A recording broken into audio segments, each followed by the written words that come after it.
Hello and welcome to the beautiful Gold Coast for day one of the Queensland Surf Life Saving Championships, brought to us by Experience Gold Coast. We've got a huge 3 days of competition coming up right here from North Kira Beach. I'm Josh Minogue. Joining me in the commentary booth is four-time Queensland Iron Woman champion and legend of the sport, Courtney Hancock. Courtney, welcome to the Gold Coast and welcome to the State Champs. Thank you, Josh. How exciting it is to be here. And North Kira has definitely thrown up some swell, hasn't it? It's a beautiful day. There's big swell, so we're going to see a lot of action happening. Like you said, we were supposed to be at Broadbeach this weekend, but the carnival's been moved down to North Kira. The swell a little easier to handle, but plenty going on down there on the beach as well. It's certainly going to throw up a lot of action, and we have a huge weekend of racing coming up. 329 events all up for the weekend, 1,633 competitors, masters and teams events today. We'll run into the individual and open competition over the next couple of days, but beautiful conditions. This is exactly what we want, isn't it? It is exactly what we want. We're all Queenslanders, so you've got every single club from Queensland across the board here. So we're at the end of the season where everyone's going to be their peak fitness. So we're going to see a lot of fit bodies going on. And as you said today, masters, team events, it's all happening. We'll take a look at the clubs competing down here, and they have come from far and wide, all the way as far as Cairns in the north and all the way down basically to Coolangatta in the south. You can have a look there. A couple of caps we're not used to and a couple of caps we see an awful lot in surf sports. That Northcliffe cap there, we'll see a lot of that one over the weekend. But Masters competition today, and we'll take a look at the events that we are going to see today. We'll kick it off with some Masters competition early on, and well, I'm not going to call them old, but definitely more experienced competitors early on. We'll wrap into the board rescue events in the middle of the day. We'll make sure we get all of those board rescue finals. The open ones are what I'm looking forward to. Then we'll head back to the Masters competition with a couple of the Ironman surf race and team finals. Certainly a huge day of competition and a great way to kick off this weekend of racing. It is a massive day. Look at that, especially the Masters today. And they're going to have a lot of finals. And as you said before, they are a little bit older than as you look at the open competition, but they're so inspiring to see them up and down the beach and doing their running. It's not as easy, they've got full-time jobs, and also at their age the body starts to hurt a bit more, so that recovery is going to be a lot harder than the others. We can say they're old because there's Masters events that are our age going around today, that is for sure. We'll also have Jenny Parry down on the beach, and Christy Munro will be joining us in commentary throughout the day as well, so plenty of experience on the team and plenty of people who've been there and done it before. Huge day of action coming up, and the junior board rescue heats are going on as we speak. We've got some Masters events coming up now. One of the ski races going into the water here, and we can see conditions out the back. That bank is starting to stand up, and the tide has run out a fair way. So as the morning comes through, that higher tide starts to roll through later today. It's only going to get bigger, a little bit more difficult to deal with, and that traditional North Kira sweep's going to start to play a massive role, isn't it? Yeah, you said that sweep. North Kira is a really tricky beach. I know from the sand you look at it and you go, oh, it looks really calm. This is a really calm part of the Gold Coast strip of beaches, but it's one of the trickiest there is. There's a couple of breaks. You've usually got a shorey, then you head to your gutter, then you've got a middle break, and then you sometimes, if you're unlucky, get out the back and there's a big boomer just before that string of swim cans. So it's a really tricky conditions, and for the athletes today, it's all taking every single wave as it hits you, and it is a bit of punch. The swell's being big this week, so just look out for those waves today. We might see a bit of rolling as well on those skis. And you're someone who's been here before, you've won here before. Do you race a little differently at North Kira, knowing the conditions are nice and long and you can potentially have that gutter? We do, and we're just off for a start here, and absolutely, it's so different to race here. As I said before, this is one of the hardest beaches to race at. There's so much that happens, and as you can see at the moment, it's really tricky. It's, as you can see, the swell, it's a bit all over the place. So I find this beach really hard to read, and as the day goes on, you might see a lot of the competitors running down just to make sure they give themselves, I guess, enough time to kind of really move with that sweep, because if you cut it a bit short, you can end up swimming against that sweep, and it's very, very tricky and very strong. Yeah, it can be tough, that's for sure. We see the first event of the day, and someone has gone out like they've been shot out of a gun there, out into the clean green water, and the leader from heat number one. Racing's been on since 8 o'clock this morning, so we've been through plenty of rounds, and we're going to bring you basically every race from both the Masters and the Open area that we can get in today. Saturday will run into that open under 17 and under 19 arena throughout the Saturday a Saturday day of competition, and then on Sunday, of course, we'll have the big finals package at the end. It will all wrap up with the Taplin Relays, and for the first time ever at the Queensland Championships, we're going to get the 6-person mixed Taplin Relay. That will be on tomorrow afternoon, so that's what I'm really looking forward to. 3 guys, 3 girls, 2 swimmers, 2 board paddlers, 2 ski paddlers. The Summer of Surf have brought it into the competition. Queensland Championships have picked it up, and they're really running with it at the moment, and this is the 30 to 34 years male single ski in the water at the moment, and at the moment they seem like they've handled it pretty well on the way out their courts. It hasn't been too much drama.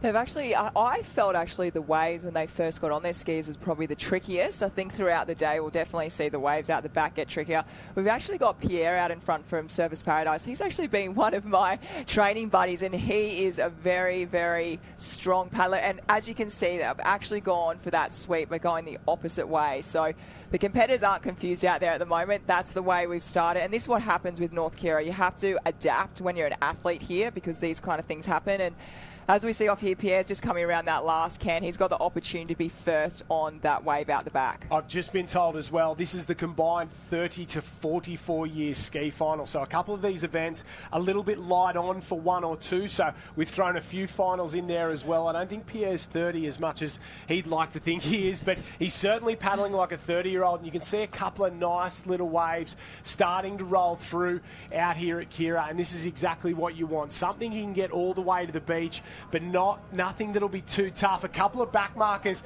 picking this one up, and it's going to stand up. It's running down the line at Kira very, very well. We've seen the surf during the week there. A couple of the professional surfers, Kelly Slater out there getting some really nice waves through the Kira points the last couple of days. So as they start to roll through, you're going to make sure you handle it very well. Don't forget to join the conversation on Facebook, Instagram and X as well. Use the hashtag 2024 Queensland Championships, and make sure if you are coming down to the championships here at North Kira Beach, make sure you get down to the festival area as well. We've got a bunch of fantastic supporters down there. You can go to the Race 1 tent. They're a huge Surfcraft supporter of the Queensland Championships, and of course the Engine tent there as well. They will be here all weekend long. I think that's Tommy Trembath at the top there. He's in the 30, maybe 35 to 39 year age group, making his way down there. So a former Nutrigrain Ironman in Tommy Trembath, now a lawyer, gets back in every year. He's got 3 kids of his own he's got to look out for, so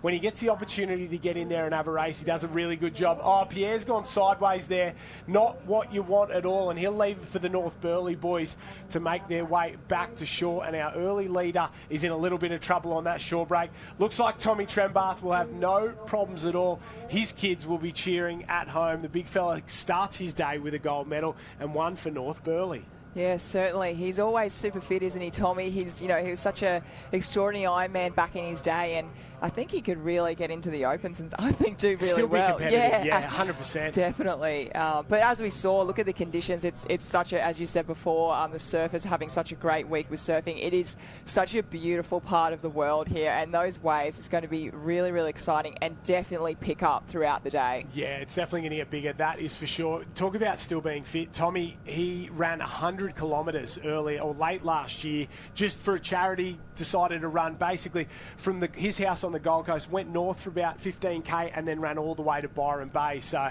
he is an absolute animal down there, and it's shown in this one. He came home very strong, very late to get the win, and the first win on the live stream today. So it's a good start for the North Burleigh crew there.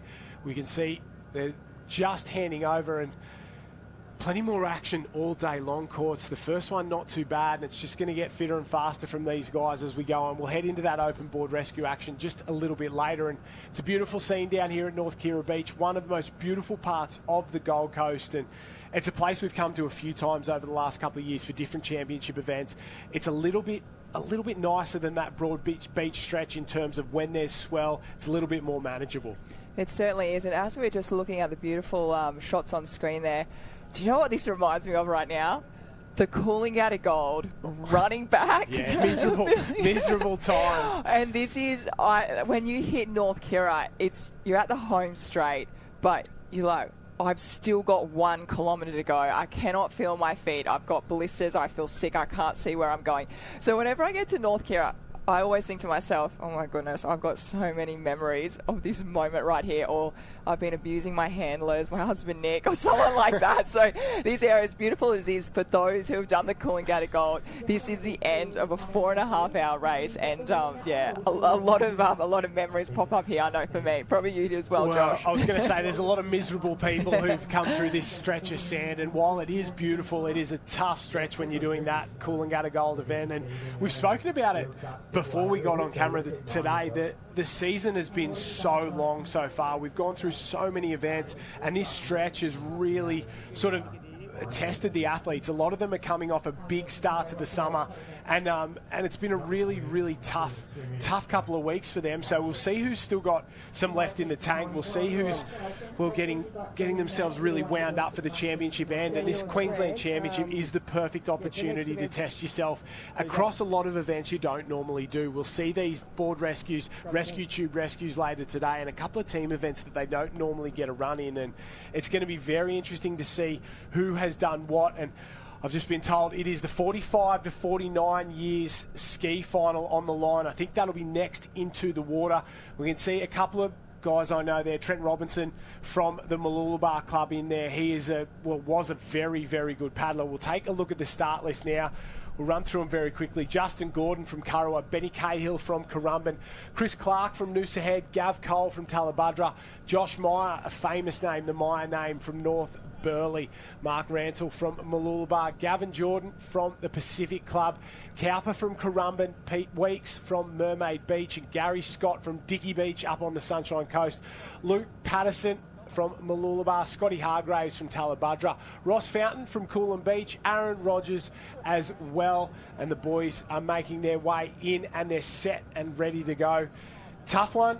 Good quality here. A couple of names that I recognise and have been paddling for a long time, and they'll be fired up and ready to have a real crack at this 45 to 49 years ski race final, Court. Yeah, definitely. Seeing Josh Meyer in there, he's definitely, I think, looking at the names, they're definitely one of the favourites going into this.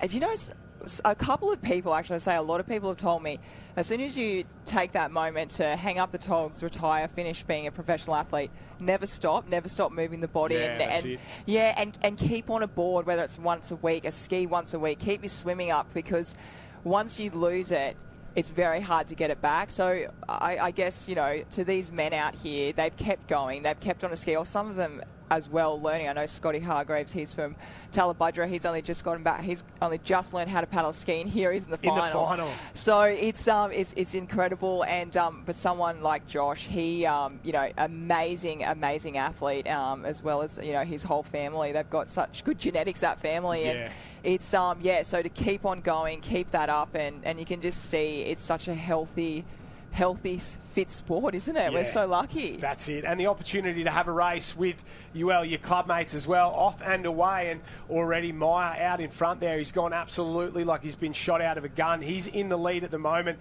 Maybe Rantle as well has got off to a flyer there in second place. So very, very nice from a couple of the old heads. And that Meyer name, obviously Nathan and Josh, two of the all-time greats of the sport. And when you talk about the 80s and the 90s, that Meyer name is very special, but we were just giving him a massive rap, and he's been clipped there, and that's always Murphy's Law. But they're spread out at the moment, and it seems like if you get a run early, you might get away kind of easily, but then you're going to get clipped as well on the way out, and that is definitely Gary Scott from Dicky Beach in the centre there. He's supporting the man bun, and Meyer's trying to paddle back into it, but Scott's got off to a fly. He's just got to get up over the top of this one. It's safety first for a couple of these guys. You're always better paddling on your ski than you are swimming alongside it. I know it sounds dumb, but sometimes if you take a risk, you might be quicker, but if you end up going south or it ends up going in the water, you might be in a little bit of trouble. So it's Scott in 1, Meyer in 2, maybe Rantle in 3 on the way out, and then the man from North Burleigh, maybe John O'Lock there, or Aaron Rogers, not the footballer, the ski paddler down at the bottom of the screen, flying out at the moment. So it's still Gary Scott. He's done a great job. And I'm going to give a rap to Dickie Beach and Mudd, the coach, in there. In the last 12 months, or I'm going to say last 3 years, Dickie Beach has really come back in terms of a club that's producing great young athletes. They've got a couple of juniors there. We'll see Cooper Bessel, who's a great little ski paddler, who's been doing a fantastic job from Dickie Beach. A couple of the young girls as well in that 17, 19 age group. Future's bright up there at North Caloundra, and they do a really, really good job. They've got in good coaches who work hard, they have some fun, and they're really coming back as a club that is going to be competitive in the next couple of years. And I'm sure Gary would say the same. He's leading out at the moment. He's done a fantastic job there. Maya in second place as they start to go round. And yeah, big shout out to the guys up on the Sunshine Coast from Dickie Beach, because they're doing a fantastic job. And that's all it takes. You're doing the same thing in Talabudra. You're really developing that next generation. That'll flow through to the open competition and hopefully flow through to the Masters one day as well. And it's about building from the ground up, isn't it? It certainly is. And I believe in a surf club to be successful. And when I say successful, be the happiest club you can be, have that beautiful community that people come to every afternoon and gets excited to be at the club. And it really, as you said, it starts from nippers, your coaches, your president, your masters, because you see these men out here, if they can jump in with the squad and I guess push the opens, help the under-17s learn how to paddle a ski, it really creates a really nice movement within the surf club. So masters are very important. As you said, Dickie Beach, with athlete, I can't remember his name. Gary Scott. Gary, he'd be so inspirational to those kids coming through learning how to paddle ski. And look at that, we've got a paddle in the middle there. Yeah, they've gone around someone having a swim. That's what happens if you go south. They've just picked up a little runner. Rantle from Mooloolabah's missed it. They're going to have to cut the cans here. Couple of the boys from North Burleigh, and then Gary Scott in the centre there. Maya maybe at the bottom, that's Locke, and then Rantle in the middle. So the boys will start to make their way home. They'll wind it up as they get towards the finishing flags. And remember, it's a wet finish here for the state championship, the traditional ski finish. We'll see Maya really starting to push on the way home. But these guys, Gary Scott's led this thing from start to almost finish at the moment. They're just going to get through that one. Oh, one goes down. If he can hold it straight, I think that will be the key there. He's done a fantastic job. The rest of the field's on a wave behind, trying to get down it. It's North Burleigh 1 and 2. Rantle from Mooloolabah's coming back into it very, very late, but I think it'll be too little too late. It'll be a Quinella for North Burleigh there. I think it's Maya and Locke across the line, 1 and 2. Gary Scott might hold on. Maybe Rantle from Mooloolabah. We'll leave that one to the judges, but a big paddle from these boys. And have a look at the blanket finish there for the minor places. Of course, every point counts for the overall point score. First through sixth will get added up on the point score there. So a big, big finish from the rest of the guys there. Have a look at them. They do not look a day over 30, let alone 45 to 49. Fit men there. And I guess when you get a little bit older, maybe the kids are in high school, you get a little bit more time to go paddling and get fit, and that's what it's all about. But a great ski race there from these men. It was incredible, and at the end there, I'm sure they were all happy they didn't have to do a run finish. Yeah, 100%. to do that wet finish. But as we see the replay here, you just see the skis when they go up, and it's a couple of seconds up in the air. That's just showing how much height these waves have, and we said before it is going to pick up, but you can't quite see it from the screen. But these waves, they do have a lot of size, and you saw Josh Meyer then before. He really had to go back on his back to make sure he flipped up that nose coming in. And I think at the moment, I think the races have really been set up in the shore break. Yeah, 100% there. You get through that shore break, set yourself, and just manage the way home. And hopefully we'll be able to get Jenny Parry on the beach to have a chat with one of the guys. But you see the replay here. It was all about those final few strokes across the line. And have a look at the next wave there. There'd be 6, 7, 8, 9, maybe 10 on that next wave. And it seems like Jen Parry is down on the beach with our winner. With John, I think it was a 1-2 for North Burleigh. What a way to start the day. Yeah, pretty good for the older guys in our club. We had Josh come across the line first and shortly, behind him there on the second, so that's pretty good for me. And let's talk starting to stand up. Yeah, definitely. There was a few sets there on the way out that sort of separated 3 or 4 of us and gave us a bit of a gap. So certainly the guys behind that would have felt the pain. Good fun conditions. And how are your pain levels at the moment? Yeah, they take a while for it to subside, but obviously nice conditions on the beach. Great for the competitors. Got my daughter's here having a paddle on the board rescue, so yeah, good to have some of the kids and the Masters all going on the same day, and looking forward to a couple of nice days ahead. A few nice days ahead. Hopefully a few more nice races for North Burleigh. We'll keep an eye on the Lock family and all the crew down here. Thanks for having a chat. Go warm down. Look forward to seeing you in the water soon. Thanks very much. Cheers. Thank you. Well, that's exactly right down there. Fantastic day of racing for these guys. And Courtney, it doesn't stop. We just continue to roll for the next 3 days from here on out. So it's going to be 3 massive days of racing so far, and a real test for the athletes. I guess so far this summer they've just gone to run the individual events, whether it's the Kellogg's Ironman Series and Ironwoman Series, or it's the Summer of Surf. They go do 1 or 2 individual events, but this is the first time they're really going to do every single event of the entire carnival. They're going to run through all the team events, multiple heats and rounds. You're going around the Cairns, let's say 30 or 40 times over a weekend. It is truly a tough test. It is. It's been a really big summer. We've started off with the Coolangatta Gold, which, as we spoke about before, this was the finish here. And then Summer of Surf, Kellogg's Nutrigrain. It's been, these athletes, when we go to the Opens, have been racing 6-7 weekends in a row. So for them to back up, they now have the state titles, and we've got the Australian titles also in a couple of weeks' time. So if you haven't done the work, it's too late. The work has been done. So these athletes will be at their prime, their fittest, and it's a really good opportunity to put your club cap on and really represent your club. You're representing Queensland, and get in and do those team events. So when we see the board rescue out here, they have a lot of the athletes haven't done this race. You know, some of them last year's Australian and Queensland titles. So it's a really, really good, I guess, also not only practice, but that opportunity to win that gold medal for your club. Yeah, and the question for me is, do you come in tapered, fit and ready to go, or do you come in with a little bit of work, knowing over the weekend it's really a grind and an endurance event, not a sprint? Even though the races are short, you've got to do so many back-to-back-to-back. If you're not fit, you're going to get found out. That is so true. And knowing that we are here at North Kirra,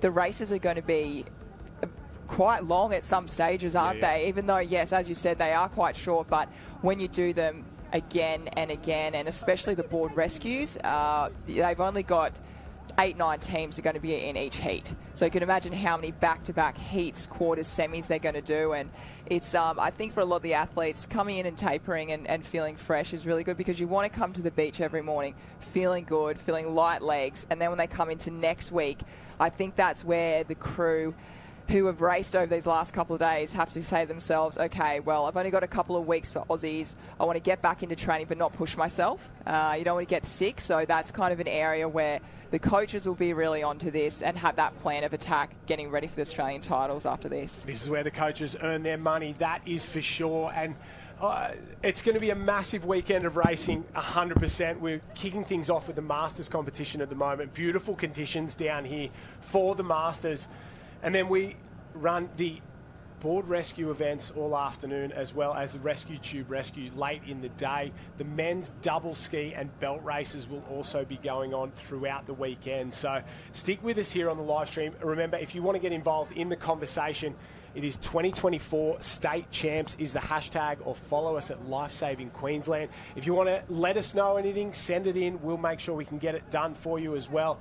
And obviously, if you want to head down to North Kirra, you can make sure you come down to the festival area there. There's plenty going on here in the festival area, and we can try and we'll bring you all the action here on the live stream. Myself, Courtney Hancock, Jenny Parry and Christy Munro. Today we'll have plenty more competitors coming in and out of the booth over the next couple of days for sure. And it's going to be a massive weekend of Queensland State Championship racing as we take a look at the 55 to 59 years male board race final heading in the water. Very tough for these guys. They've made their way through the break so far. We can see a couple of the guys getting absolutely hammered already. And we'll take a look at the start list when we can. And these men, they're doing a great job out there. We can see a couple of them getting stuck on that inside bank. And you spoke about it before, Courts. Inside bank, gutter, back bank. You've got to be able to negotiate both of those very, very well. The entrant list running across the bottom of the screen at the moment. But negotiating those two breaks and getting some momentum up in the gutter is key, isn't it? I'm feeling at the moment watching this, you really have to be really strong and aggressive and fast. As soon as the gun goes, you have to absolutely go for it. There's no point saving any energy, because if you can't get through that first shore break, you are going to get swept down to the north. then you're going to have to paddle back into it. So you're not only making the race longer for yourself, but you're also going to get tired. And as you can see, the men out the back here, the swell is picking up. You're going to have to be popping a couple of times, maybe a couple of rolling, and it is quite big courses as well. There's a lot of foam, a lot of whitewash, and North Kira has some punch to it. I know it doesn't look like it. It looks like a bit of a soft cloud at the moment, but honestly, the swell here, I can tell you from experience, it really does give you a big knock. So you've got to make sure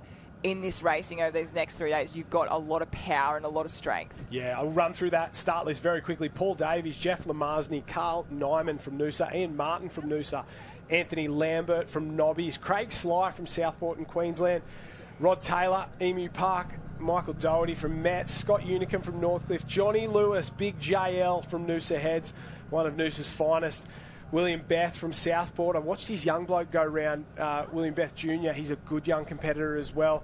Rick Van Kampen from Bondi. Mark Higginson, one of the nicest blokes in surf sports. Father of Kirsty Higginson, great Iron Woman as well. So Wayne Marshall from Mermaid Beach. Alan Hobbs from Miami.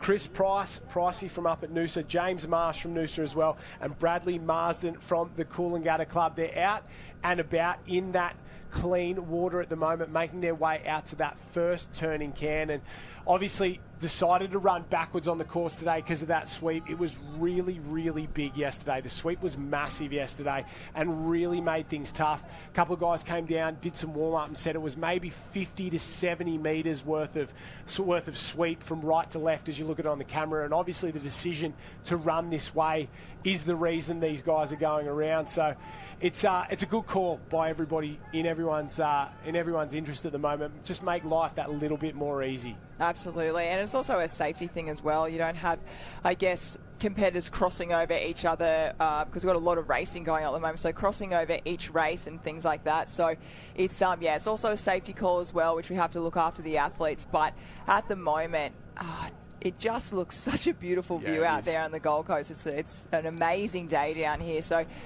you know, pack your things up, well, you don't have to pack your snacks because of the festival zone. We've got all sorts of food, your sausage sizzle, everything you want, bacon and eggs, rolls. I'm going to get a bacon and egg roll throughout 100%. The day, maybe a couple. And here we go. We've just got our competitor out in front. He's just popped through that wave, done that beautifully. Yeah, great skills there. Very, very good skills out in front from the leader. No dramas at all flying on the way home. Maybe the Brunswick competitor there, Paulie Davis, but a fantastic effort, pushing very, very well all the way home. So no dramas at all. Yeah, it is Paul Davis there out in front. He's led from start to finish so far. I think it's in second place there, our man from Bondi, Rick Van Kampen. He's trying to work his way into this one, but he's led from start to finish, and great technique for an older competitor, good board paddler for a very, very long time, and continuing it on here. Snuck through that break very, very well. Picked up his own wave. Second place, I think, is just picking up. Have a look at this one, and this is what North Kira can do to you. If you end up in that gutter, you don't get one the whole way home. You're going to get... Well, you might end up in a little bit of trouble, but our leaders found another little runner, but that gap is absolutely closing up. We'll have to wait and see who it is, but that is an unbelievable shot there. He has got that one all the way through the gutter, and what we thought was going to be an easy win out in front is now a race in two to the beach, and this is going to turn into something very interesting. Can you hold it through? Oh, he's done it. He's held it the entire way through there, and poor old Shawnee Davis from the Brunswick Club, Paulie Davis, from the Brunswick Club, has just been passed on the way home from one of the Mermaid. Maybe Wayne Marshall there from Mermaid's gone straight past him. It is Wayne. He's done a fantastic job there, and that is a lesson in riding waves because he held it the whole way through the gutter. Great skills. I was going to mention that before.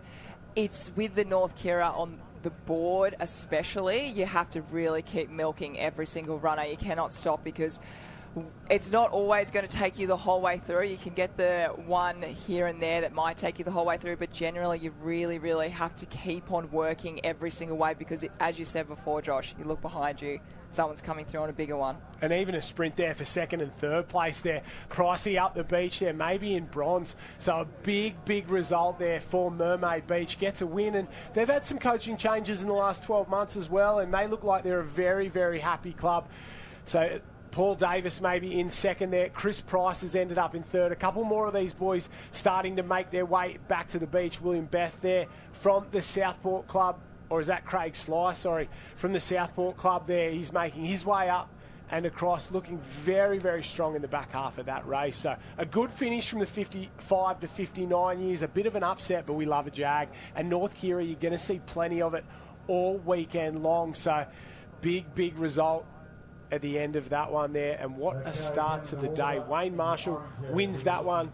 Second place, Paul Davis, and Chris Price from the Noosa Club runner finishes up in third. And these board races will continue all day long, and we've seen ski racing, we've seen board racing. Let's take a look at the replay there. Already the boys headed down the beach. They knew where they wanted to go. You can see that green water in the middle there. That's the rip sucking a bit of water back out. And out in front it was Paul Davis the entire way there. He negotiated that inside break very well. Rick Van Kampen, and that is Wayne Marshall at the top there. They just got hit on that back bank ever so slightly, and it took Chris Price a little bit of work to get back into that one. He built into this race, but he did a fantastic job. And you can see the leader out in front, but it was that wave that proved the difference. It really did. And the board racing here is going to be so hard, but you feel especially for these competitors, you feel your legs, the back of your hamstrings. There we go. Look at that. It's beautiful. That's what you want to be on, everyone. So over this weekend, that's the one you want to get, and especially going into an iron person. It'd be so nice to have that rest and then go on into the next leg. And I actually saw William Beth out there from Southport who raced. He was actually on Ali Day's board. So I saw that, the white one with the black. Yeah, so he's got a good board there. He snagged a nice one, a nice quick one, and he did paddle very well. So these men are showing, and we've got, I think, the women up next. So they're showing the best way to get out. These women would have spent a lot of time watching what the conditions are doing, watching what the swell's doing, watching what the athletes have done before them. Yeah, that's it. We've got plenty of board races lined up. That is for sure there. You can see the men in the bottom of the screen, the women up the top as well, set and ready to go. Just getting a few last-minute instructions for that board race, but we're going to have plenty more of these events all day long. Jenny Parry is down on the beach with our winner. Hopefully she can grab a chat, and I want to know about that wave. I want to know about that one coming through, Court. Jen, are you on the beach?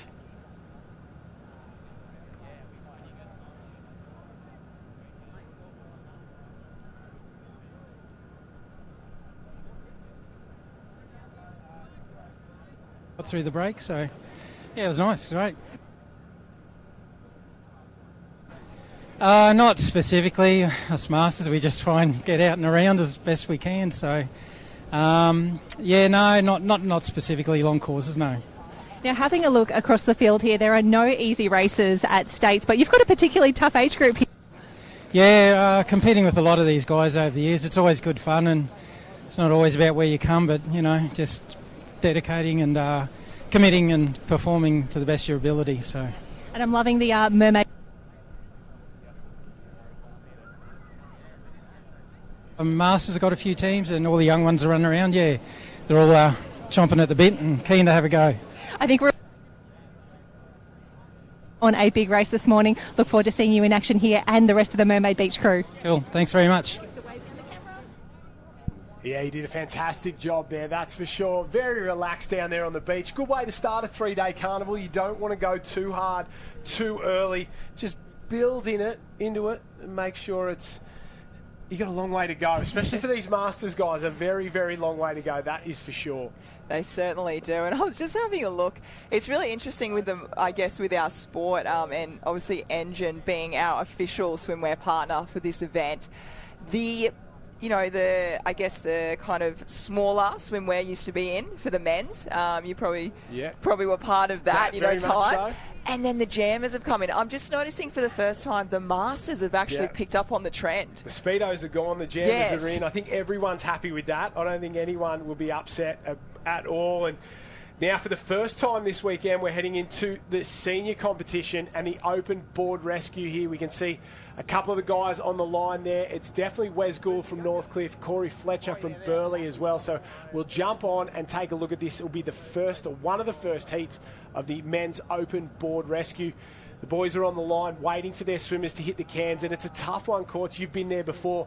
For everyone watching at home, the gun goes, swimmer swims out to the can, they throw the arm over the can, signal their board paddler, they come out, the board paddler picks them up, and then they race back in together. And it's one of the toughest things to do in surf sports. Get some time, get some timing, and if you're not good on a board together, you're going to really struggle. Let's take a look at the start list here. Northcliffe B, Wes Gould and Kai Harlan there. Then Currumbin in and away on the water as well. Sunshine Beach is in there. So the other of the Northcliffe clubs as well. So the board paddlers are in and away, and we've met them at roughly the halfway mark of this heat. So plenty of action going on all day long, but you're right, Courts. It's one of the toughest events in surf sports, the board rescue, isn't it? It certainly is. I think for a number of reasons. First of all, as we spoke about, you can only have 8 to 9 teams within each heat. So you have to do multiple rounds throughout the day, back to back as well. And then also we've got the sun this morning. So for the board paddlers looking up to see probably a skinny, fit, long arm out the back go up, it's going to be really, really hard to see. So the board paddlers have to be really focused in every single moment as soon as the swimmer leaves, once they hear that gun and leave. So they really have to be spot on, because that's where you can lose a lot of time. If your swimmer puts their arm up and there's a big wave that's popped up, and that swimmer puts their arm down, there's so many ways you can be DQ'd in this. So it's really important for that swimmer to keep their arm up. I used to count for 20 seconds. Just to make sure. Just to make sure, and just to make sure you see your board paddler leave, which is also very hard to as well. And it's also, with this event, you have to have not only a good relationship with your partner. I mean, I went with my sister and we had a lot of fights, but the one thing is your bodies have to, I guess, mesh together really well, don't you feel? Two parts don't make a good swimmer and a good board paddler don't necessarily make a great board rescue team. For everyone watching at home, this is semi-final number 2. Top 4 will be going through. We already have Northcliffe, Currumbin, Maroochydore B and Burleigh Head C in the final. We're chasing 4 more spots in here. For those watching, it's Northcliffe B, Burleigh A, Mermaid B, Northcliffe A. Then we go down to Sunshine Beach, Currumbin and Sunshine Beach. So they're already on the way home. Have a look at that. That is the Northcliffe A team out in front. They have got an absolute cracker. It looks like Zachy Morris and Odin Parrish there doing an absolutely spectacular job. Yeah, it is Zachy Morris, Odin Parrish. They are flying out in front. They've handled that very, very well. And I think the key to a board rescue is if your swimmer can be a good board paddler as well. That's very important. It's about running the board, and you don't want your pure swimmers because sometimes they struggle a little bit on the board on the way home. You want someone tall, long, and who can run a board really, really well. That's Zach Morris. He swum. Odin Parrish is board paddled. Looks like Northcliffe's going to get down this one, and Currumbin in the background as well. You can see how well they ran that one, but there's a bit of a jag on at the moment. Sunshine's come down it as well, so we might be looking for a sprint up the beach here to get into the final. Remember, we're chasing the top 4 through to the final.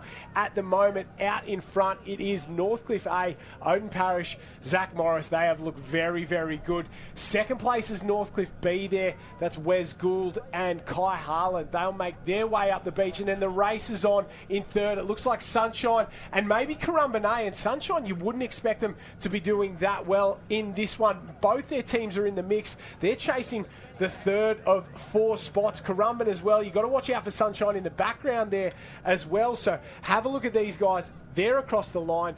Northcliffe A is already in. Northcliffe A is already in. Northcliffe B will get through maybe Sunshine Beach and Currumbin. And we're going to say goodbye to Currumbin B, who I would have thought would have gone close to that final. Maybe one of the other Sunshine teams as well. And Mermaid Beach, they'll definitely be out in this one.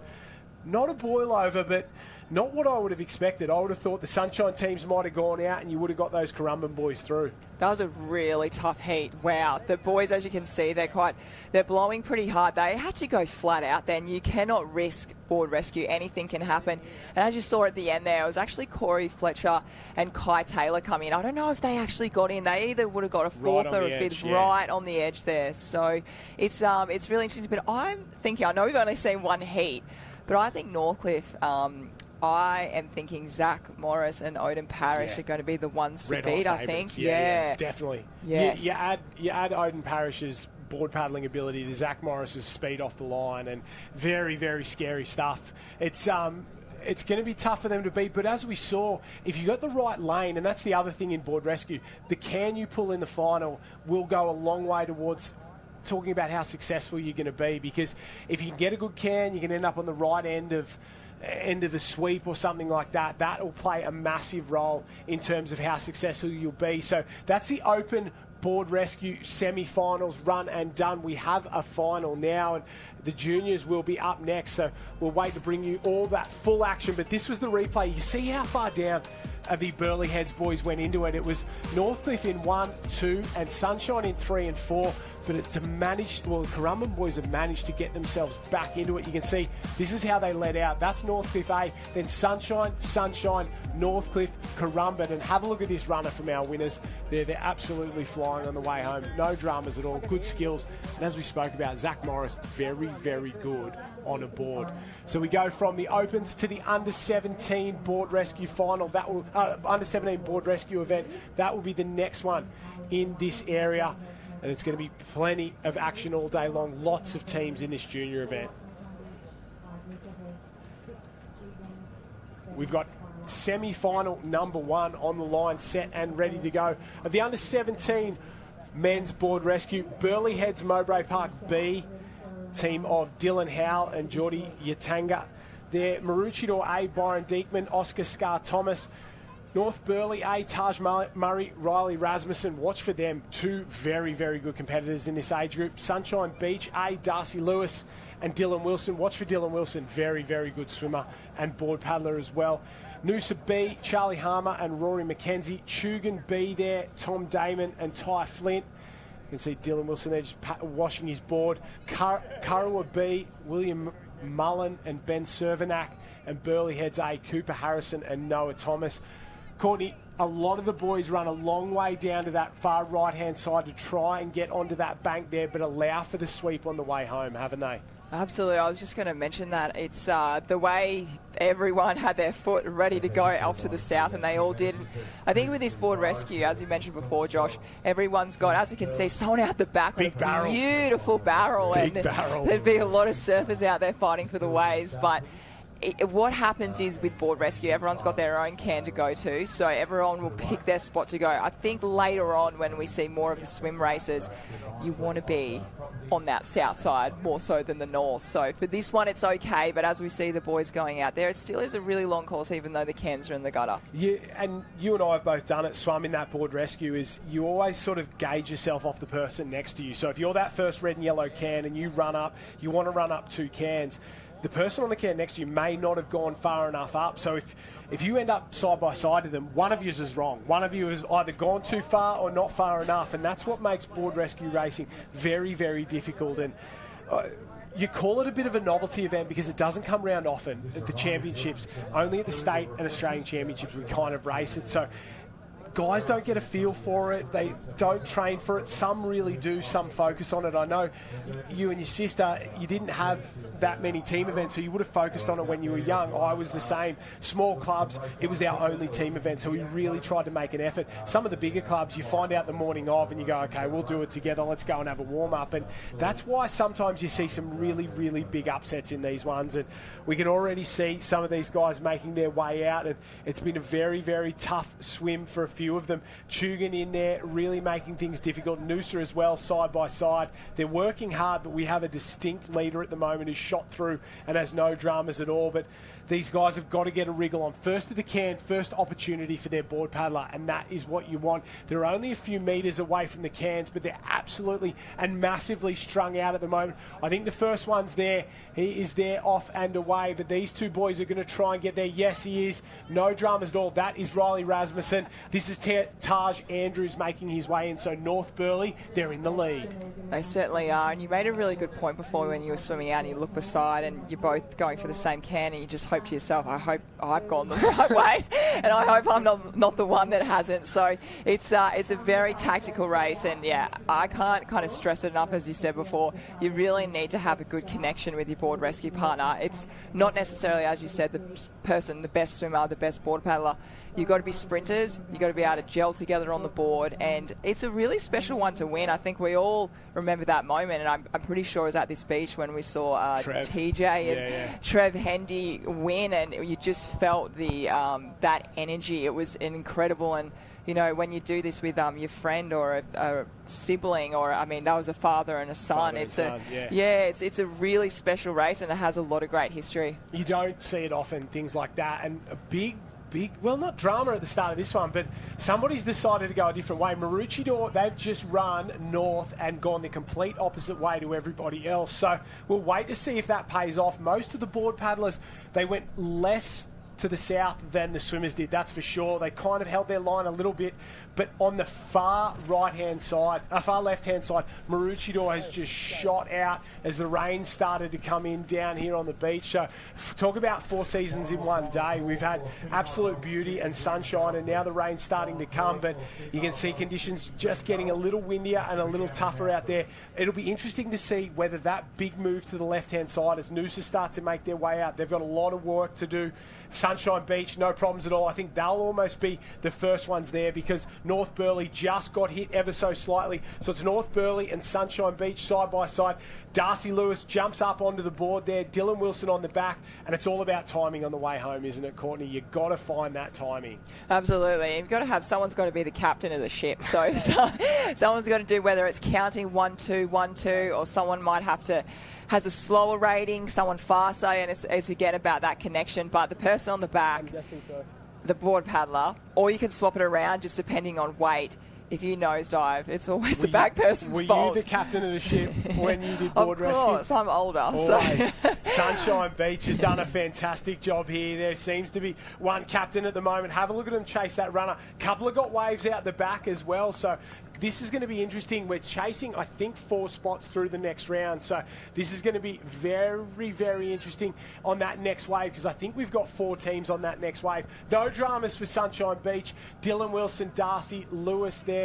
Darcy Lewis, just a first year 17. Dylan Wilson, he would be one of the favourites for the surf race and the Ironman at that Australian Championships in the under 17. A great young Ironman, has gone on with leaps and bounds under the tutelage of Wes Berg there at the club. And Darcy Lewis, he is a good young swimmer, got a little bit of work to do on his board leg there, but he's a star of the future as well. So Sunshine Beach, they crossed the line in first place. No dramas at all for them. But this is the interesting race here. Only 3 more teams can go across. No dramas there. They're our winners. Darcy Lewis, that's Dylan on the left, Darcy on the right there. It looks like Currawa's got across, but this is the sprint finish, and maybe, Burleigh will miss out there. Maybe North Burleigh B as well. Oh no, Maroochydore B, they'll definitely miss out. North Burleigh will get in, no dramas at all. Looks like Currawa's gotten through, and maybe Tugan as well, so we'll wait to see from the judges. Top 4's tough. It is. It's very cutthroat. We lose half the field almost immediately, so very, very difficult. These boys, no doubt, will be through into the next round. And there is Jenny Parry, just having a quick chat with the boys, smiles and all around, and I'm sure these 2 boys will be very good for a chat. I know them very, very well, and they never shut up at training for 5 years, so it'll be interesting to see whether they've got something to say now after a win in the semi-final of the under-17 men's board rescue.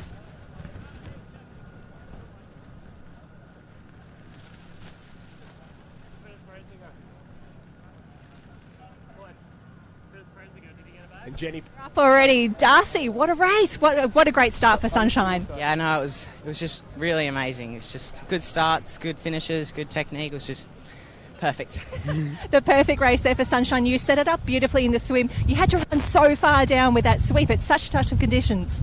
Yeah, there's just like that big to the left sweep. It's just like on today. I think the winds help pushing it, but yeah, just run down onto the bank and then see what happens there. And you've got an amazing partner as well who you know is going to bring you home strong. Dylan Wilson, he's like amazing, just podiums and everything, 10 out of 10. So 10 out of 10 for both of you. As the rain really starts to hit down here at Kirra, go warm down and warm up as well. We've got to keep you fresh. We've got 3 big days of racing. Go Sunshine. Thank you so much. Darcy Lewis there, great young competitor, obviously inherits all his physical ability from his mum. His dad's got nothing at all. Johnny, we saw him in a race earlier today, so Dad's down the beach going in board and ski races. Das and his brother Luke down there as well, and they'll be in the final. So we've got 4. We need 4 more, and 17, the second semi-final of the 17 board rescue should be coming up. We'll just confirm through that one. It was Sunshine Beach A, Tugun B, Kurrawa B, Noosa Heads B in that one, and North Burleigh missed out on the final there. Burleigh Heads Mowbray Park, Maroochydore and Burleigh Heads Mowbray Park B all missed out there, so a bit of a boil over. I would have expected that North Burleigh team to 100% be in the final later on, so it's going to be a tough one, that is for sure. The next heat is coming up. They're on the line, set and ready to go. We'll run you through them. Currumbin Team A, Kobe Holden, Vern Winter. Maroochydore, Jed, Greg and Josiah Short. Watch for them. A couple of famous names in surf sports, that is for sure as well. That's the result of the first semi-final there. So Burleigh Heads A, they've been disqualified. We spoke about going a little bit early, but Sunshine, Tugun, Kurrawa and Noosa will get themselves through to the final. We'll wait and see about North Burleigh because I think we've only got 8 in that final as well. But we'll take a look at the start list now for the next one. Currumbin, Kobe Holden and Vern Winter from the Currumbin Club. Jed Gregg and Josiah Short. Jed's old man is coaching there at the Maroochydore Club.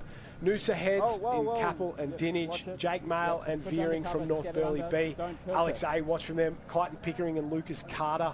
Very, very good team. 2 Alex teams in there. Molins and Whitford. Maroochy C and Currumbin B. Brennan and Will Love.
Welcome back, ladies and gentlemen. Sorry about that. We've just had a storm roll through and a bit of a technical delay there, Courts. We're in the thick of the action as well. We haven't missed too much. The second semi-final of the under-17 men's board rescue will bring you those results in just a few moments as well. And we've just had the first semi-final of the under-17 female board rescue. So I might try and grab the second semi of the men's board rescue. We were in the middle of that as that went away. Maroochydore Team D, Noosa Heads Team A, Alex Team B, and Alex Team A. They were the four teams that went through to the final. Unfortunately, Currumbin, Maroochy, North Burleigh and Currumbin A missed out. So that's the second semi-final there for you. Fantastic job. And unfortunately, we missed that. And then we had the under-17 girls' first semi-final that has been run and won. We're just waiting for official results to come through there. 3 Alexandra Headlands teams in that one, so tough to pick. I think 2 of the 3 teams got through.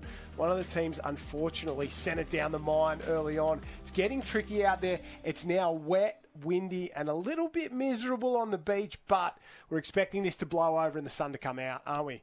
Absolutely, yeah. We've seen everything this morning, haven't we? The athletes have really had to pack not only their jackets, their sun shirts, their sunscreen. They've had to pack the lot, but they're getting through it and it's staying positive. And at the moment, we can see, as I just checked the weather before, the wind is picking up. As you said, the sunshine is going to come out, but the wind is actually picking up, which, as we will see throughout the weekend, it looks like the swell is going to pick up. So I think with that wind coming through, it'll just make it a little bit trickier.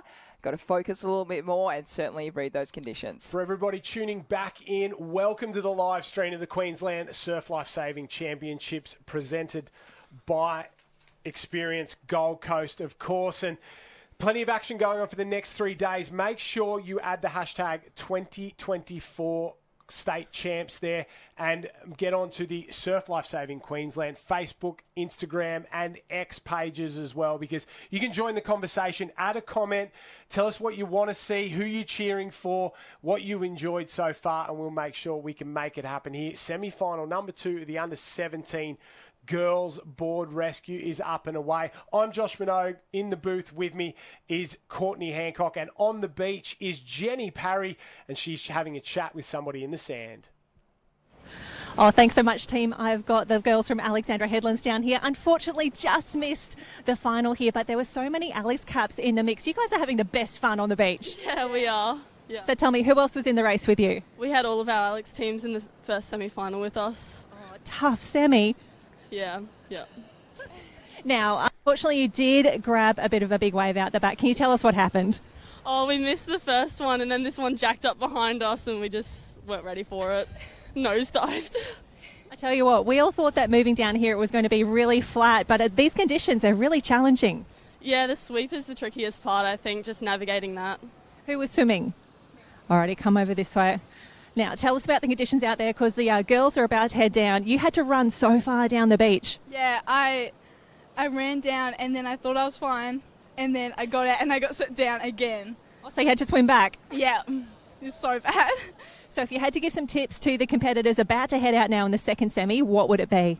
Run down and try and go straight. And the waves?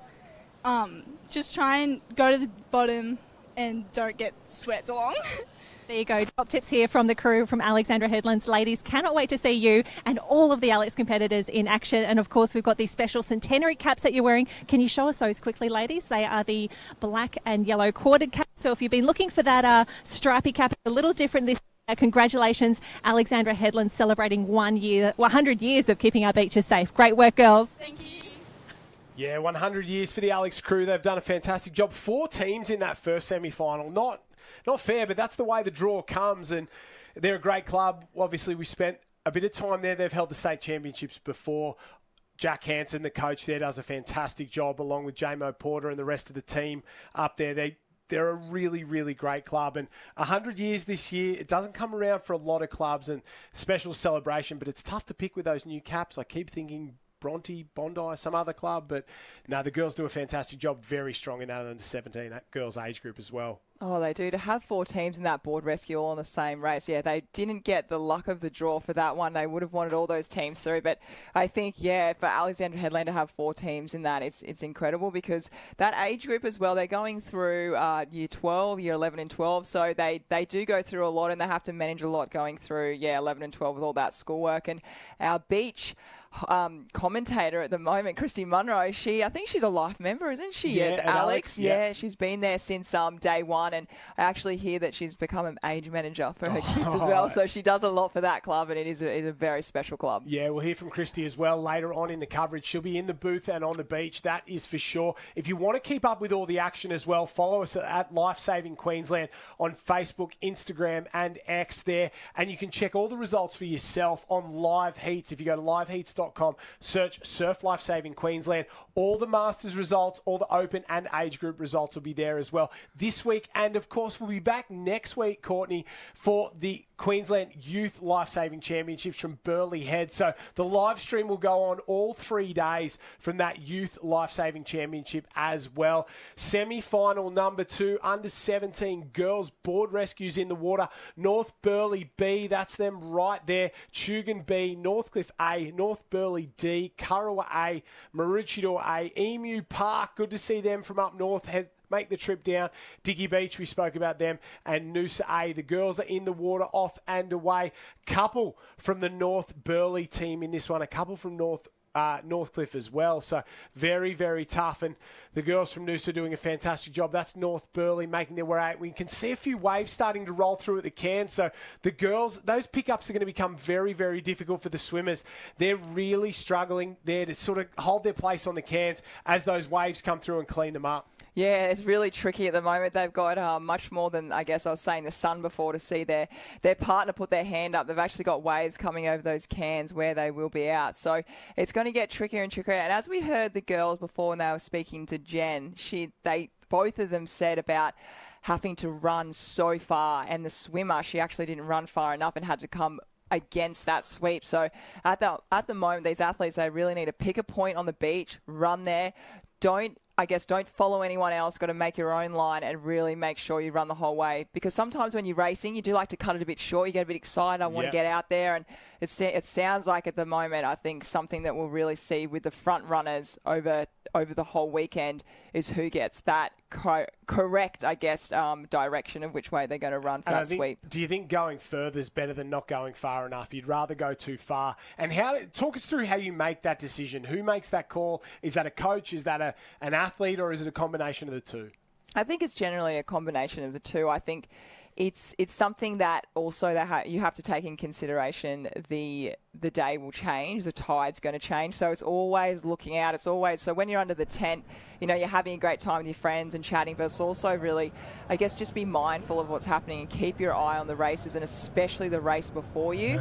Be looking at it with your buddy and go, okay, so that's pick one swimmer and see where they ended up. That's what I always like to do. Pick one person, watch them, where they end up. And it's always nice to jump in the water before you go as well, not only to kind of get yourself ready to race, but I always like to jump in and kind of just let myself kind of be still for a moment and see where the sand's moving and how quick it's going, so you can kind of determine that. And it's it's a skill that takes a little while of just kind of, I guess, having that connection with the ocean and really feeling it. But I think my one top tip this whole weekend would be run that extra 10-20 metres, because when you jump in and do your dolphin dives, you always want to go with the sweep. You don't want to fight it. We can see the girls here, the board paddlers, having to go back against it. So they've obviously been hit by a few. They've washed down ever so slightly. They're now going to work their way back up and across. Northcliffe, they've made the turn and they're headed for home. It looks like Tugun have so as well. So the teams on that far northern end have definitely had the best run so far. The teams down south have really been smacked. So Noosa, maybe Emu Park and a couple of the North North Burleigh teams. Dicky Beach as well, they make the change, but it's Northcliffe and Tugun 1 and 2 on the far left-hand side. Good rating from both those teams. Northcliffe looks a little bit more comfortable than Tugun. They're just labouring ever so slightly, and you can see how much higher the rating is from that Northcliffe side. And out the back there, North Burleigh getting in on the mix as well. It's all about board speed, isn't it? Get the rating up, get that board up and running.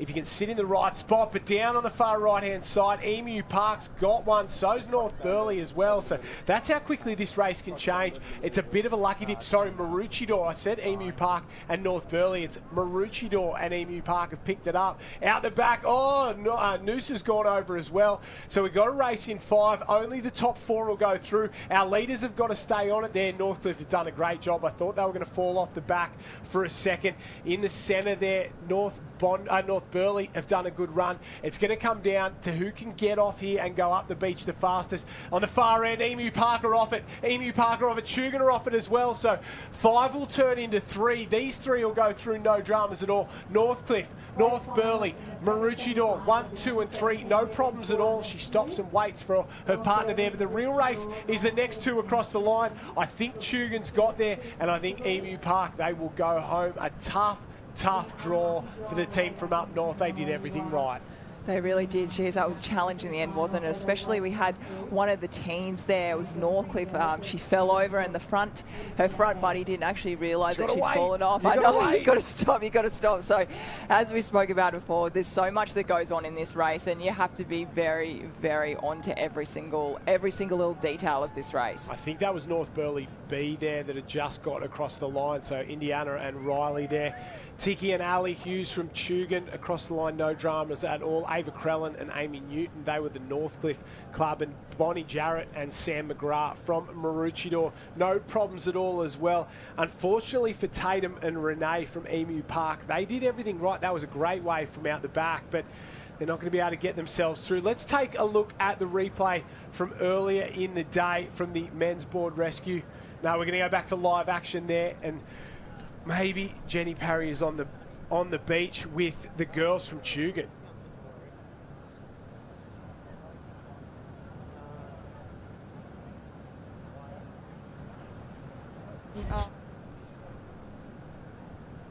Had to swim a bit further than everyone else because she's on this side, but I think it was beautiful. And then that paddle on the way through, there was lots of drama. Only 4 through to the final. Were you getting nervous? A little bit, but me and Northcliffe got the best line to the can. Yeah, everyone was smashed. And then you saw a few girls come through, and then now you're through to the final. Yeah. Relieved. Got nothing the whole way in, and then they just... Yeah, thank God we got a good get off to run up the beach with 5 people, but we got through, so have to do better next time.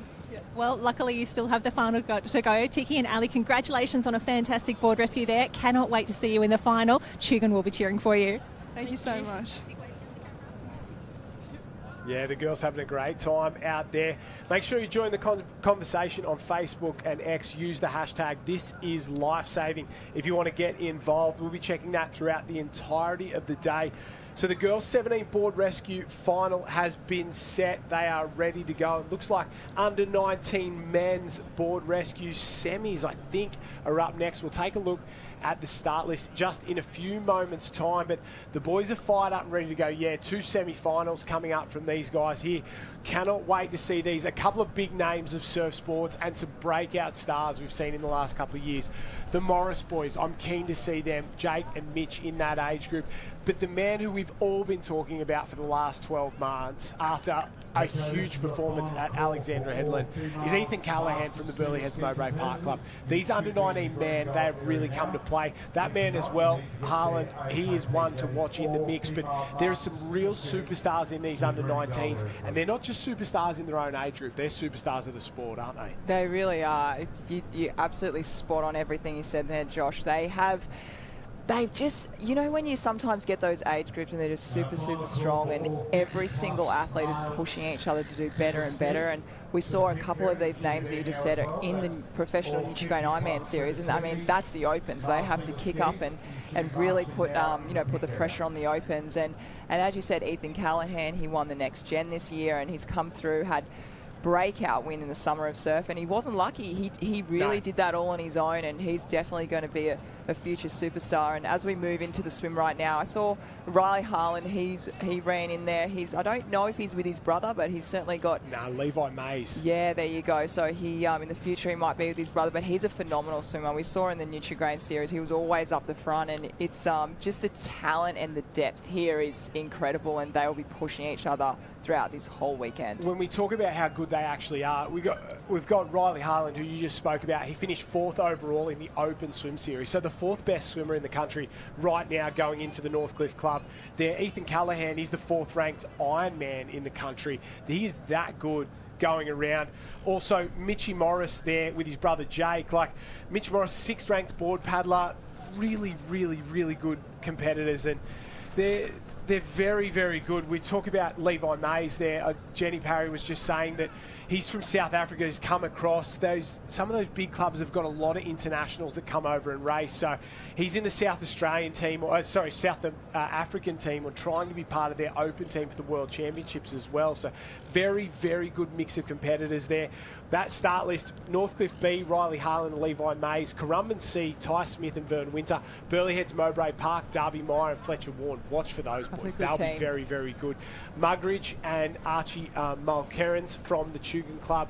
They're in there. Burleigh Heads, Mowbray Park, Harrison Brewy and Tyler Richards. Alexandra Headland, Campbell Asher from Victoria, Henry Simpson. Henry Simpson is as tall as anybody on the beach. Great swimmer as well. Watch for him to go. Metz, Will Doherty and Henry Nelson in there. Currumbin B, Matt Lee and Maverick Arts. And then I think the favourite for not only the Queensland State Championships, but the favourite for the Australian Championships, Jake Morris, Mitch Morris, Northcliffe A. They dominated last year in this age group. They're back again to perform again. It's going to be very, very tough. They are open level competitors and they're still in the age group ranks. I would love there to be a GoPro on their board throughout this board to rescue. argue the whole way home, just into each other. Can you imagine the family, how much food they would go through with all those boys? And not only boys, but they're athletes as well. But I'd love a GoPro to see what goes on. You can't help yourself when you're on board rescue with your sibling. You can kind of say a few extra things to what you would probably say to your teammate out there. And I know that from experience. But we've got our first, there we go, 1, 2, hands up in the air. And you'll see the board paddlers, they would have been watching the girls before. They'll just slightly angle themselves out to the south there. But as you said before, we were speaking about the amount of depth that's in this under-19s. The one thing that I've really noticed about the under-19 boys is their height. There's a lot. I don't know this generation. I don't know what the parents are feeding them, but I feel like the height within our sport is just everyone's getting taller and taller. And what does that mean? It means they can wade a lot further out. They can get up, sprint finishes, everything. You know, they've got longer limbs when they're paddling their board, and it's just, I guess, our sport is getting faster. It's moving forward, but all those top men that we just spoke about in this under-19, they are all well over 6 foot. That's exactly right, and they weigh 90 kilos. It's 6 foot of muscle. Northcliffe A were first there, Alexandra Headland was second, and Northcliffe B were third. So some of the big guns, the people we would have expected to get there. Jakey Morris first there, Henry Simpson second, Riley Harlan gets there third, and that is Mitchy Morris going out to get his brother at the moment. You can see him lying down, big lump of a lad. He'll go up and over this one, and the biggest issue those two boys are going to have is fitting both of them on the board. They're well over that 80 to 85 kilo mark. They don't make boards for 160 kilos, so you've got to be able to make it run on the way home.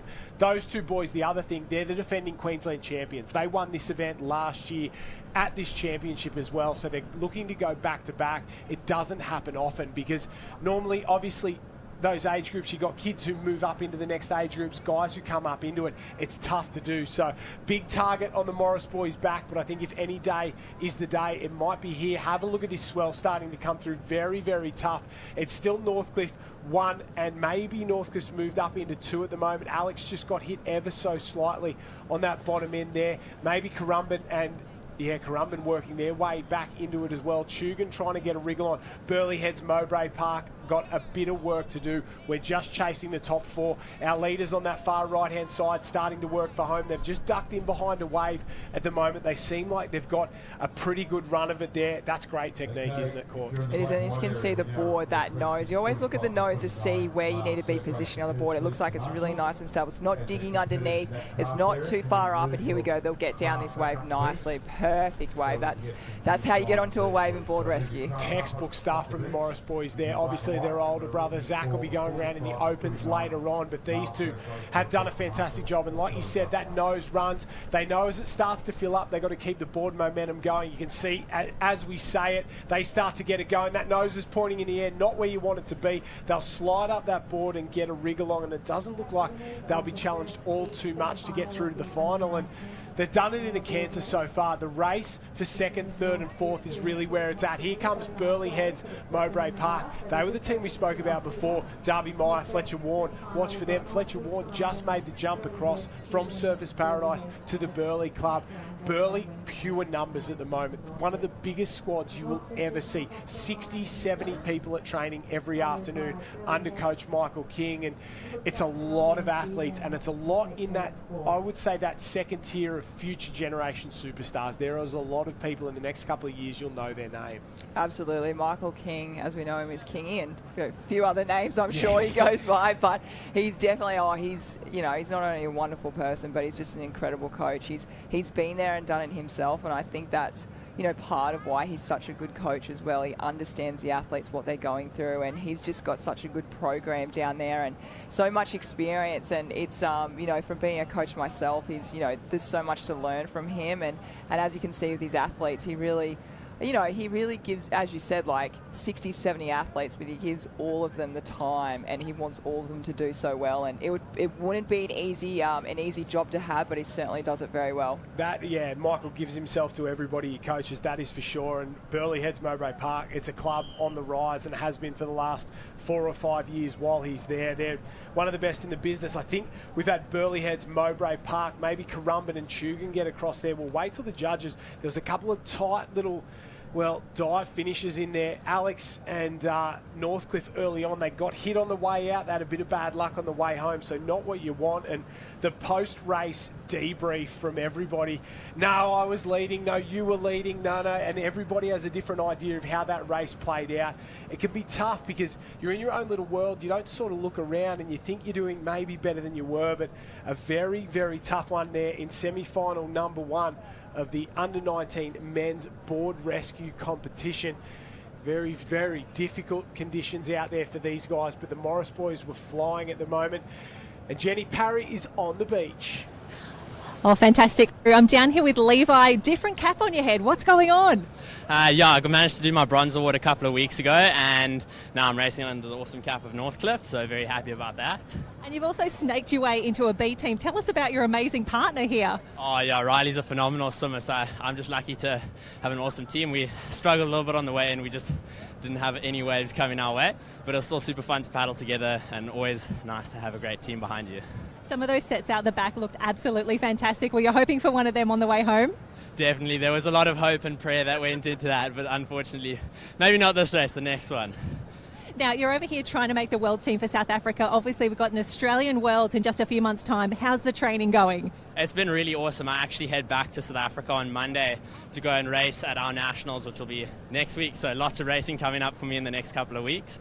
But very excited and very hopeful that I can come back and race down at Kurrawa for World Champs. We would love to see you here. And, of course, looking forward to a few big days of racing here under the Northcliffe Cup. Levi, so great to have you here. Thanks so much. What a story, Courts. The South Africans, they love surf sports, especially ski paddling, downwind paddling, and they're really, really into it. And hopefully he can make that open team and come back, and I'm sure he would be it'd be beneficial coming here racing this event. And that Northcliffe Club, something you're very familiar with. They've done it for a long time. They bring the Kiwis out. They bring a lot of people out. We'll take a quick look at results. Northcliffe A, Burleigh Heads Mowbray Park, and it was Currumbin C, Tugun B. They got through. We say goodbye to a couple of teams I would have expected to be in the final. That Alexandra Headland team, Northcliffe B team as well. That Levi Mays, he's finished for the day in terms of board rescue. But bit of a boil over there, that is for sure. But let's take a look at the start list as well. From the second semi-final, Currumbin A, Tugan A, Dicky Beach back again. A big showing from Dicky Beach. Taj Andrew, Ethan Callahan. If anyone can beat the Morris boys, it's those two. Burleigh Heads Mowbray Parker is showing here. Rocco and Rory from Tugan in Team C. Over the page, Jacko Bond and Taj Sloan. Not a bad little team there as well. Alexandra Headland, C and A, Jacob Dickey and James Mellington. Big shout out to the Mellington family out there. And Mermaid Beach A, Brody and Jeremy brothers, they're going around again. So semi-final number 2. Go back to what we were saying. Northcliffe, traditionally, they've found athletes who want to come to the Gold Coast. They want to train hard. It's something they do very, very well. Yeah, they do. They really give athletes a really great opportunity. They, kind of help them, I guess, not only as being athletes and training, might help them get a job up here to support themselves. And when I moved up, we actually had athlete houses. So you had a place to stay. So they really set the young kids up and make them feel so welcome. And because coming up here without, leaving your home and not having parents, can get pretty tricky. Dinners aren't the greatest, most nutritious meal. But when I actually moved up here when I was 19 and went to Northcliffe, I was in an athlete house with probably about 3 or 4 South Africans, and they were phenomenal girls, and they did really race really well. And it just, as Levi was saying, it just gives him an opportunity to know the pace, doesn't it, of what the Australians, how fast they are going, so he can come back, go back to his training, probably tell his club mates and go, hey, the pace is really fast, so let's get moving. And it's the depth as well. There might be, like Levi will do really well in this age group, but there might be 3 or 4 at that pace, and then it drops away ever so slightly. Same as the New Zealand Championship. That top end is as good as anywhere in the world. They're just as good as the Australian Championships. But the depth, getting through semis and that may not be there. But you've seen the way New Zealand's improved over the last 20 years to become the best in the world at different points. South Africa's doing the same thing. We're seeing more and more of the South Africans come out and race. The US as well, they've been out here throughout the summer. It's growing globally, and it's going to really make a massive difference to this sport. Maybe not this World Championships, but you go 3, 4, 5 World Championships down the line, and it won't be Australia and New Zealand. It'll be Australia, New Zealand, South Africa, Japan, the Americans, the French and the Spaniards all mixing it up. And that's because the athletes are coming out, spending time here. I know there's a few athletes at Mermaid at the moment from Denmark as well who've made their way out here. So very interesting. A couple of clubs you don't expect to do their thing. And we can see we're into semi-final number 2. The swimmers are off and away. And as I said before, a couple of big hitters in this one. There certainly is. It's really tight. Look at that. You could really everyone's squished in there, and as we said before, it's just trying to pick your can and go with it. But at the moment, as we can see on screen, just to the left side, we've got 1, 2, 3, 4, 5 boys. They all look like they're going for the same can, so it'll be really interesting to see in a moment where they end up. Jacob Dickey there from Alexandra Headland, that yellow and black corded cap, big tall lad. Alongside him on the left-hand side, that's Ethan Callahan making his way out at the moment. Keane from Mermaid Beach working into it. Bit of work to do for Tugan.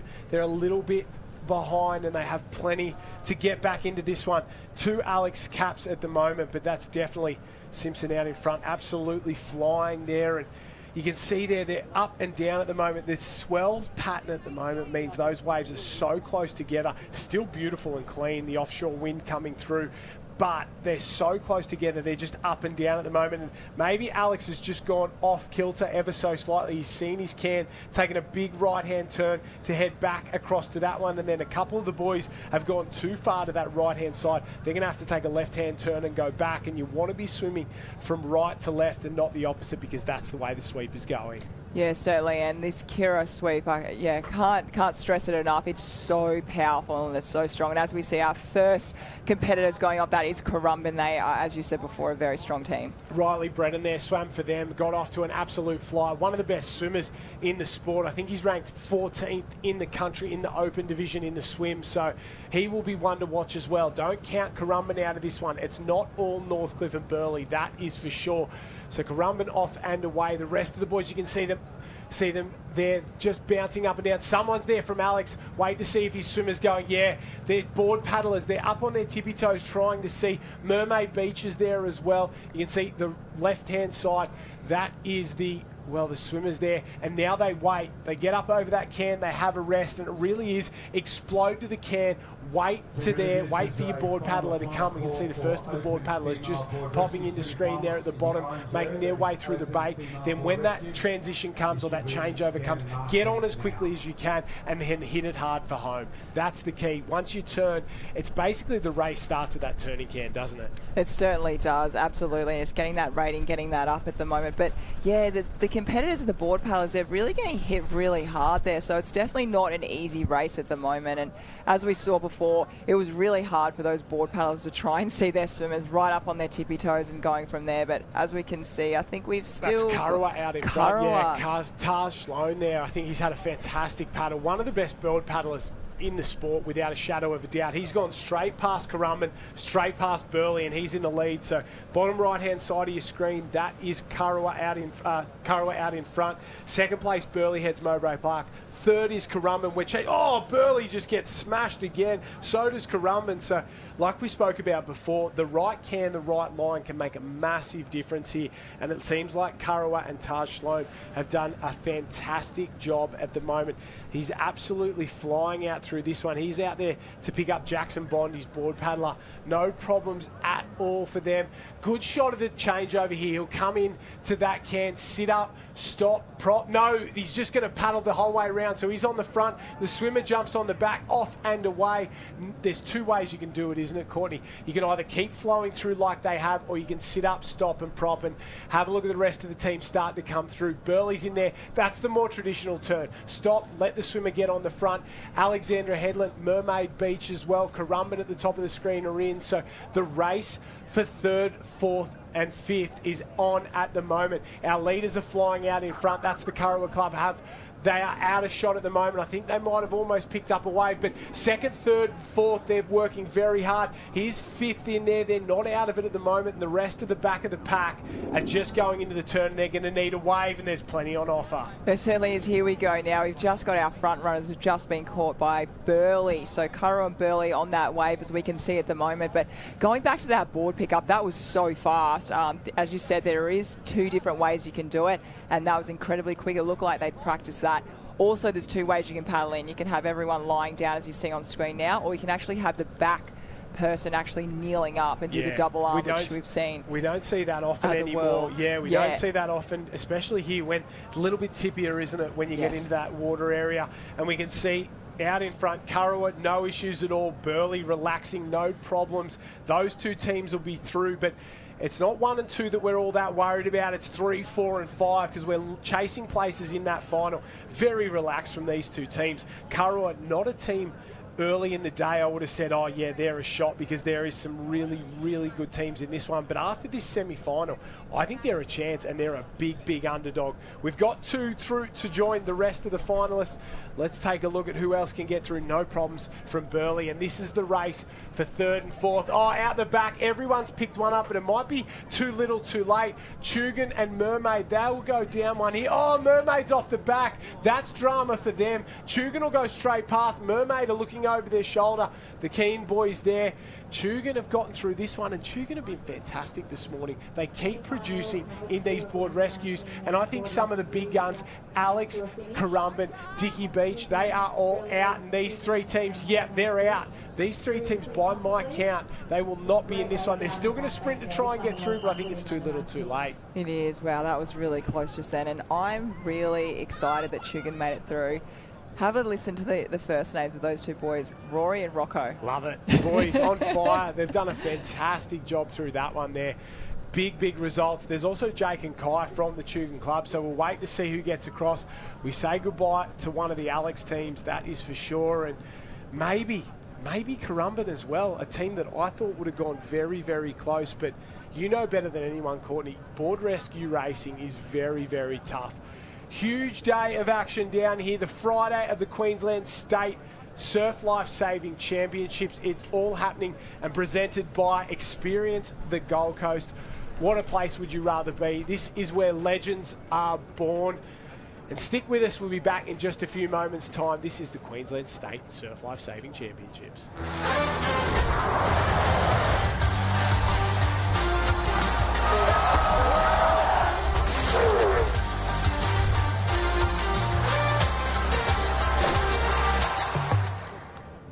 Does it honestly get any better than these Queensland beaches? This freedom. But did you know 100% of the drownings on Queensland beaches were outside the flags? Some of these were even less than 200 metres away from the red and yellow. So when it comes to the beach and surf, maybe we just need to do better. Be a better example. Be the one to look at your mates and care. If not for you, then for them. So just do it for your mates and be a lifesaver. Of course, life-saving. It's at the core of what we do here. The red and yellow and patrolling the beaches. All the athletes here will be part of those patrols. And if you want to get involved, head down to your local surf club. Doesn't matter which one, get yourself involved and make sure you become a part of this movement, because for yourself and myself, it's become a big part of our lives over the years. Huge day of action here. The Masters racing continues. We're in the open arena for the 17-19 Open board rescue events. We also have the tube rescue races coming up, the belt races as well. Double skis, don't count it out. This is Teams Day here at the Queensland State Championships, that is for sure. If you want to check the results, Courtney, go to liveheats.com. You can check out the results from the Masters competition, all the heats that have been today. If it's not on the live stream, it's on Live Heats, so make sure you check it out, and we'll be bringing you all the action here all day long. Make sure you get involved as well. I know I've just heard Matt Bevilacqua, he's watching the live coverage as well. He's loving the action there, checking it out. He won the board rescue last year with Joey Collins, but Joey Collins and I think Corey Taylor, a couple of the other big name athletes, off to the New Zealand Championships this year, so decided to sit it out. We'll wait to see what is coming up. So we've just had the 19 men's, it's time for the 19s women's. We'll run through this start list now. Burleigh Heads, Mowbray Park, the Raywood sisters, watch for them. Northcliffe Team B, Bender and McDonald. Alex Team A, Cleverley and Pilkington. Met, Caloundra, Blue, Ashworth and Quinn. Watch out for them. I reckon they're an underdog team here as well. Noosa Team A, Northcliffe Team C, Marucci Team C and Mermaid Beach Team A. From the girls to the from the guys to the girls, actually, they're on the line. They will watch the boys, and they're going to have the same sort of setup here. They're all going to head down to the southern side.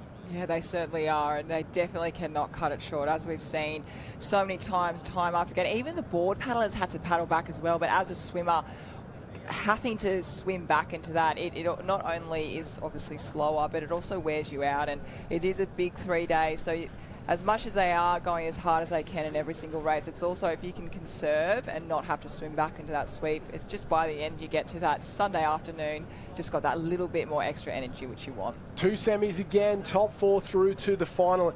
Talk to me about that extra energy. What do you do in between races? Some of these girls will have 5, 6, 7 races today. Come back tomorrow, they'll have upward of 10. And then you got to do it all again on Sunday when it really matters for some of those individual and team events. And that's why we train so much, isn't it? That's why I do 3 sessions a day. And it's, but as I get here, the training's been done, the effort's been done, so it all coming down to racing. But this week, I mean, I like to prep the week before and just get as simple as going to bed a little bit earlier, going to bed at 8 o'clock at night, eating good food, don't skip your meals, make sure you're hydrating the whole time. And after this, you'll see a lot of the athletes, they will go straight to the pool after this, maybe do 500-600 metres, put your flippers on, ice bath. A lot of athletes, that's been certainly a very modern way to kind of recover. You can do that as well. Hot and cold, the contrast is really good to flush out that lactic acid. And it's all really, I guess, as soon as they get off the beach today, it's then you think about recovery. So, having food throughout the day as well, snacking. Like I always tell the nippers, it's not good enough to just snack on lollies. You've really got to have... but that's the best part. I know. That's the best part. It is a few lollies just before you go, but, you've got to make sure you're carbing up, loading up. And it's all these little 1%ers that just, make the difference. And as you said, when it really comes down to that final, especially Sunday afternoon, and most of the time you've got the Taplin Relay and the Iron Person last, 2 of the hardest races. Yep. If you've kind of cut your food, your hydration, cut short in your recovery, you're really going to feel it. And those athletes that have done that are going to come through at the end on Sunday. It's an investment, isn't it? Not an investment for the next race. It's an investment for Sunday afternoon. And we've got the Australian Championships coming up in just a few weeks' time. And that's a 5-day carnival for some of these and a 9-day carnival for commentators like us. We've got to do the same thing. But it's an investment. If you can get the food in, the rest and recovery, you know that it's going to pay off late in the day. And you see the athletes who look like they are absolute world beaters on day one, who struggle on day 5, and you know they've taken the shortcuts. And like you said, it's the little things that make the big difference in the end. You do all the work. Why not give yourself the best opportunity?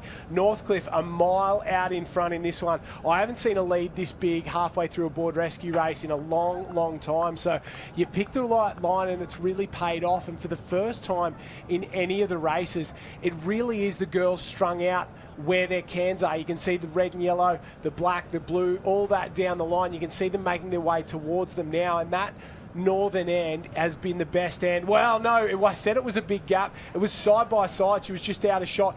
Burleigh, so that's Raywood there, and Northcliffe, the two big gun clubs at the moment, the two biggest clubs in the country. And Burleigh heads, Mowbray Park will get there. You can see in the other shot, that's the board paddler off and away. She knows she's away, and it's a race in 2 at the moment.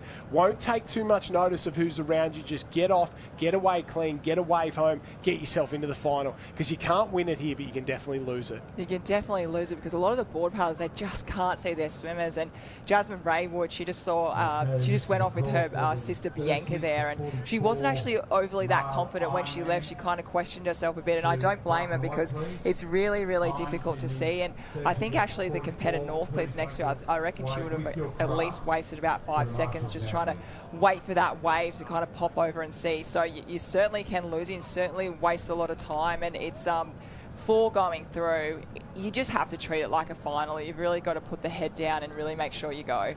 Burleigh in 1, Northcliffe in 2, Met Caloundra in 3, Noosa in 4, Alexandra Headland in 5. We're just chasing the top 4 to go through. You said it to me before about taking that extra 10 to 20 seconds if you were the board paddler just to make sure. It really applies here in the semis, doesn't it? Because in the final, maybe you cut it a little finer because you know it's going to be coming down to, well, a matter of metres. In that semi, you've got to play it safe every time in the board rescue, don't you? Yeah, and you definitely have to back yourself when you go as well. I remember a few years ago, I can't remember if it was the Olympics or the World Titles, we saw Kate Campbell and she had the quickest, when they did changeover. The 4x100 relay, the quickest changeover ever, and that actually came down to the difference of them winning. Yeah. So they questioned whether she broke. She didn't. She was just so, her reaction time was so on. So another skill that the athletes in our sport have to learn is that reaction time and be right onto it. So I like to, again, going back to watching the race before, I always like to count the seconds of the starter of how long it is, just so you know, and going into a bit of detail here. But, these are the things I never did, and this is why you're a 4-time Queensland champion and a resume that's too long. Doing commentary with you this year has opened my eyes to a bunch of things that I'd never even considered, and you sort of talk about as if it's second nature, and things like that I guess they're the difference between being good or middle of the pack for me and being an actual genuine Hall of Fame champion, one of the greatest, if not the greatest of all time, depending on who you talk to. In my books it is. And it's those little things that make the big difference. You taking a second to count the time between set and the gun is something that your regular athlete doesn't really think of. And how many of these things are you telling other people, and how many of these things are you keeping close to your chest? Because in the last 12 months, I've heard more in those 12 months than any other time. It's genuinely amazing. Did you come up with them? Were they told to you?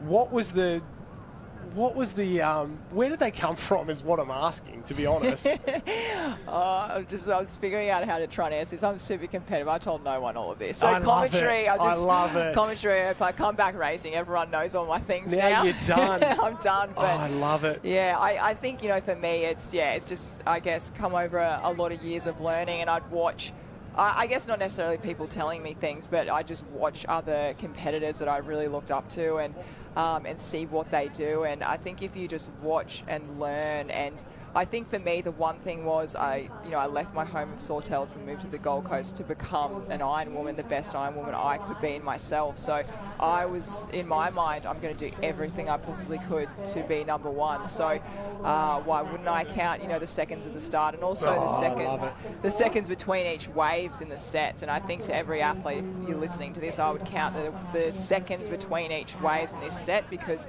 they do change from, I guess, the hours upon the day. But if you can count, then you know exactly when to go hard or to hold up as well. You're as good as it gets. This is blowing me away. Big result there. Northcliffe through, no dramas at all. Met Caloundra, fantastic job there.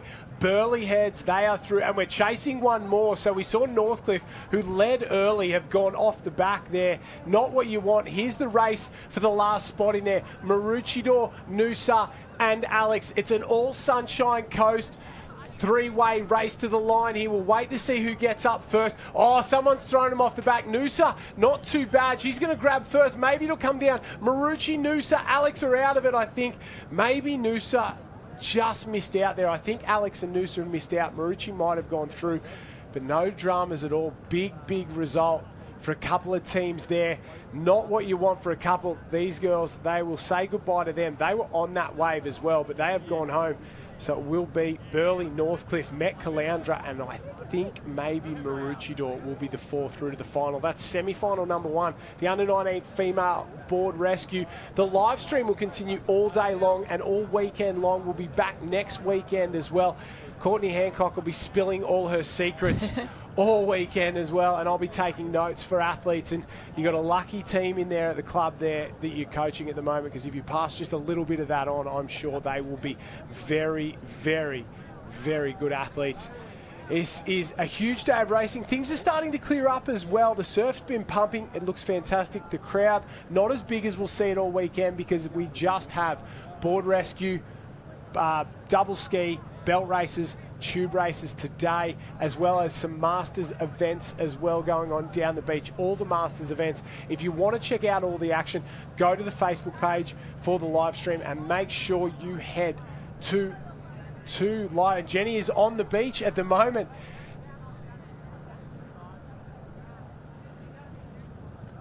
Jenny Parry, I think, is on the beach at the moment. Who are you having a chat with, Jen? Oh, we're on Finn from Maroochydore. We've got a nervous wait now. That was such a tough finish. Yeah, it was. The swim was really hard. Like the sweep is insane out there, so it's really hard, and paddling against it coming in. So it's pretty tricky, but we got lucky with the wave. So we will take any luck that is on offer. Obviously, we're only going halfway out. You're not going the full break, but really tough conditions. Yes, the sweep makes it feel so much longer than it is, but it's still fun. It's good. The waves make it a lot easier, so yeah. Well, we're going to go and check the results now. Liveheats.com is where you find it all. Finn, good luck. Cannot wait to see you and the other Black Swans in action soon. Thank you. Well, of course, they look like they're having plenty of fun on the beach there, and we'll check live heats as well to wait and see who got through that one. Definitely Northcliffe B, definitely Met Caloundra Blue, Burleigh Heads, and it was Maroochydore C. They did get the final spot there. So that was semi-final number one of the girls' board rescue. They just snuck into that final there, which will be coming up in just a few moments' time. I think this is almost the last of our semi-finals today for the board rescue. So from here on out, it will just be finals runs, and we'll be handing out the first of the medals today in this arena. A couple of big guns in this next semi-final there. A couple of teams I'd expect to go close in this one. A few we've seen in the past, and some really big names here. We'll run through Maroochydore A, Zoe Longhurst and Eve Warren. Watch for Zoe Longhurst, a great board paddler, that is for sure. Here is the start list. Burleigh Heads, Mowbray Park B, Menifee and Wood, they're very good. Copsey and Davey from Maroochydore B. Gents and Morgan Trinker from Southport A, don't count those girls out either. Picton and Philpott from Kurrawa, and Punter and Dakota Luke from Dickey Beach. Watch for Dakota Luke throughout this weekend. Has built through the summer so far, starting to really develop as an athlete and become very good. And that Dickey Beach team, I can't give them enough of a rap, that is for sure. Girls are on the line. I think we all know which direction they're headed, Court. They look like they're heading south once again. And you got to go far enough. That is the key, isn't it? Yeah, you definitely do not head off to the left. That is the biggest tip of the whole weekend at the moment, absolutely. And as you said before, Josh, everyone is excited, happy, all the energy is happening on day one, and we've got the team events, but as we see, I guess, we'll see on the live stream, the days go on, the nerves kind of kicking a little bit more. At the moment, board rescue, we can, it's still on, it's still serious, but it was a little bit more fun being the team events. But as we go on in those heats for all the, the tap and relays, the boards, the swim, the skis, everyone wants to be in that final. We'll kind of see those nerves pick up. But just going off on a little bit of a different tangent, just talking about the athletes of Surf Life Saving, just how talented they are. Just over the weekend, I was just looking at names. Alana Picton and also Bianca and Jasmine Raywood. Their sisters actually came 1 and 2 in the Australian triathlon just over the weekend. Their younger sisters. So you see, just I guess we talk about family genetics, but just these athletes that we're seeing, they do other sports to the side, and it's just incredible, isn't it? They're so talented. The Raywoods, obviously fantastic kayakers there. Jazz in the Australian junior team, and you'd put a bet on that she'll go to the Olympic Games one day if she wants to in that kayaking space as well. She's a great open water swimmer. There is a depth of talent. We saw the Olympic kayak team get picked. I want to say 8 Surf Life Saving competitors, a lot of them in Queensland clubs. Unfortunately, a lot of them may not be here this weekend because they have the Paris Olympics coming up. Obviously, the Olympic swimming, we've seen Sam Short in the past, Lani Pallister trying to make her debut at the Olympics, and a few others as well that we sort of don't talk about as often will go around. So Surf Life, we've got the beach events here as well. Bree Master, she's vying for that 100 metres and 4x100 metres sprint at the Olympics there as well. They're trying to qualify a team for the 4x100 relay. The talent in Surf Life Saving is unbelievable, and we've seen it over the years. We've had Olympic medalists, we've had Olympic champions come back to the sport. They just love it. Your Ali Bulls over the years, your Clint Robinsons, you name them, they've been part of the sport, and it truly is the level of athlete here, I think sometimes gets underrated, and they go, oh, it's just clubbies, they're just playing in the surf. No, they're truly great athletes. And I know for the likes of Ali Day, he had that Olympic triathlon program chasing him for a long time when he was just starting to break through. They saw what a lot of other sports didn't, and the kind of endurance athlete he was, and he really got hunted down, and they tried to put him in that program. He said no, he wanted to be an Ironman, and you see what it's done for his career at this point. So the quality of athletes is very, very special. Definitely. And going on to another sport, over the weekend they had the Burleigh Pro at Burleigh Heads there. And surfing. Yeah, and the surfing. And geez, it was so interesting. It was a team event and they surfed. I'll go on it quickly and we'll get back to the race, but they had, I think it was 40 minutes, 50 minutes to get their wave, come back in. And as they tagged the transition, I saw them. Burleigh pad came up the hill, and the surfers, for them, they'd be thinking, they'd probably go, wow, these Ironwomen Surf Life Savers, respect. This is what they're doing all the time. I spoke to a few of the boys from up the North Shore, and they said they battled very, very hard on the old run. So a new appreciation. Looks like maybe Dickie Beach, first one there. The rest of these girls went a long way too far to that south. So we said you're better off going too far than not enough, but Maroochydore definitely big moves. And Dickie Beach first there. They're off the beach and away. We can see gents from from Southport off. Burleigh Heads Mowbray Park had plenty of work to do to get back into this one, but big swim from Dickie Beach early on, and we can see them into the water, off and away. The board paddlers definitely don't run as far down. You're sitting on top of the water. It's not going to take you as far across, and now the swimmers just wait. Menfie there from the from the Burleigh Heads Club. She's had a great little summer as well. She's really developing into a great young athlete there. Got to get herself back into this as they're all chasing the leader in the background there. That's Dickie Beach from the Sunshine Coast. Marucci and Currow working their way through. Not pushing too hard, these little whitewater waves at the moment. They can just lean back, get the nose up and over the top. Doesn't look like it has too much punch in it, but once they get to that back bank, that's really where the punch is coming from, isn't it? Yeah, that's it, that middle section at the moment, and it's really got a lot of water movement, obviously, with the sweep, but it is the first time we've actually seen the girls go too far south, and that's where we draw back to what we were talking about making sure you watch that race in front of you. It's just such an advantage to do that, because if you think about, if you're sat at the beach all day and you watch the tide and the waves, it changes so much, and the wind and everything. And at the moment, obviously the wind's settled, the wind will be picking up later this afternoon, but you just got to keep on to it. It's not always going to be the same. So when you do your warm-up in the morning and you think, okay, I'm going to go 20 metres to the south, that's going to be what I'm going to do all day. You can't do that because it is changing. So just being so aware, talking to your coaches and just watching that race ahead, I can't stress that enough. We spoke about the little things, and I guess it's just another little thing that goes into it, and missing sessions and getting weeks of training done. Oh, as one comes through out the back, Burley's forced to roll underneath that. That really threw her around. So that power out the back is starting to become more evident. But the little things, they're, I guess, the bricks that build the house, don't they? You've got a foundation of your training, but you've got to add all those little points in there, and watching the break and watching for what's going on is an important one. Kurrawa out in front, Southport in second place, Marucci up and over in third. Burley and Dicky Beach have absolutely been belted on the way out, so they're going to fight their way back into it at the moment. We'll get a great shot of the changeover here. We've spoken about the two types you can do. You can stay down as a board paddler, just angle the nose around and the swimmer goes on the back, or you can sit, prop, stop and let the swimmer go on the front. That's exactly what they've done there. Curra was turned and they're on the way home. I guess another club that's had a big coaching change in the last couple of months, and at the moment with Guy Andrews there, they look like they've had a bit of a renaissance at the moment. They've been a great club for a very, very long time, but the energy that Guy Andrews brings to that club, there's no one more enthusiastic about clubbies. He loves it, and you see him out there, he's board paddling with them, he's running, he's such a fit man, and he's got his resume is huge. Yeah. For anyone who's watched, Guy Andrews out there, what he did, he's had some phenomenal races, 2 sprint finishes to win the I guess Uncle Toby's Series, back then. yeah, that's it. It's he's 3-time champion, I think, and if he's in the conversation in that top, I would say 5 through 10 as all-time great Ironman. Well, in my terms anyway, he was very, very special. His only issue is he had some of the other all-time greats in his same era that probably stopped him from winning.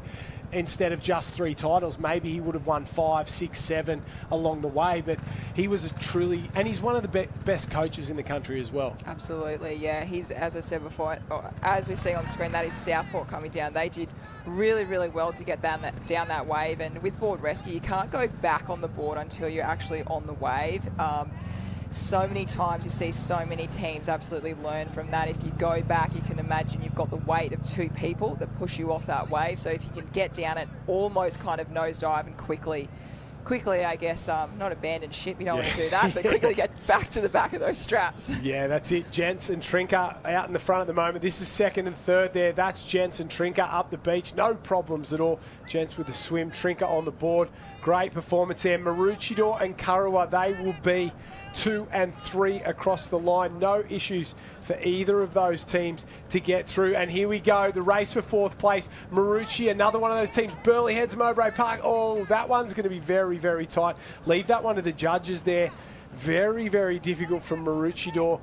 And Burleigh heads Mowbray Park, so very, very difficult for a couple of those girls. After leading early on, Dicky Beach unfortunately will not go through to the final, so we're just chasing 4 through to the final in this next one there, and a very, very tough run for a couple of these teams, and we've seen it all morning long. Leading early on, board paddler gets hit, you don't get a wave, race over, day over. Yeah, it is. And also, once you get hit on that board, you get swept to the north. So you've got another 5 metres you've got to paddle back. And being a race that's so short and so quick and so explosive, losing that 5 metres kind of adds up to more like 20 metres. It just compounds and compounds and compounds, doesn't it? You think you're doing well, you get hit by 1, you've got to paddle further, and before you know it, you've gone from first back to the 6th place, like you said, and your day's done. So very tough for these guys out there racing very, very hard, but it's good when you win, and I think Jenny Parry's on the beach with our winner. Jen, you there with our winner? Oh, there we are. I'm down here with Chelsea from Southport. What a start for the fried eggs. Yeah, it was so good. I went out in the swim and Morgan came out in the board and we just came home strong, so it was good. good start to the race. And I saw another Southport cap lining up now. We've got more crews in the mix. Yeah, we've got our open team with Brodie and Bella, so they should do all right, and excited to watch them. And it's so wonderful having you as a Gold Coast local now. You've been up here for a while, made the move from South Australia. No regrets? No, definitely no regrets. I love it up here. Pierce is a great coach. I love all the girls, and it's just so fun. And you're doing so well. Cannot see you in the final later today. Let's go cheer for the other Southport crews. Thank you very much. Yeah, Southport on fire, and yeah, a couple of those guys making the move. South Australia, we talk about places that are doing a fantastic job. The South Australians are on fire at the moment. They are really performing, obviously led by your training partner, Lucy Derbyshire there. She's doing a fantastic job, but there's a rich history of South Australians. We just spoke about Guy Andrews. He did very well down there in the past in a couple of events. Open Women's Board Rescue semi-final number 1 is in the water, off and away, and this is the last of the semi-finals. We're going to run all day. I thought the 19 girls was the last, but the Open Women is the last of all the semis, and then we'll be straight into the finals later today. The start list for this one, Noosa heads Team A, Fenella Gibbs, Beale and Jordan Mercer. So watch for them. They'll be very, very good. Good to see Geordie Mercer back and doing the mum thing now. So little Miley Mercer there. We'll be watching on the beach, that's for sure. Currumbin A, Holly Holmesby, Jada Kempton. Burleigh Heads D, Soraya Lee, Holly Main. Northcliffe A, Harriet Brown, Naomi Scott, watch for them. Emu Park B, Chloe Hooton and Graham McRae. Burleigh Heads C, Charlotte Cross, Grace Otto, watch for those. Burleigh Heads B, Kirsty Hardstaff, Lily O'Sullivan, and Northcliffe B at this top end. Very, very tough racing in this one. You've done this one a lot, Courtney Hancock. How tough is it to win a board rescue anywhere, let alone at the state championships? It is so tough, this one. It just, you've got to have a good teammate, and not only you want to have a really strong alley as well, because we are, I guess basically you're across kind of 50 metres, so that can be different to every single can, but it's so tough. Bonnie and I actually did this race. We started when we were about 15, yep. And we had, I think, 8 or 9 seconds at the Australian titles. Our first one was we tripped over the line and Christy Cameron and Crystal Smith went past us when we were 15, 16. Brutal. That was our first one. Brutal. And we just wanted it so much, and it was so hard, and it actually, Bonnie felt so terrible because the year I didn't go with her, I actually won with Hannah Scully. And I said, Bonnie, it's not you. It's so hard to win one, and if you can, it's really special. And you'll always think about it as definitely one of the best moments you had in this sport, that's for sure. Yeah, I bet. Here we go. Northcliffe Burleigh 1 and 2 there, off and away. It looks like Naomi Scott might have been first one there. Lily O'Sullivan as well. So there's Harriet Brown making her way into the water, not paddling the traditional yellow board we normally see. All of the other teams except, I think, Emu Park is there, and that's almost everyone. There goes Jordan Mercer. Have a look at that. She is absolutely flying off the beach at the moment. When I speak about Harriet Brown not paddling that board, Geordie Mercer not on her traditional board either. I think a lot of these girls would have borrowed some of the boys' boards, just a little bit bigger, a little bit more volume will allow them to run home just a little bit easier, that is for sure. We can see the two Burleigh Heads teams in the background there, Northcliffe in front, so it's definitely Northcliffe 1, Burleigh, then maybe Noosa as well. There goes Currumbin starting to work their way into it, another one of the Northcliffe teams, but all of these teams are being smashed on that back bank. It's not that deep. Gracie Otto on the purple there for Burleigh C just got hit. Kirsty Hardstaff goes up and over. And on the far left-hand side, just sneaking up and over one is our leader, Harriet Brown. This lovely lady here, her final year in the sport, decided to hang it up, something that you've been through in the last 12 months.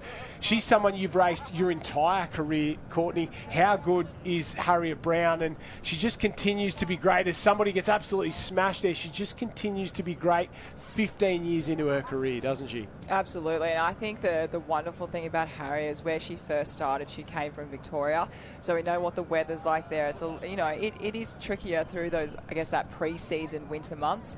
Decided to come to the Gold Coast, and when she came to the Gold Coast, she was so young, very new on a ski, and I think same age as Bonnie at the time, and just the way she's improved and come forward, and now still today she's still out the front leading board races, and she's really had a dream career. And it's Harriet is definitely going to be missed, absolutely, as years to come. So I think for all of us watching her now, you know, it's really making the most of watching Harriet at the moment, and we look forward to seeing her do really well at this state titles. And for her teammate Naomi Scott out there at the moment, Oh, you know, that's good. she'd be feeling so blessed to be with Harriet for her last year. And it's I think with Harriet, speaking to her, she just really wants to make the most of, you know, these last few months of being an Ironwoman. Oh, big wave coming through out the back. This might pick up the back markers. The leaders have got one, and the back markers are going to try and run down this. Burley pushing. No, they'll miss it. I thought that wave was bigger than it was.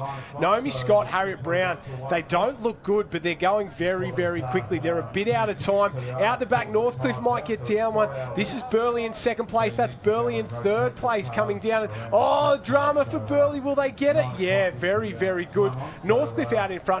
Burley, and there's a Northcliffe team there in the background trying to race down at the moment. Naomi Scott, Harriet Brown. That's Scott on the front, Brown on the wave, on the board behind there. Really, really good. And this is going to be one of those interesting ones. Scott's a good board paddler, a fantastic swimmer.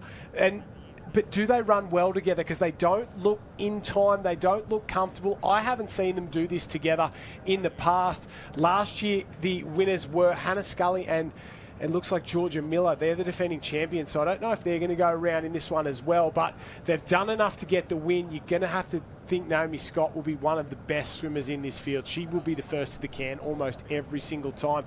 Here is the race for second, third and fourth up the beach, and it's Burley heads Mowbray Park. Noosa were in this one as well, and Northcliffe. So, yeah, Noosa across. Big performance there from the girls from up north on the Sunshine Coast, and that'll be all she wrote. Northcliffe, Burley, Noosa. We say goodbye to another one of the Northcliffe teams as well, and a couple of the other teams I thought would have gotten into the next round or into the final, but that's not how it works out. Goodbye to Emu Park, goodbye to Currumbin, and goodbye to Burley Team D. They go home for today. Oh, yeah, I couldn't even imagine trying to pick the Northcliffe teams. They've got so many teams. You go right down the alphabet, I guess, you know, there's so many girls, so it'd be so hard, and they're all so strong. And I think you'd like to think it would be Georgia Miller and Hannah Scully. They'd be a really, really tough team. I think with Naomi Scott and Harriet, I think they're both really tall. So I think it's just trying to get their long bodies together on the board and as you said, try and get that stroke rate together. So, but it's really hard, and yeah, especially being tall, you got long arms. Yeah, very, very difficult for those girls that are just tall, and for the boys who are really, really heavy. You get a Ben Carberry there at 90 kilos or a Maddie Poole in the past. It's very difficult to fit them on a board, but the action will continue all day long here at the Queensland State Championships. Board rescues have been great so far. It's been really, really good action, and we'll head back down to the beach. We have Jenny Parry on the beach with super mum Jordan Mercer. I do. Geordie, how are we feeling? That was a big race. I'm feeling the feelings at the moment. I think I'm the board paddler and my swimmer Fenella.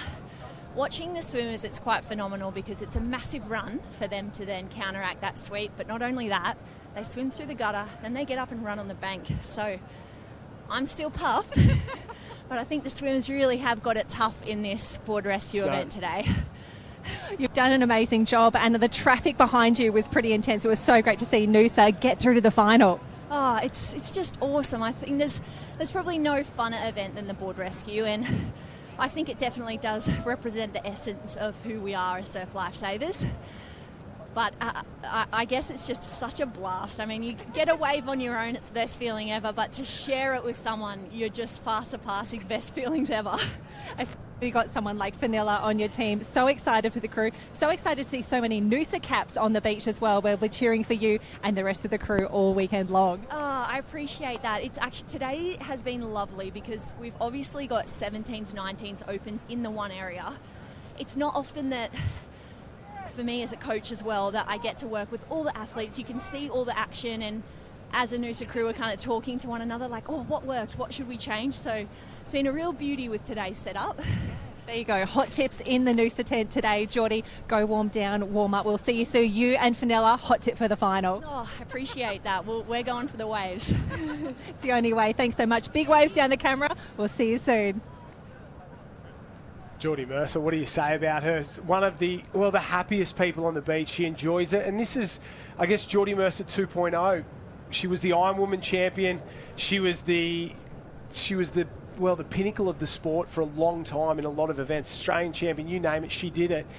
Goes away, starts a family, and everybody just goes, oh, that's it. But no, she's proving it wrong. And it doesn't happen a lot in our sport, but we're starting to see it more and more. And I guess for a long time it didn't happen in any sport, becoming a mum and coming back. But it's happening everywhere. You're seeing AFLW, you're seeing in tennis, you're seeing a lot of sports where becoming a mum isn't a career ender. It's just something you do halfway through. And we're great. Geordie Mercer's blazing a trail, that's for sure.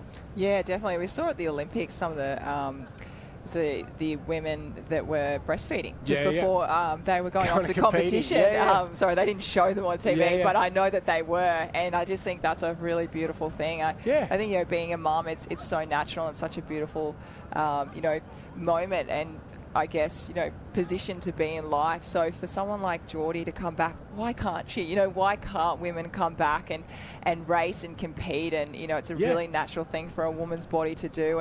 And they do say that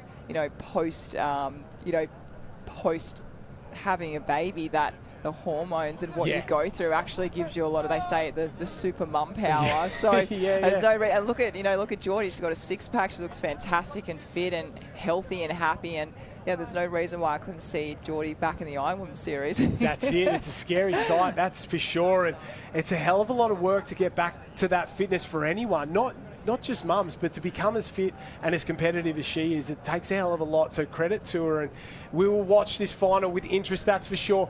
Semi-final number 2 in the water, Burleigh Head's E team we'll take a look at the start list of Miller and Charlotte, Alexandra A, Malaya and Poppy. Then we go down to Southport A, Brodie Trinker and Isabella Davies. Emu Park A team there, Brittany Hooton and Emily Lingard. Mooloolaba A, Kira Bascom, Jen Mullins, and then Kurrawa A, Emily and Michaela.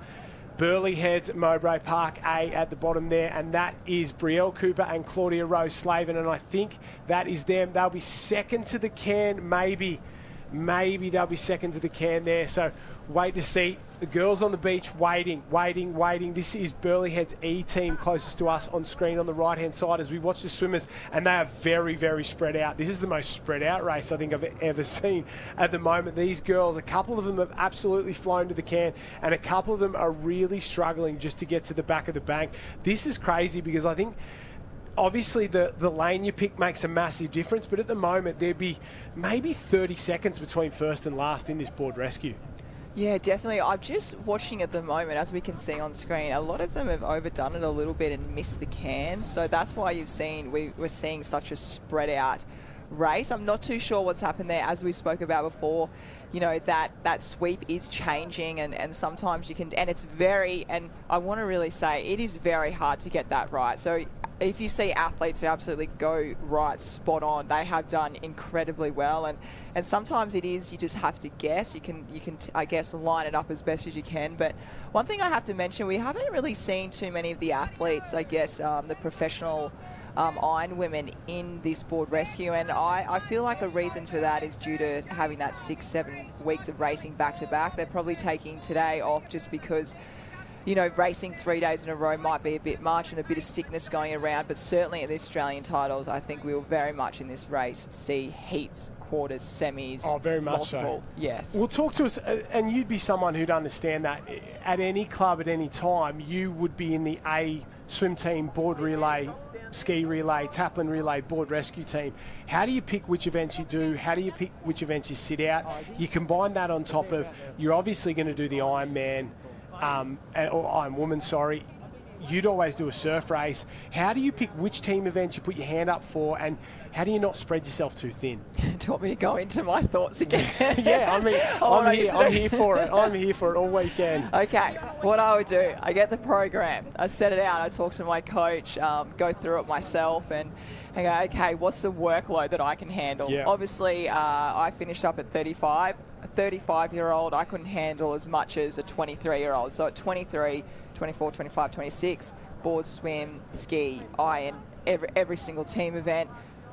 I guess closer to that 28 years of age, I thought, okay, I'll drop the board, and I really focused on swimming was my strength out of Was swim, that because board, ski. you thought you could win the surf race? You didn't think you could win the board every time? I think also with the board and ski legs as well, you do a lot more rounds. Yep. So the swim usually do a quarter and a semi due to you can have much more numbers compared to a board race. There's only 16. So for me to get ready, my main event was the Iron Woman and the Taplin and relays. So for me to get ready for that, I went, okay, swim race is only 2 before the final. With a board race, you might have 5, 6. Same with the ski. So it's just knowing yourself and knowing your body and what you can handle. There's athletes who can be the same age and some can handle more than others. And for me, I was lucky being more of an endurance athlete. I could handle a lot more, but at the same time, you've got to make sure, as we spoke about, you get to Sunday and you're ready to go for the finals. Good insight. I'd just take a guess and see what happens there. Southport out in front at the moment.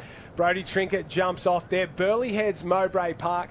Claudia Rose Slavin and Brielle Cooper there. But Southport will win semi-final number 2. They've done a fantastic job. And another dark horse. You see these big guns, Burleigh, Northcliffe. They're the ones you'd expect to be dominating the final. But Southport can win this one. They just get a little bit of luck. Kurrawa will get across the line in 3rd place. They've done a fantastic job in this one as well. Very consistent throughout the entire day. And it looks like maybe Burleigh heads Mowbray Park will steal that final spot as well. So big result there. So we've got Burleigh heads Mowbray Park A, Kurrawa Team A, Southport Team A, and Burleigh Team E. That's Miller LaRoche and Charlotte Hart through to the final. That is our top 8 teams.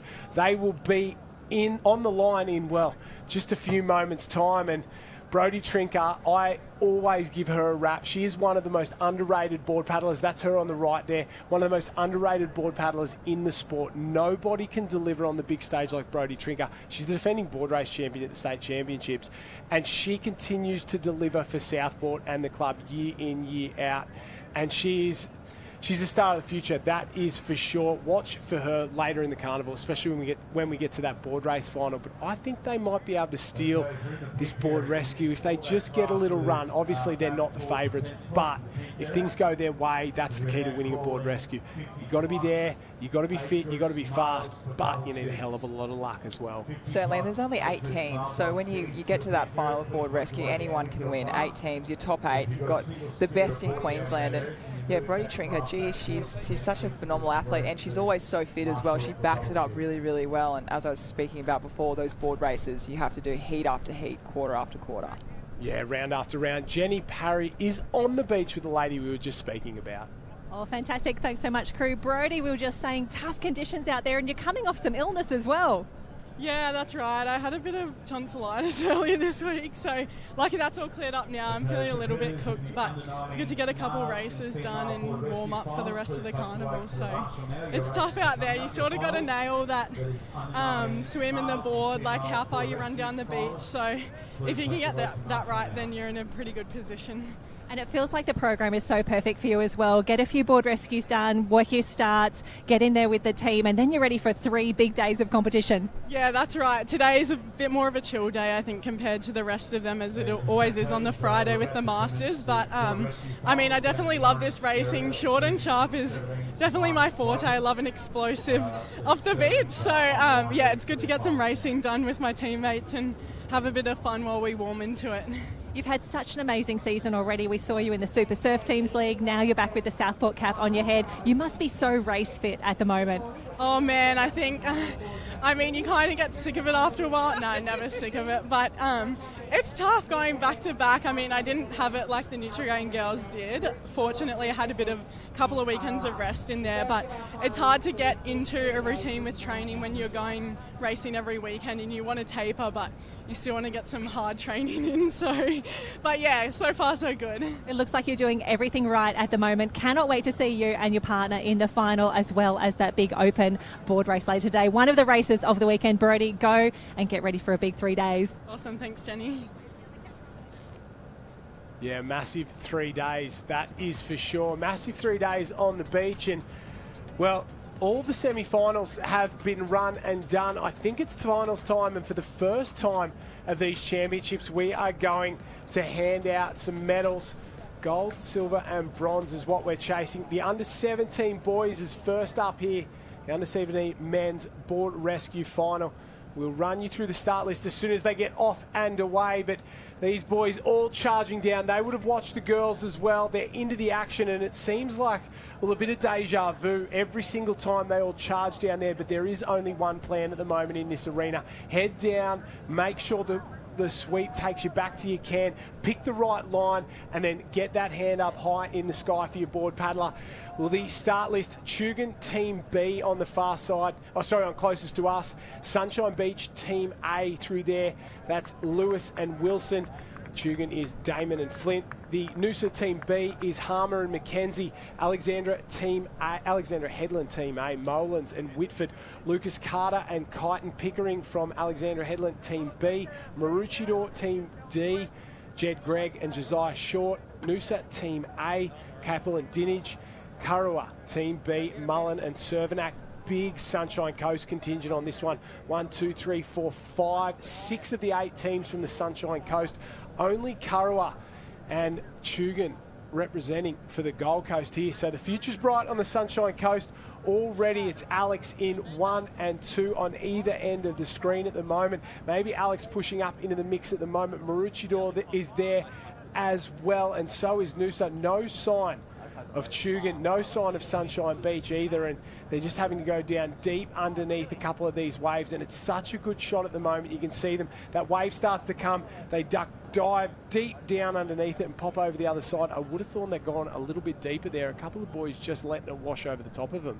Yeah, they certainly did. It really wasn't even then. You had this closest to screen. They actually copped the whitewash at the start there, and the southern side did, and then it kind of swapped over. So it's a little bit all over the place, and you've just got to, I guess, what cards you dealt with, you've just got to deal with them at the time. But at the moment, I believe they didn't run down as south as we saw this morning. So everyone at the moment, I think with this being a final, the pace is lifted. Everyone looks more confident from where they're going. I think I saw, further on in before the semis, they kind of had their heads up, bobbing around. But remember, these athletes have now been on the course a couple of times, so the confidence there. And at the moment, they're going with that sweep and just setting themselves up. It looks like Kurrawa at the top of the screen, really working their way into it at the moment. Big gap back there. Noosa heads there, second from the top. It's Maroochydore 3 from the top there. Then both the Alexandra Headland team at the moment, I think they're coming closest to chasing Kurrawa. A huge gap back all the way to Noosa. Sunshine Beach at the bottom of the screen there as well. And Tugun are well and truly out of it at the moment with plenty of work to do. As they come into those turning cans, it's definitely Kurrawa at the top there. Kurrawa will be first there, just ahead of Alexandra Headland. Alex, Maroochydore, Sunshine all got there at basically the same point. And as we said, we can see Tugun and Noosa left on the beach with plenty of work to do to get back into this one. So it's Kurrawa's led from Alexandra Headland. Alexandra Headland, Maroochydore and Sunshine Beach. They are your top 5 at the moment. You can see the boys on the board really starting to wind it up. This is so close right now, and the board paddlers know it's not a full board, individual board length, so they can get in, get that pace and get their stroke rate moving so they can get through that shorey as we've seen before. So this is really on. It's amazing how we've just come to the finals. The energy's up, and you can just see everyone just goes up another level, even though they were going, flat out in that semi-final. Whenever you hear that word finals, they know that the medals are online. This is a Queensland title, so you're going to be Queensland champions. It's amazing to put on the resume. So the feeling is on, and it's really exciting. Still Kurrawa in the lead. He has done an absolutely fantastic job. We'll take a look back. He's got a long way to go back though at the moment. He'll go all the way to the top of the screen. Alexandra Headland in second place. Then you could probably throw a blanket over. I think that's Noosa's come into the mix at the moment. Maroochydore and Sunshine racing for third. So Kurrawa out in front. Oh, there's a big set here. This might clean 1 or 2 up. They're going to have to get over it. 1, 2, 3, 4 over the top. 5 and 6 are going to get hit by that one. And at the moment, 3 medals does not go into 4. It's Kurrawa in 1, Alex in 2, Marucci in 3, Sunshine Beach in 4, out in the clean green water. Changeovers are going to be critical here. Let's take a look at Kurrawa. He's had to go a long, long way back. He lays down, sits up, stops, spins it around, then onto the front for the board paddler. Swimmer on the back. There's a wave coming through. If he can get around quick at the moment, you can get that right around nice and quick, you may be able to pick something up. Alex are on and away. Sunshine's on and away. They had a good changeover. They've just gone in front of Maroochydore, but here comes a wave. Oh, a little collision at the bottom there. Sunshine will get the best push out of it into second place, so they've gone from fourth to second just in the changeover, but this is our leader. Kurrawa are out in front. Geez, Sunshine looks so good. They just came in and they just really milked everything they can. As you can see right now, Kurrawa on that south side, I liked the look of them. Big wave. They were on the edge there. They had all the waves to themselves on that south side, and look at that. Now they can...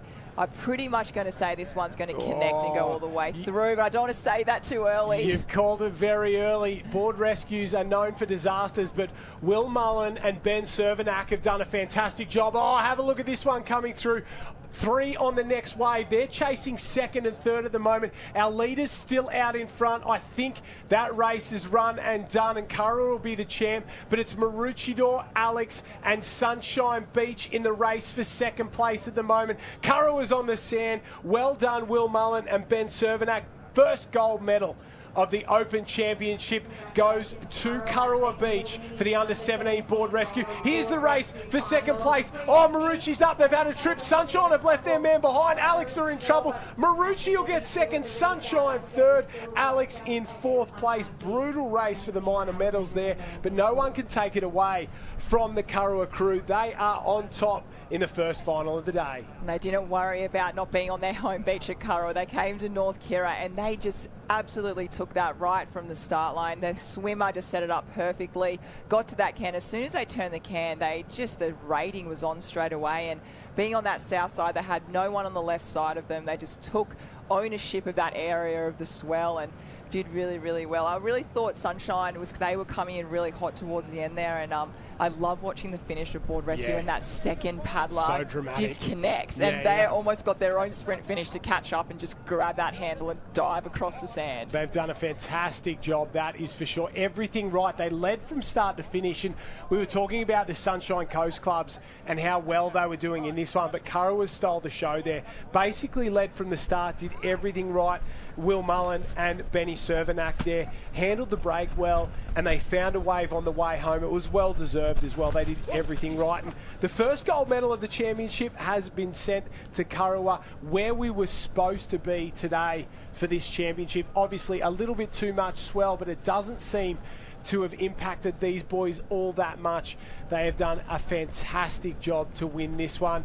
First final of the day, Kurrawa gets the gold medal. Jenny Parry is on the beach down with those two guys. We'll be with them in just a few moments' time, and well, I can't wait to hear from them, because you win one that easy, you've got to be confident, and watch out for the Australian Championships, Courtney, because they will be one of the favourites. Yeah, they were a dynamic duo then, didn't they? They worked so well together, and as you said, Australian tires, they look like they had done that 1,000 times before. Look so comfy, so confident. And from here on, what have we got next to? We've got the under-17s. It's just really started from there. The energy is high. Yeah, they've done a fantastic job so far. Under-17 boys, under-17 girls. We'll continue the carnival rolling all day long. We might hear from those boys in just a few moments' time, because the under-17 girls are off and away. We'll take a look at their final. This one's going to be good. I've got a huge wrap on this age group. The under-17 girls age group at the moment nationwide, I think, is the best age group in surf sports. They're competitive on an open level. It's very, very deep. They're good young girls. They're great role models, and they're great athletes as well. So watch for these guys in the future. I'll run you through the start list now. Alexandra Headland A, Serena Bond, Eliza Parrish, Tugan A there. Then Maroochydore A, Jarrett McGrath, Northcliffe A, Crellin and Newton, Tugan Team A, Callist and Hughes, Emu Park Team A, Tatum Harney and Renee Schluter. Then we go down to Maroochydore Team C, Ackley and O'Prey. Watch for Jay O'Prey to swim early. Very, very good young swimmer. And Alexandra Headland Team B, Millie Peterson and Zoe Woods. Watch for those girls as well. So going to be very interesting to see here. A couple of names that you recognise, you've seen in the past of the sport. And well, the future's bright for all of these girls. They're off and away, and you can see they're just doing that bounce up and down in chest-height water. That's when it's too shallow to swim, too deep to wade. It really is an awkward sort of depth on that back bank, isn't it? These are my favourite conditions. Yes. I love it. I love that. It changes things up. You run in, you either go into a gutter, a bank, and you've got a dolphin dive. This is one of the skills when you learn when you're a nipper, and you just try and practice it as much as you can. And it's really all about feeling the way that the sweep's going, the swell, and that's why I never wore goggles, because I always like to open my eyes and see where the whitewash, like how deep it was going. You really want to pop under, grab onto that sand, pull yourself through. I really find it's really quite enjoyable. It's not just kind of, you run in, you dive in, you start swimming. It's almost like you're on a kind of, I don't know, a little journey out there, aren't you? Going through all different things out there. I was just struggling to get around the Cairns. You're going on journeys, all kinds of stuff. We couldn't be two more different athletes at the moment. Alexandra Headland out in front. I think that's Zoe Woods, younger sister of Emma Woods, a fantastic young swimmer and board paddler and Ironwoman, to be completely honest. But she leads on the way out, doing a fantastic job. Maroochydore in second place. So it's Alex in 1, Marucci in 2, Northcliffe in 3, Chugan in 4. Maybe that young lady from from Northcliffe is just cutting back to her can, has gone way too far. Zoe Woods from that team on the far can. Have a look at her go towards that can, and you can see the two different angles. You don't normally see that in surf races, obviously, because they're all going to the one can, but you can see the difference in distance there. Out in front, Alex in 1, Marucci in 2, Northcliffe in 3, Alex in 4, Chugan in 5. That's your top 5 at the moment. And these are our leaders. Zoe Woods on that far side. She's going to cut back to her cans. I think that's Jo Prey just hot on her heels from the Maroochydore Club. Here is Emu Park there, Hooten trying to work her way into it. She's trying to work her way into third place as well. So these are our leaders at the moment. You can see Woods on the front. Up and down. She'll go up this one. She'll take a quick look at the can, make sure she's on the right line, keep swimming for it, and she's not too far away from that can. She's green and gold. Will cut across at the last minute, grab that can, and you wait and keep the arm up as high, as long as possible until that wave comes through. She's dropped it down. Her board paddler should be gone. Jo Prey in there in second place. Northcliffe's in there as well. The other Alex team is in there. You can see this board paddler just realises, gets off and away. A couple more girls gone, and almost the entire field there. We're just waiting for 2 more to get to those turning cans, and you can see how far down the beach they're heading. But Alexandra Headland, Maroochydore 1 and 2, they've got a good lead. They certainly do. I think a lot of the girls went really late then, so the swimmers have put in a huge effort to get the distance out in front, and I don't think, especially the Alex team, I don't think they realised their board paddlers, because when the girls went out there, you've got to try and get your whole body up over. On that can, yeah, so that you can pull yourself up and get as high up as you can, because it's really hard to see. But this is coming down to the wire, isn't it? So close right now. Oh, both girls roll. Both the leaders roll. Alex and Maroochydore had to roll underneath that one. Not what you want. You're spot on there. They really struggled to see it, and sometimes it can be the swell coming through when you've got a big wave that comes up. The cans kind of disappear and the swimmers disappear. You can't see the hand. You've got to keep it up there until you go up and over the next one. Make sure your board paddlers picked it. Make sure they know what's going on, and then they're off and away. So 1 and 2, still the same 2 teams. Alexandra Headland in 1, only just ahead of Maroochydore. There's a big wave to negotiate out the back. They've got to go. They've got to scramble. They get over at the top, not too bad. Alexandra Headland's moved up into third place there. Chugan, have a look at Chugan come late. They won their semi-final. They're going to work their way into this one. So they've gone from, I would say, 5th or 6th place up, vying for a medal at the moment. There's a big wave out the back, but that's on the back bank outside these breaks at the moment. Northcliffe really got hit on the way out there as well on the inside, but it's still Alex in 1 and 3. Maroochydore maybe, as I said, that working their way into first place. Chugan and Kurrawa really trying to get in on the race. Yeah, as we saw with the men's before, the under-17s final, you want to get around that can and get into, I guess, when that main set comes through, you want to be turning into shore. You don't want to be going out to sea. So as you can see, here we go. They've both done that traditional pickup and heading in, and they get the first choice of every single wave coming through. Very clean for both teams.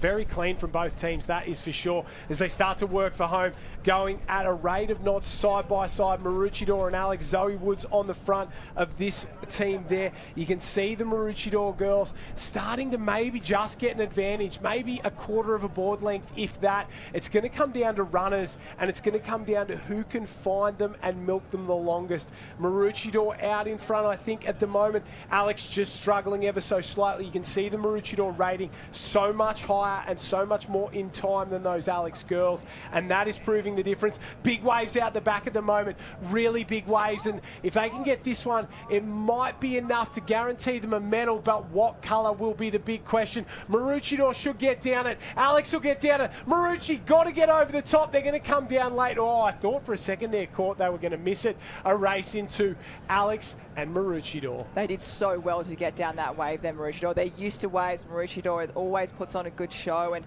it'll be really, we've just seen the Alex just know they're back on. They just went sideways for a moment there, but it's going to come down to this sprint finish. If I was the back, I'd get up on the knees. Here we go. They've almost listened to you like that. Marucci's first up. Alex is tripped. They've got to cross the line together. Does she know that her teammate isn't there? Yes, she does. Big win from Maroochydore. Alexandra Headland in second place. What a performance from both those clubs. Here comes Chugan in third. That was Bonnie Jarrett there. Or, sorry, maybe it was Ackley and O'Prey, or Bonnie Jarrett and Sarah McGrath across the line. Sorry, two Maroochydore teams in that one. So maybe Chugan have grabbed a third place there. Huge performance. Hugs all round. Here is Alexandra Headland B there. I think they'll cross the line in fourth place. Sorry, Alexandra Headland A cross the line in fourth place there. So Marucci in one, Alex in two, Chugan in three. Here comes Emu Park and Northcliffe there, all getting minor medals. That was a race we'd like to see.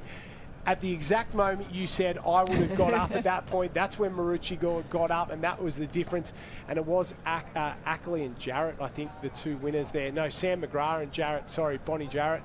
So those girls, they deserve a big performance. They certainly worked for it, because that was a long, long board rescue race. That was really long, and with board rescue, you're going flat out for the swim, and then you have a little rest in the board paddler. No rest for them, straight out, pick up their partner and head straight in. So the heart rate gets really high in this race, and I think we've seen a few times with the finish, I guess the swimmer on the front, their legs actually get caught up because the board paddler's on top of them. So they've that's why I talked about the back person getting up as soon as they can to let the swimmer out free. And down on the beach for the first time today, Christy Munro is with the winner of the men's 17 board rescue.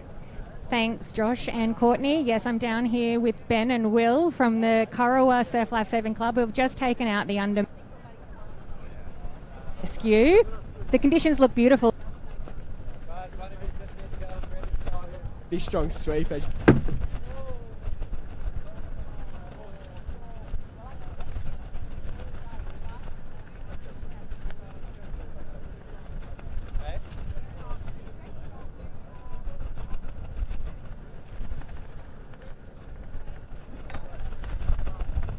Well, sorry about that, guys. We've just lost them down there on the beach. We'll grab them back as soon as we can. The wind and the rain starting to come through. And an interesting summer's day down here on the Gold Coast. You talk about Melbourne, 4 seasons in one day, but to be completely honest, we're getting 4 seasons in one day down here at North Kira Beach. We were supposed to be at the Broad Beach stretch of Kurrawa, but a little bit too much swell. We like to play safety first on the sand, and that means we have headed down here to North Kira down there. The Sunshine Beach crew are loving it.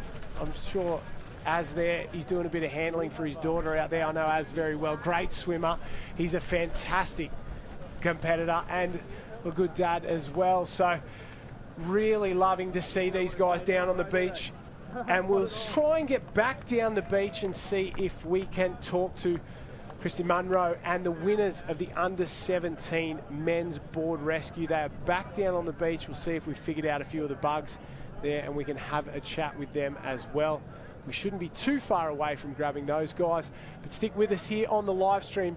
It is the Queensland Surf Life Saving Championships, and we are back on the sand with the winners of the under-17 boys board rescue. Josh, sorry, just losing some of our signal there. Ben and Will from Kurrawa taking out the under-17 men's board rescue final, the first of our finals at the state championships. tough conditions out there for you. Yeah, it definitely was. There's a strong sweep, and after a week of surf, it's good to be back. And getting out there in the swim, what was it like waiting out there for your board paddler? Was it a nervous wait, or were you pretty confident? I was pretty nervous, but when I saw Will come over that wave in first, I was pretty keen, pretty relaxed after that.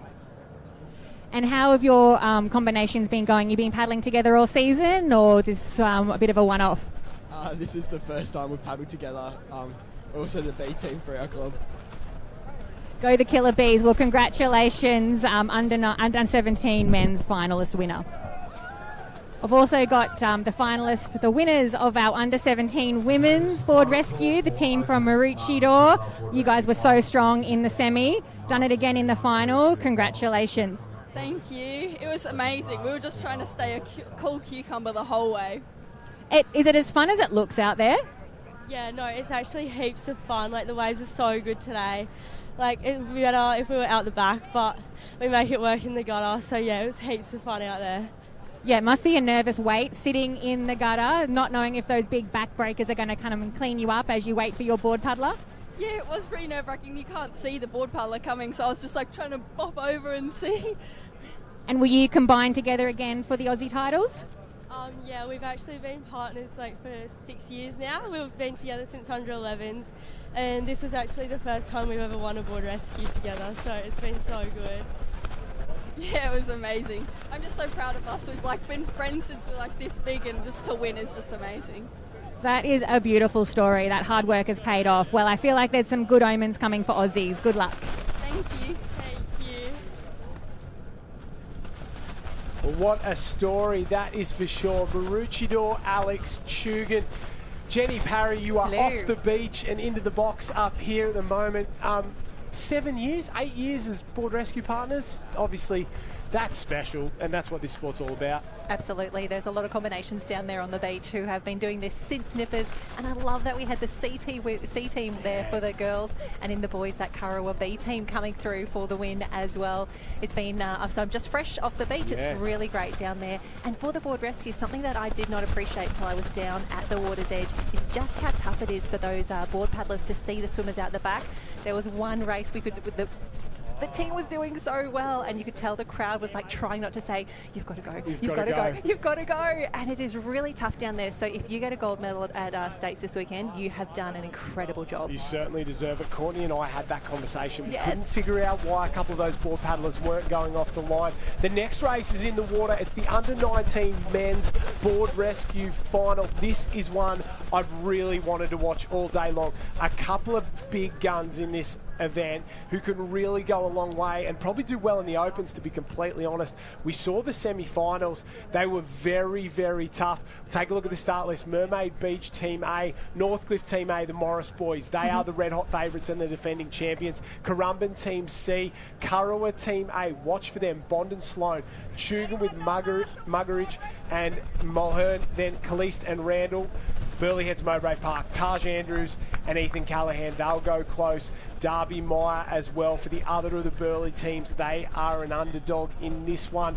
You've got to think that the defending champions are the favourites, but this man out in front, Ethan Callahan, he does special things, and Burleigh is in 1 and 2. Absolutely. I just love the drone shots. We were talking on the beach earlier. We knew that it would look spectacular, and now here, being in the booth, seeing the colour of the water, the power of those waves as well, and to see someone like Ethan Callahan, who is absolutely at the top of his game at the moment.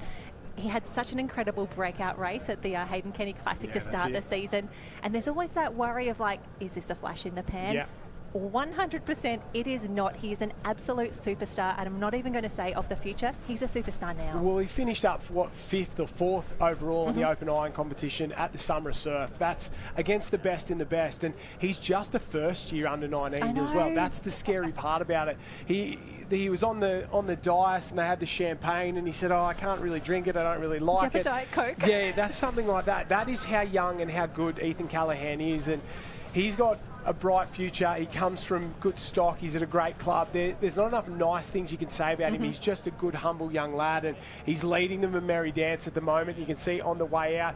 Bit of work to do for the rest of these boys. Maybe gone 1 or 2 cans too far, and picking that line, it looks tough up here. Callahan's there, but you can see the difference between him getting there and the board paddler realising it. Off and away there. Burley in 1 and 2, they are gone. Then maybe, Kurrawa there in 3, off and away. And you can see the difference the line makes, because if you're at that end in this race, you've gone a long way towards winning this one. The northern end has not been pretty to these boys. There goes Northcliffe at this far end, the Morris boys. They've got a hell of a lot of work to do if they want to get back into this race and defend their title. I do love that they wear the rash vests underneath their competition colours as well. It just makes a little bit easier for us. Let's face it, they generally are out in front, but as you said earlier, this is such a tough age group. Even just looking at the board rescue, the semi-final that they did earlier, anyone could have been in that top 4, and I feel like we're in for such a treat this weekend. We were going over the results from last year, and it was all about the Morrises in both the juniors and the opens last year. Cannot wait to see what they can put together for the 2024 champs. They were in that 19s, they dominated there. Zaki won a bunch of things in the open competition as well. Have a look at the lead at the moment for this Burleigh Heads Mowbray Park team. Unbelievable. We're given a massive, massive rap to Ethan Callahan, but Taj Andrews, a fantastic board paddler as well. Competitive in the open competition, someone we should really watch out for in the board. I think he's 28th in the Summer Surfboard Series in the open, so you put him back into this age group, he's going to sit somewhere around 2 or 3 best board paddlers. Ethan Callahan's in the top 2 or 3 swimmers. It's a deadly combination. You can see the lead already. Let's take a look at the turns. They've been oh so important so far. Callahan's on, they've practiced that was as clean as a whistle. They've done a fantastic job so far. The rating's high on the way home, and sometimes when you're big boys like they are, it's more about power than it is about getting it running all that well. Just get the arms going, and it's Burleigh Heads Mowbray Park in 1 and 2. I'll tell you what, there are some fantastic changeovers happening at Blue Can as well. I think that was the team from Kurrawa or Tugan looking really good as well. Keep your eye on Mermaid Beach. They look great in the semi-final. That's Brody and Jeremy Neen in the mix as well. But can anyone catch Burleigh Heads Mowbray Park from here? The rating looks good. The boys, you know that they're getting tired. You can see they're eyeing each other off at the moment as they come into that wave zone. We've seen a few teams either have some wonderful, some glory or some disaster, and there's a little wave building behind. It's going to be interesting to see what Kira can throw at these competitors. One is building. Have they got enough momentum behind them to pick this one up? Here we go. Ethan Callahan, the background's Darby Meyer and Fletcher Warren of Burleigh Heads B. They're going to get down one now. Oh, no, they're not. They just held up ever so slightly, so our leaders will get this one. No mistakes now. Oh, here comes Kurrawa. Here comes Kurrawa. They come charging through. Jackson Bond and Taj Sloan. So the biggest lead we've seen all day has been absolutely decimated by a back bank wave out of North Kira here. We've got a race into. You've got to get up early and you've got to get up clean. Here is the Kurrawa team. They'll know that they can steal this one. They've already won the 17s. Can they make it a double? But out of nowhere coming through on one. I thought that was Northcliffe, but they're not going to be enough. Here's the jump. Kurrawa's up. Kurrawa's up. I think they're going to get the jump on them here. No! Over! Burleigh's gone. Burleigh's gone. Kurrawa's stolen it. And that's 2 wins from 2 board rescue races for the boys for Kurrawa. They are on fire. Can you imagine the Kurrawa tent night right now? They've taken the 17s, they've taken the 19s. They maintained that, well, I'm going to say they maintained the momentum, but the board speed they kept up on the way through, and you could tell they were determined. They made the call, they got up cleanly. Bit of a scorpion out the back for Burleigh Heads Mowbray Park. We will need to see that on the replay very soon. Can we check on Ethan Callahan there and check that he's all right? Because I haven't seen anyone hit the deck like that in a long, long time. And what a boil over there. Kurrawa in 1, Ethan Callahan, Taj Andrews from Burleigh in 2, and the Morris boys from Northcliffe finish in 3. They did a fantastic job just to get back into that one. But what about that one? Kurrawa on fire down here in this area.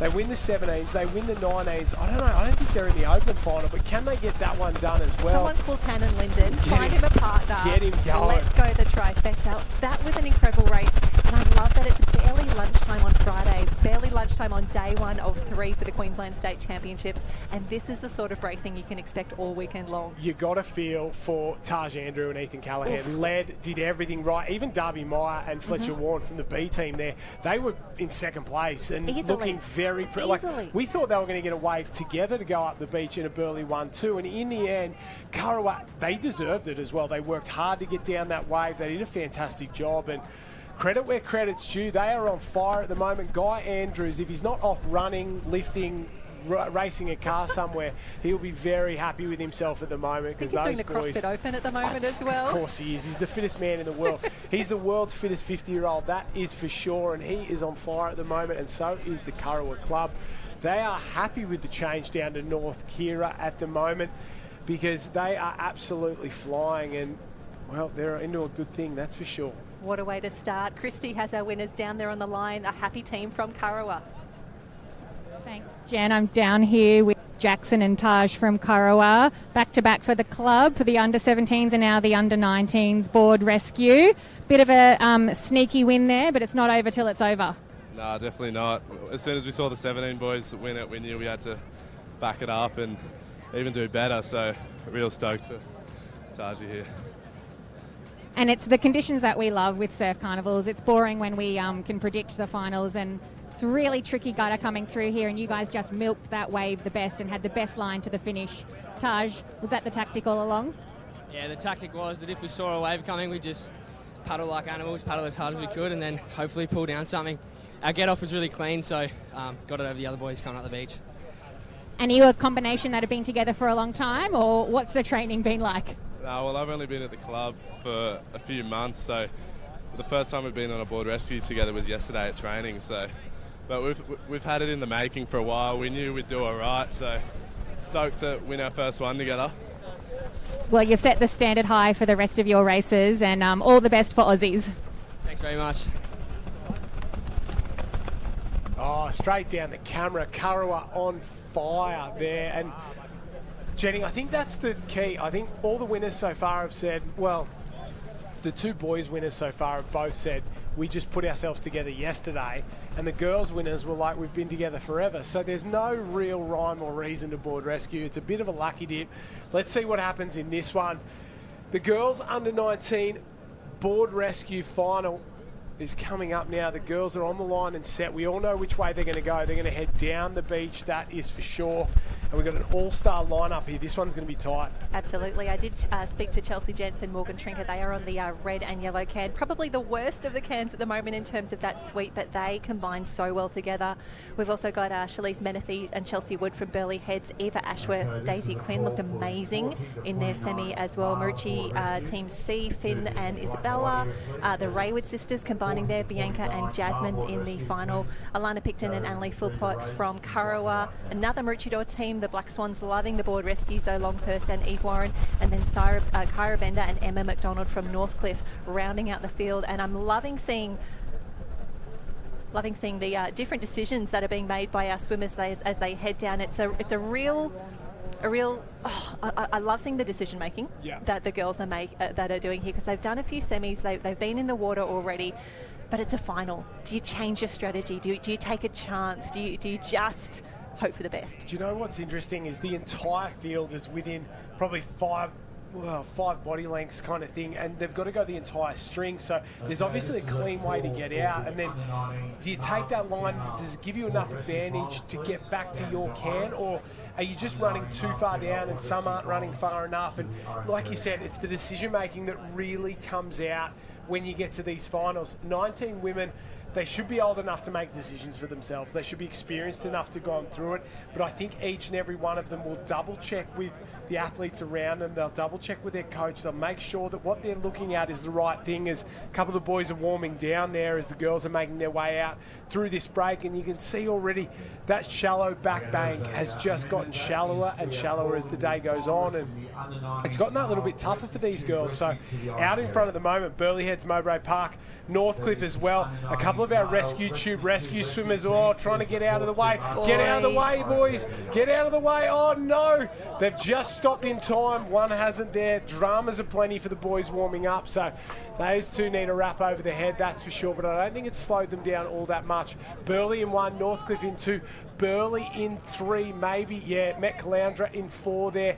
Currall working their way into it, Tugan as well. So plenty of work to do for the back markers because Burleigh and Northcliffe, and like we've seen in most of the races, 2 of the teams tend to break away early on. They pick the right line, they get away, they really take advantage. Yeah, great to see the girls. Okay, they'll swim through anything. They would have seen those boys coming through, rolled their eyes and just kept on going. Yeah. So it's Kyra Bender from Northcliffe. She's an incredible swimmer. She's been on the junior Australian lifesaving team in the past, but we've got quite a few of the Burleigh Heads Mowbray Park teams. They're so strong across not only the nippers, but the 15s, the 17s and the 19s. So expecting a lot of Burleigh Heads Mowbray Park on the dais across this competition, and they are setting themselves up beautifully in this 19-board rescue. Yeah, aren't they ever? You're spot on there, and that swimming background, it's such an advantage. And people go, oh, when the surf's on, surf swimmers, surf swimmers, surf swimmers. If you've got swimming speed, it doesn't matter what the surf's like, you can apply it. It's the underwater kick, it's all those skills that you learn in the pool you can apply here. And yes, you've got to have skills, and we've seen some guys with fantastic skills, you Kai Hurst and that, but it's the swimming background that really sets them up. Burleigh Heads Mowbray Park is there. They lead the first to the beach, and not too bad of a jump for the board paddlers there.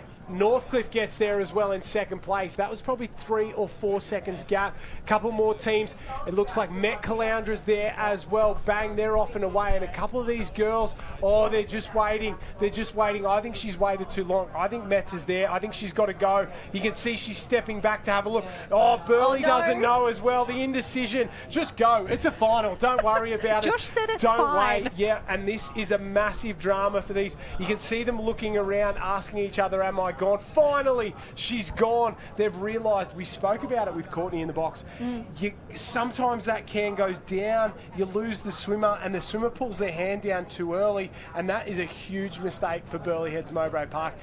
Less of a mistake for Met Caloundra, but still a massive mistake. Yep, if there are any nippers watching this coverage in preparation for their state championships next weekend, the biggest lesson that we could say, the biggest tip that we could pass on is if you are the swimmer in a board rescue, when you hit that can, I know you're tired, I know your arm is tired, I know your heart rate's about 180, you need to keep your hand in the air for far longer than you think is actually reasonable. Yeah, you're spot on. Just got to do it. 100%. And you see that. That's what happens. The board paddler doesn't want to go early. They think they've seen it. They don't know. And they lose the advantage there. Our leader out in front rolls underneath. The Raywood sisters, they had a huge lead going into this, Bianca and Jasmine.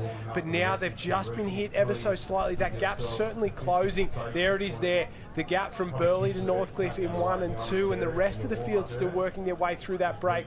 Burleigh's out in the clean green now, and you'd expect these two girls, they've done a bit of board rescue together, being sisters over the years. They would have spent some time racing together. They would be very, very experienced, and when they turn for home, they're going to get a bit of board run on the way home. So if you let them turn first, it could be, well, say goodbye to the gold medal. Absolutely. But we have been wrong before. We saw Burleigh Heads Mowbray Park in the lead before with Ethan Callahan.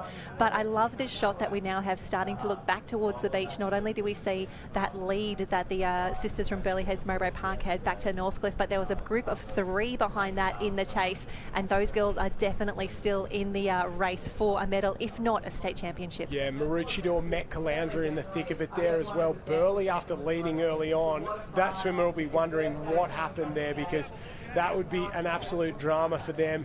I thought they were closer on this end, that is for sure. So Burleigh going home, Northcliffe in 2. Maroochydore, I think, have moved their way up into 3 there as well. So fantastic move for them late in this race. They're doing a really, really good job in this one. But our leaders out in front, Northcliffe, closing the gap, to be completely honest. If you look at it, that gap is closing and closing and closing every single time. Met Caloundra's turned as well. They have no dramas at all. Curragh was turned for home. They're going to start to get a wind up as Maroochydore indoor. So we've got 5 or 6 teams starting to work from home. Waves out the back, and our leaders just aren't getting anything right now. The Ocean's just gone flat in that gutter. Here comes Northcliffe. They've gone straight past Burleigh. Northcliffe have gone straight past Burleigh. Can they get down it? Can they get down it? No! They just drift off the back, and that is not what you want. That is absolute chaos for them.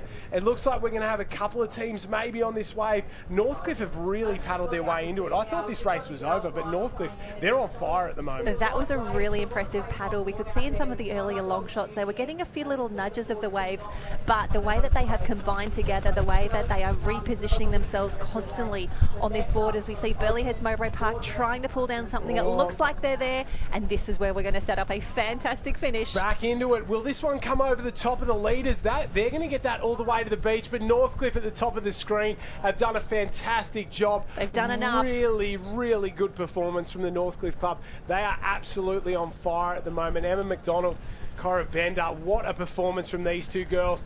They will win. Northcliffe gets their first gold medal, I'm sure first of many, of this championship. And now the race for second place has gotten interesting as well, because Currawa's got back into it. But they've lost a paddler. Both of them have left the paddlers behind. Don't worry about it. So Burleigh's on the beach and in front, but it's all about, you've got to have both competitors there when you cross the line. She's waiting. She says, hurry up. It's all about who gets there first. Oh, Burleigh.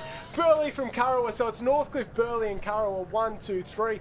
That was as close a finish as I've ever seen in terms of leaving your board paddler behind. But what about that one? Big win for the Northcliffe Club out in front. They're talking to the other girls on the beach. They're having a celebration.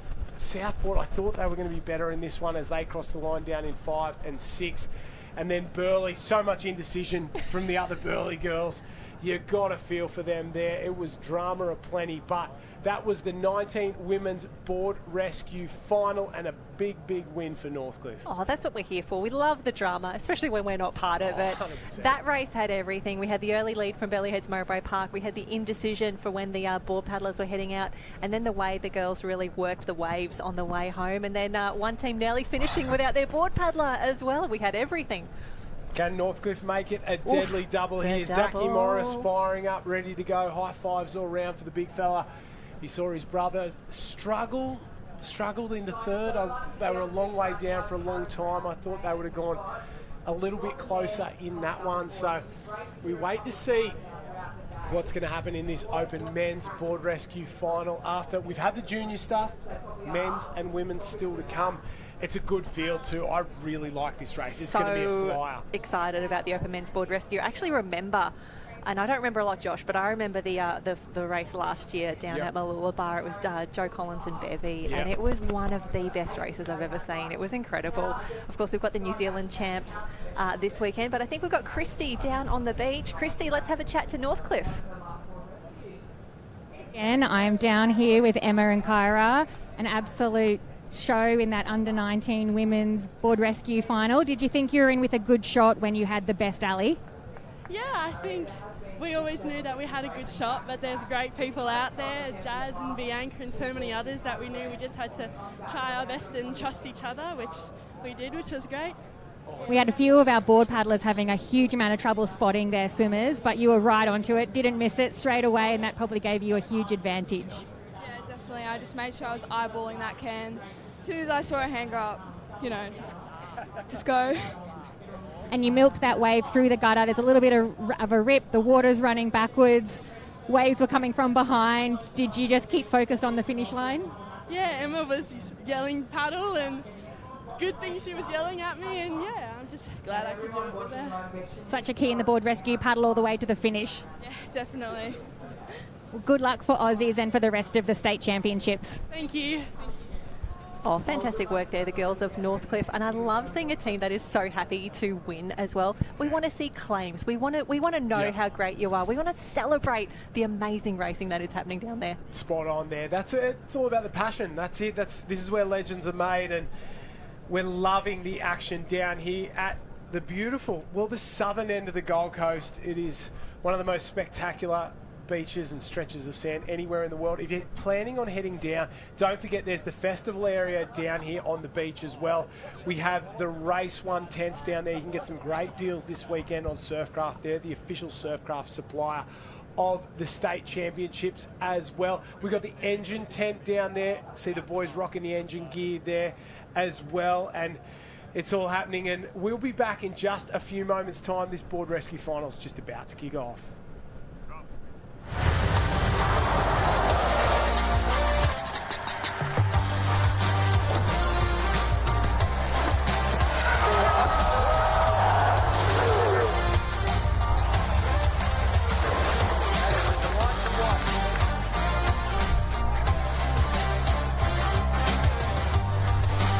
With this, we are back already. We wanted to grab the start here for the Open Men's Board Rescue.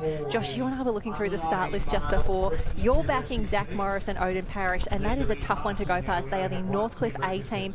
But I tell you what, we've got Corey Fletcher and Kai Taylor from Burleigh Heads Mowbray Park, Will Savage and Kai Howell in the mix.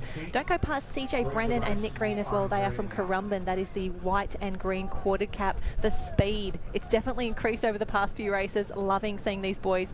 I know there's a few opportunities here. They'd love a gold medal to start the state champs on Friday. Yeah, if you're going to come down here, you want to win, that is for sure. I like the Sunshine Beach boys a little bit of an underdog in this one. Not what we would have expected to see them here, but good to see them in the mix. And as we've seen all day long, if you're in the right place at the right time, you can get yourself a little wave. Who knows what can happen? Northcliffe out in front. It's going to be absolute fire at the moment. These guys, they've got off to an absolute flyer, and they're all on top of each other, basically. They've all been jammed down to that end of the course, and they've got to dive down deep underneath this one. Northcliffe out in front. That might be Zachy Morris there, absolutely flying at the moment. He is really putting on a show here and getting into the mix. They're through into the clean green, and the board paddlers are, well, they're a little nervous on the beach after what they saw in that last women's race, but I think they're a little taller. They might be able to see these guys get the job done. And having a look at those Northcliffe caps, we've got quite a few in the mix as well. Wouldn't mind giving a special welcome. The Northcliffe Team C, that is Kobe Schultz and Robert Whitaker. That's Bob Whitaker. Love that guy. He raced for Great Britain at the World Champs. Wonderful to see him over here. We've got a few international competitors in the mix in there with the best, and having a look at some of these waves starting to pick up out the back, and have a look at the wind as well. You can tell as that spray is taken further and further down the beach. Conditions are getting a little bit tougher, and we say a big welcome, Christy Munro, and you've just been down on the beach. Now you get to sit up here in the booth, and how good is this drone footage? Oh, it's amazing. You can see so much better than what we can see down there. I mean, it looks exciting from the beach, but we are spoilt with these photos. Excuse my puffing, I have just run from the water's edge, and there is a lot of sand here at North Carra Beach. It's a long way, as is this swim. We can see these gorgeous shots now. While the cans are only in the gutter, we're not out the back of that second bank. It is still a really long swim, especially when you consider just how far down the beach these boys are running to negate that sweep. Christy, the last few races that we've seen, we've had a few clear winners or a few early leaders. This is the sort of race that we would want and we would expect from the Open Men's Board Rescue. Having a look, that looks to be Currumbin Team A. Yes, CJ Brennan, one of the first to get his hands up. You can see Corey Fletcher. That's Odin Parrish just heading out now as well. We are shaping up for one of the absolute races of the day. I love that we have these great finals on Friday. What a way to start state champs. Absolutely, and what a swim from the team. I think that's Burleigh Heads on the red and yellow. We haven't seen a lot of early winners from that end. I think that was Will Savage, so yeah, that tracks. A really strong swim, considering that hasn't been the most favourable alley of the morning. But we can sort of see these competitors opting to go a little bit straighter out on their board rather than running up. And I think with that high tide probably approaching fairly soon, the waves, although there's still plenty of action, are filling up just a little bit and probably having a bit more of a lull as we watch the Burleigh Heads paddler just navigating the break. But I think the waves, don't know what you think, Jen, but they don't look as heavy on that bank at the moment. Well, I'll tell you what, these boys will take absolutely anything, and it's interesting, not all of the waves are carrying all the way back through to the beach, so they know whatever advantage they can pick up early. Fantastic paddling across here, and we can see, I think still out of shot, we'll have the Burleigh Heads Mowbray Park paddler. So this is the sort of racing that we want, but it still looks to be Northcliffe out in front at the moment. It is still anyone's race. Northcliffe, the defending champs in this one, and there you go, you can just see Kai Howe at the bottom of the screen. He is absolutely flying, so expecting some fast finishes from Burleigh Heads Mowbray Park. Now, Christy, you've been down on the beach. We saw Karawa take the double in the 17 and the 19 men. They were so ecstatic to get the win. It was wonderful. Yeah, and so great for a club to get those early runs on the board. It really lifts that whole spirit under the tent. They're saying they're going to get around these next few finals and hope that the club can just really finish day one on a high. Yep, day 1 of 3 for the Queensland State Life-Saving Championships. We're coming back next week as well. We've got the juniors in action. We can see the first of the pickups have been completed. That is Burleigh Heads Mowbray Park on the far left-hand side of your screen. Northcliffe in the mix as well. It looks like a race in 1 and 2, but it is not. It is a race in about 6 at the moment just to get on the podium, but it is still Northcliffe out in front. Can they hold on to this lead? Christy, this is where it starts to get a little bit dangerous. Yeah, nothing coming for them at the moment, which means that these sets that we see coming out the back might just pick them up as they head towards the gutter. Little run there for Northcliffe, which, I didn't think they were going to get over it, and they have. So that looks like that might be the winning margin if they can pull over that. The Burleigh paddlers trying so hard, but you can see the water's just running out a little bit down that northern end. That's the Currumbin team. That's Brennan on the front there. Just throws the arm out as well. Throws the rudder in as well. These shots. Oh my gosh, look at this. We've got 6 or 7 on the wave. They're all chasing down Northcliffe. If they do not get down that one in front, they are going to be in all sorts of trouble. Burleigh Heads Mowbray Park still staying on there. Come on, boys. Paddle, paddle, paddle. Oh my gosh, Chrissy, this is what we want to see. This is the start that we want. That looks to be Wes Gould on the front there. Yes, I think they've done enough. They hit that dead water but kept that momentum going. They've had a pretty clean get up, so it looks like Northcliffe deserved winners taking out the win. Absolutely. That is the B team, Wes Gould and Kai Harlan. What a way to start the champs, but it is the podium that we're very interested in here. We're going to have to grab where that is. Maroochydore out the back there. A lot of exhausted boys on the beach, and you can see those dark clouds out the back as well. Just some pretty threatening conditions starting to loom over Kirra Beach. Yeah, and I was just noticing in that last half an hour down on the beach, you can see the wind on that chop there. The wind is just starting to take effect, so it'll be interesting to see how that changes our conditions. We've been pretty lucky with some glassy surf for the first half of the day, but I think we might see a little bit more wind chop come into play as we head into the afternoon. And we're just waiting for Live Heats to update. That's liveheats.com, search SLSQ, and you'll get all the draws and the results, not only for the championships this weekend, but that's where you go next weekend for the juniors as well. It was definitely a win to the team from Northcliffe. The A team was Zach Morrison, Odin Parrish, but I think it's going to be the B team, Wes Gould and Kai Harlan, who are actually going to get the win. C team in the mix as well, that was Kobe Schultz and Bob Whitaker. So a packed final. Let's face it, every final is going to be packed this weekend. It's been a big morning of racing already, Christy. Very excited. Yeah, there's some tough races on the beach. They're not short races. I know you've sort of seen the length of that race from the drone shot, and they're really long races, and if you're one of these younger age groups going around the Cairns multiple times, they're going to be some tired bodies come Sunday. Absolutely. It's going to be a big weekend of racing where we're going to get through the board rescues. We've got tube rescues today, belts and double skis. Tomorrow is a massive program as well. So, Christy, as one of the best lifesavers that we have ever seen, you're a Hall of Famer, triple world Ironwoman champion. If you had to give some advice to our athletes this afternoon as they head home after day one, what is the top tip to make sure that you're still performing come Saturday, come Sunday? Well, I probably have 3 top tips. Obviously, the food, the recovery, and maybe even an ice bath if you can, I don't know, manage it. They're not the most fun, but come day 3, they make a huge difference, in my opinion. Yep, top tips. I think we might try and grab some of those, especially with the nippers coming up next weekend. We want to make sure all of our athletes are performing at their absolute best. I tell you what, one of the best races we've seen so far is that Open Men's Board Rescue, and we're about to head back down on the beach. Josh is with our winners. Guys, down here with the winners, boys, you cut that one very, very tight at the end there. Yeah, we managed to just pull off the back of that wave, but told Wes we just got to go now. I saw like 6 boys on the way behind, but yeah, it was a good win. Wes, did you look over your shoulder, knew they were coming? I'd be lying if I said we didn't. Kai did all the hard work, coming in, we're paddling really good, picked off a little wave, managed to fall off, just fall off the back, so kind of put it off us a little bit. But yeah, got going and got a little one, which was cool. We've seen all day the juniors. Some of them have done a lot of paddling together. Some of them it's the first time.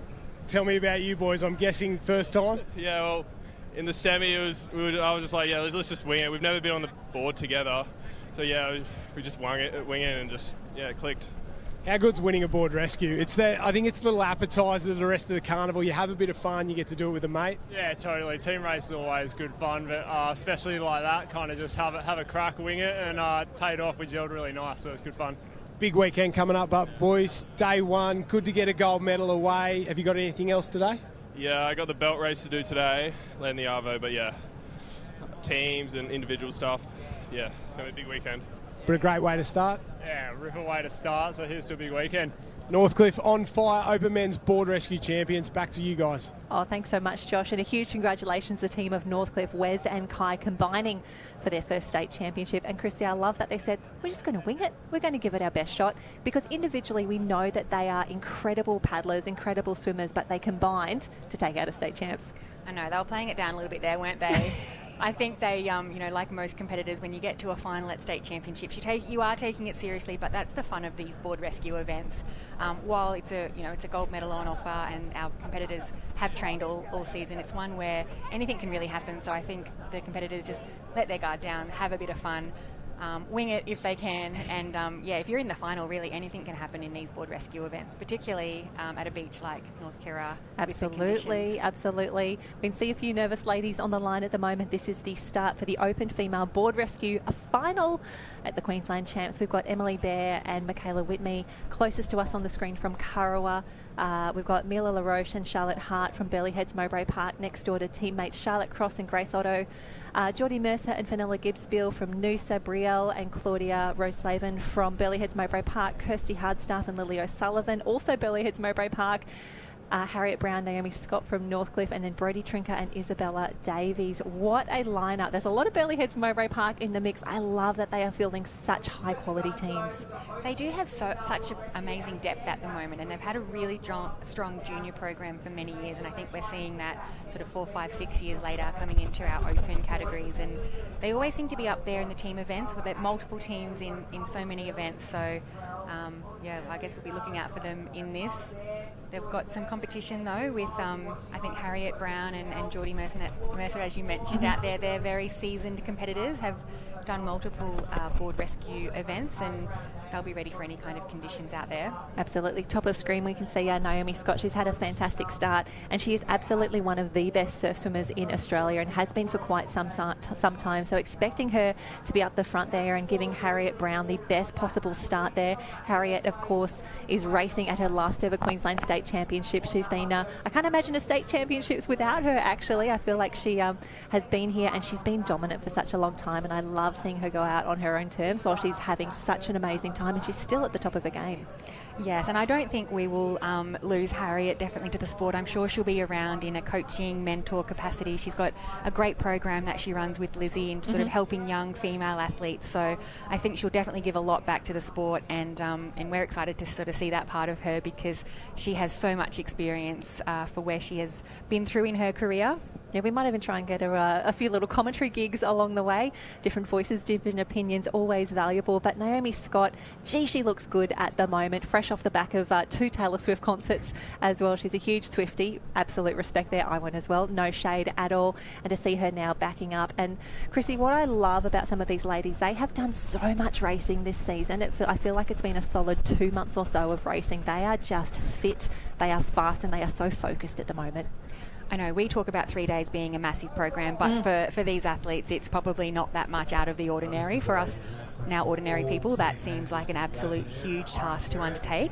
But as you said, they are really race fit. It feels like a long season, but we always say that at this time of the season. Everyone's getting a little bit tired. Everyone's ready for a break, but they're not ready for a break until they have a few more really important hit-outs at our Queensland and our Aussie titles.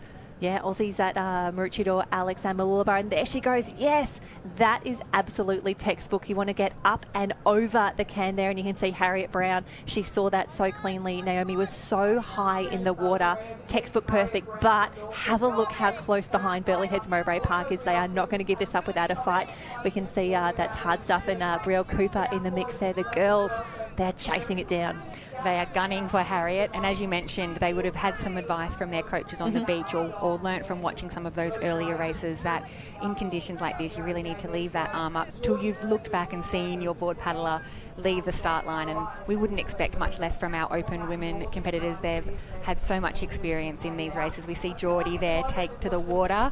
Huge rating. She's got something to prove out there. Speed across the sand. Geordie Mercer has not lost a thing. We can see that is Brielle Cooper there on the bright red board, the Race 1 Surfcraft there. And we can see they have nearly caught Harriet Brown. Harriet has just been caught by some of these waves. She has to sit, wait and pop over here. But you can see immediately, as soon as she's back into the water, that rating is so fast. Yeah, I think the waves definitely coming into favour for our Burleigh Heads competitors, holding Harriet up there, and they've completely closed that gap. I think we can see they'll hit this wave at a really similar time. Harriet probably still at the better end in terms of the waves not breaking as much on that southern end of the beach, but it'll be interesting to see where they end up on the pickup. Absolutely, Geordie Mercer in the hunt as well, but we can see there as we get the shot across the beach, it is now Burleigh Heads 1 and 2, Northcliffe in 3. We can see at the bottom of the screen there, that is the team from Kurrawa, still chasing hard, but they have got a lot of work to do if they want to chase down this top 3. But again, it is going to come down to the waves. But Christy, also the way that these competitors combine, because we know that you can't just automatically take the best board paddler and the best swimmer and just expect an amazing board rescue combination. Jenny, I was just thinking that because as you and I know, we've done board rescue with lots of different swimmers and board paddlers, and yeah, just the fastest swimmer and the fastest board paddler sometimes can be a disaster on the board together, as we see Harriet and Naomi doing a textbook pickup there. Perfectly balanced on the board and perfectly in time. But yeah, it's not always a dream run, and sometimes 2 board paddlers end up being better in board rescue, or 2 swimmers. But that's why they practice. Well, some of them have practiced, some of them have just jumped on the board together and hoped for the best. But yeah, once you get to this level, you usually have worked out your combination and who works best with who. Yep, disappointed not to see our defending champs in the mix here. It was Hannah Scully and G Miller. They combine so perfectly together on the board. They are an absolute joy to watch. Unfortunately not in the mix, but have a look at the speed right now. Naomi Scott, she's got her head down, the rating is up, and she would be calling all the shots right now as Harriet just adjusts the position on the back of the board. You can see they need to keep that nose up. Oh, up, girls. No dramas at all, and this could be the winning wave that will take them to a state championship. Yeah, so much experience there by the Northcliffe team. One of the biggest mistakes is to move back too soon on a board rescue board. You want to because you don't want to nosedive, but you really need to keep that weight at the front of the board so that it just keeps trimming and keeps gliding across the gutter that we have here at North Kira, and they've done just that. Huge win. Look at the difference when we pan back to our second and third. They are a huge way in Smiling front. already. I love it. Naomi Scott knows that they've got a state championship tied up. The girls are loving that. But have a look at the finish. Have a look at the race that we have on for second and third. I think Jared's got that on the camera at the moment. It is a battle in 2 for Burleigh. Oh no! Burleigh Heads Mowbray Park. Hard stuff is off, and they know they've just mucked it up. It's still going to be a 2-3, I think, as Lily O'Sullivan comes in solo. Now, of course, Christy, to finish a board rescue successfully, you do have to have control of the craft. Both of the girls do need to be in contact with the board as they cross the line. Yeah, exactly right. You can lose touch with the board during the race, but as you cross the line, both paddlers need to be holding on to a handle somewhere. And we can see that the second Burleigh Heads team will still get a medal, maybe not the colour that they were going for, but they're still on the dais. Still on the dais. And as we see the team from Southport come through, Brody Trinker on the front there, one of the best board paddlers in the game, always gives a fantastic interview as well. We love having a chat to the Trinker girls. And it's also important to recognise, just because you're not on the dais, we do pay points all the way down to 6th position. So it's not just about the individual races or the individual finishes, it's also about that overall point score by the end of the competition. Yeah, a lot of points on offer for our clubs, and we have some very passionate clubs who really take a close look at that scoreboard, and as you said, not always winning for gold medals, but racing for your club, whether it's a point or whether it's just making a final or whether it's just wearing the club colours. Oh, and have a look at the speed on here. They are definitely still battling for every single point. It is the Burleigh Heads Mowbray Park, one of the many teams that they had in the mix. And if you want to keep an eye on the results for this and any other race across the weekend, liveheats.com is where you want to be. Liveheats.com, search SLSQ, and you can bring up the results from the seniors, from the masters, and also next weekend for the juniors as well. It's 2 big weekends of racing for the Queensland Life-Saving Championships, but that board rescue, I think it could be shades of what's to come. The Northcliffe Open women are just so dominant. We should call them the girls of Northcliffe. This could be just the start of the show. And as you said, we didn't have our defending champions in the race there, but their teammates have also carried on that tradition for the club. The Northcliffe women have always been so strong in the Open Women's Board Rescue, as they are with so many team events. I imagine they'll have some strong competitors, Naomi Scott even, maybe in the belt race later on. But the team events, particularly the Board Rescue and the belt races, I expect that we'll see quite a few of our Northcliffe women going for it in those events. Absolutely. Even just having a look at the results from the last state championships, we always like to take a look back and see who was doing what this time last year. Naomi Scott took out the swim last year, Danielle McKenzie the ski, Emily Doyle took out one of the biggest wins in her career last year, taking the Queensland Ironwoman Championship. We had Northcliffe took out the surf team, the board relay, the ski relay, the board rescue as well. And then finished it off with a win in the Taplin as well. They were absolutely unstoppable. And I don't know, Burleigh Heads Mobo Park may be able to ruin the party. But for now, we're going to take a quick little break. We'll be back in just a moment.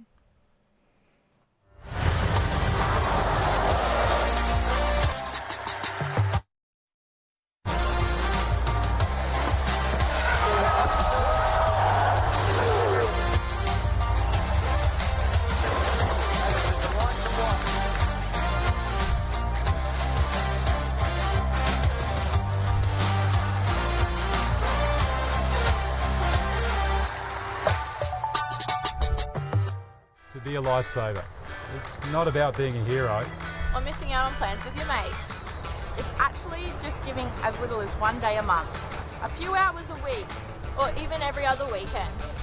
And bringing whatever you love to your local life-saving club. It's about learning new things and meeting new people. It's about what you want it to be. Because where else would you rather be? Join the club. Go grab some more info at lifesaving.com.au. And we are back at the Queensland Surf Lifesaving Championships here at Kirra Beach. We just saw the Northcliffe crew of Harriet Brown and Naomi Scott combine to take out the Open Women's Board Rescue. Josh is down on the beach now with our winners. First Open final of the event and obviously get a gold medal. What a performance. You guys must be very happy with that.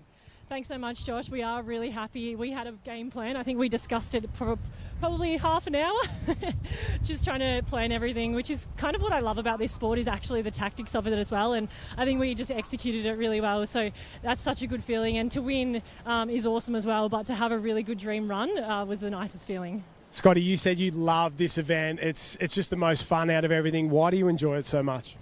I think it's like going back to nippers again. I remember doing this event on the shortboards when I was under 11s, and I loved it.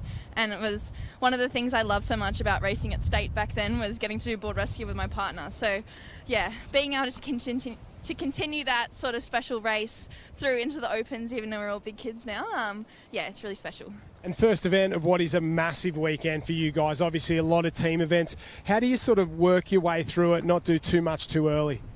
Well, we had a bit of a break this morning. We got here at 7:30 and didn't have our first race till 11:30. So in that way, it was relaxing. We were hanging out in the tent, having a good chat. But I think from now on, it is going to be jam-packed and it'll be one race after the next. But that's what States is all about. It's all about getting in, doing as many team races as you can, supporting your team. And so for us, it's not so focused on, specialising in our events and resting. It's just about getting amongst it. So I kind of love that about States. I was going to say, same for the Australian Championships. Obviously, combine with your teammates, do some team events that mean just as much as the individual stuff. Yeah, definitely. I think throughout so much of the season we are individual athletes racing through the series and most of the summer of surf events as well. But getting to do States and Aussies and being able to put our Northcliffe cap on and race with the girls that we train with and win together, that's really special. Is there any pressure? I mean, I think there's always a little bit of pressure whenever you race because you want to do well. I think if there wasn't, it would be, something that you no longer care about. So there's a little bit of pressure, but I think we love that pressure. We thrive off it, well, hopefully. But yeah, it's great. All the Northcliffe girls. I think we respect each other so much that, if you don't have the best race in a team, it's okay. Like, we all know that we're giving it our all. So yeah, and Floodie's so supportive of that too. So it's great to have her down. She's done it all before, so she knows what it's like. Northcliffe on fire. Harriet, Naomi, winners of the Open Women's Board Rescue Day 1 Estate. Congratulations. Thanks, Josh. Thanks. Oh, fantastic interview. You can tell they've had a few chats before, Christy. I love the chat that we get to have with the athletes. I love that the Friday of state championships is that little bit more relaxed. We know that there's gold medals and huge points on the line, but just seeing how much everyone is enjoying it down there, Harriet and Naomi, they're having the best time. And perhaps a little bit special, as you said, for Harriet, being her potential last Queensland Championships, already a gold medal in the bag. And so we really hope that she has an amazing carnival. And I thought that was so interesting, the way that, some of our competitors approach their races. We heard the men finalist winners say, we just went in there and we just winged it. The girls, they talk tactics for half an hour. So it paid off. It pays off. But all athletes approach their races so differently. For some, they don't really want to overthink it. And for others, they really need that time to talk with their teammates and know exactly what they're going to do. Yep, and whatever works for you. I think that's the beautiful thing about our sport. Whatever works for you, do that, and you could come away with a state championship. We can see those gorgeous shots of the Gold Coast skyline at the moment. This is day 1 of the Queensland State Championships. We've got the Masters and the seniors in action today. We can see a few more races starting to line up now. That looks to be maybe the first of our on a stillboard rescue, or we may be getting into the rescue tube rescue coming up next as well. I tell you what, there are so many races happening across the beach at the moment. And as Harriet Brown just said as well, you just got to get ready. You know that States is a huge program. You know that you're going to be doing not just your normal load that you would as an individual athlete, but yeah, you're in the tube. You're on the reel for the belt. You're probably going to have to jump in for a surf team as well, even if you're not the normal A swimmer. And we can see in the moment on shot at the moment, this is the first of our rescue tube rescue races. Now, you wouldn't normally see this at a summer of surf or something like that, but Christy, can you walk us through this one? Do you remember how this race works? It has been a while, but I remember the pain. So as you can see, rescue tube rescue, we've got our swimmers heading out as you ordinarily would in a board rescue type event. So you'll head out to your individual can that your team will be allocated. Raise your arm for your rescuer, who instead of being on a board will be swimming to get you with a rescue tube, as the name suggests, as well as some rescue fins, which is where the pain comes into those quads. They will swim out, pick you up at the can, clip you into the rescue tube, and you will both, you won't swim in if you're the rescuer, you'll kick in if you're the patient, swim in if you're the rescuer, and similar to board rescue, first team across the line takes the win. And luckily you will have another 2 team members just there on the beach. Those draggers will bring you up for the last 10 or 15 metres. And again, this is where it comes down to who can combine well as a team. You need to have a good light little swimmer, preferably, out as the patient, and then you've generally got a really, really strong swimmer, potentially someone who's got a great kick on them as well. But it is quite technical as well. You need to get your fins and your tube on quite quickly, and we can see already, especially with the waves that we have today, the amount of water that is moving around, it makes it really, really difficult. So I think there'll be a few teams really focusing in on this event. There'll be a few of our pool rescue athletes who have really been saying, do you know what? I want to take out a Queensland State Championship, and I think that this is the way that I can do it. But Christy, just having a look at the way these boys are swimming out at the moment, it feels like they're going through quite a few sets on the way out. Yeah, they're doing well, though, not losing too much momentum as they navigate that back bank, or maybe the middle bank, as we should say. And as you said, there's a lot of areas within this rescue tube rescue where you can either make up time or lose time, whether it's the putting on of the fins in the tube or the clip up out at the can. And as you mentioned, the 2 competitors that will then do the final drag up the beach. Sometimes that seems like the easier position to be in, but at a beach like this where your swimmer and patient may potentially be dragged by the sweeper fairway down, it can actually sometimes be a really long run to the finish line when you're dragging your patient, and that's no easy feat. Yeah, these boys doing an incredible swim at the moment. We only do the rescue tube rescue for the under 19 and the open competitors, and just having a look at the draws at the moment, it looks like we have had a few teams pull out as well, so we'll just get an eye on who is in here at the moment. That looks to be our 19s that are lining up in a different arena. We think it could actually be the opens in the mix at the moment. We'll grab that for you. Yep, it is, and on the bottom of the screen right there, the open men tube rescue. So we'll grab those for you as well. But Christy, you do talk about the pain that comes in with this race because you are towing your patient home and they can't use their arms at all. So while they can kick, it honestly does feel like a dead weight sometimes. Yeah, and you'll see in a moment Currumbin just about to reach their can on the yellow there, and the rescuer will head in with what are really big fiberglass fins, and that is what builds the lactate for our rescuers. And so you've really got to time how hard you're going to kick on the way out, because as you mentioned, that swim on the way in is sort of where that pain starts to kick in, that lactate really builds, and you don't want to spend all your energy swimming out to your swimmer. You need to save a little bit for that swim home. Absolutely, and we can see just now how long that swim is as well. Those boys just having to swim back a little bit. That sweep is really, really tough. But again, they've been listening, Chrissy. They know what we've been saying up here. You have to keep your arm as high as possible for as long as possible, because it is really tough to see on the beach, especially where you see there the white water just starting to come through from that back bank at the moment. But a glorious shot there of the Gold Coast skyline, and a bit of a shout out there. We've got the IRBs on screen at the moment. A huge thanks to our watercraft, our rescue craft officials out there keeping everyone safe out the back. Now, Christy, something that is very exciting that's coming up in a few months' time, we have the World Lifesaving Championships here on the Gold Coast, which is very exciting. The World Champs are held every 2 years, and this event will be held at the World Championships. So while you might not see it too often, you are going to see it at the World Champs. So if you wanted to maybe put yourself in the box seat for some selection for either your club or national team, this is an event that you might need to have in your pocket. It's hugely important, as you mentioned, particularly for the national team event. It is quite a specialised one, so it's not something that you can probably just pick up and do on the day, despite how fit and strong you may be. There's definitely some technical aspects and some tactical parts of this race, and it's a great one to see at our World Championships. We see a lot of countries that aren't traditionally as strong in, say, an Ironman event that are super specialists at the rescue, tube rescue. Oh, it looks like we have got a board rescue happening as well at the moment. So it is a board rescue, not a rescue tube rescue. I think we've got a few different things happening at the moment. We will confirm that for you as soon as we can, but it's still the board rescues in action at the moment. This could maybe be, I don't know who we've got here, Christy. Yes, we're watching two lots of screens. We've got one lot of tube rescues heading out to sea at the same time. We've got a board rescue heading out to sea. Similar events, just a different set of rescue equipment. As you know, we are all our lifesavers, and so all are rescue ready. We are all rescue ready, and while we might not use some of the older fashioned, I suppose, life-saving equipment like the reel and the belt, and maybe even these fiberglass tubes, they're really great skills that all of our lifesavers will use on patrol. Absolutely. I think this actually could be maybe a Masters board rescue in action at the moment. But here we go. We've changed arenas for you. We're giving the people what they want. This is the rescue tube rescue. We can see the boys just in shot at the moment. I'd say this will be maybe the 19s event, but we'll try and grab some swimmers as we get a little bit closer. I want to say that could be a Brennan in a Currumbin cap right there. He normally has that wild head as he sort of takes a breath every once in a while. And I tell you what, he'd be one of the competitors I would be backing here in a rescue tube rescue.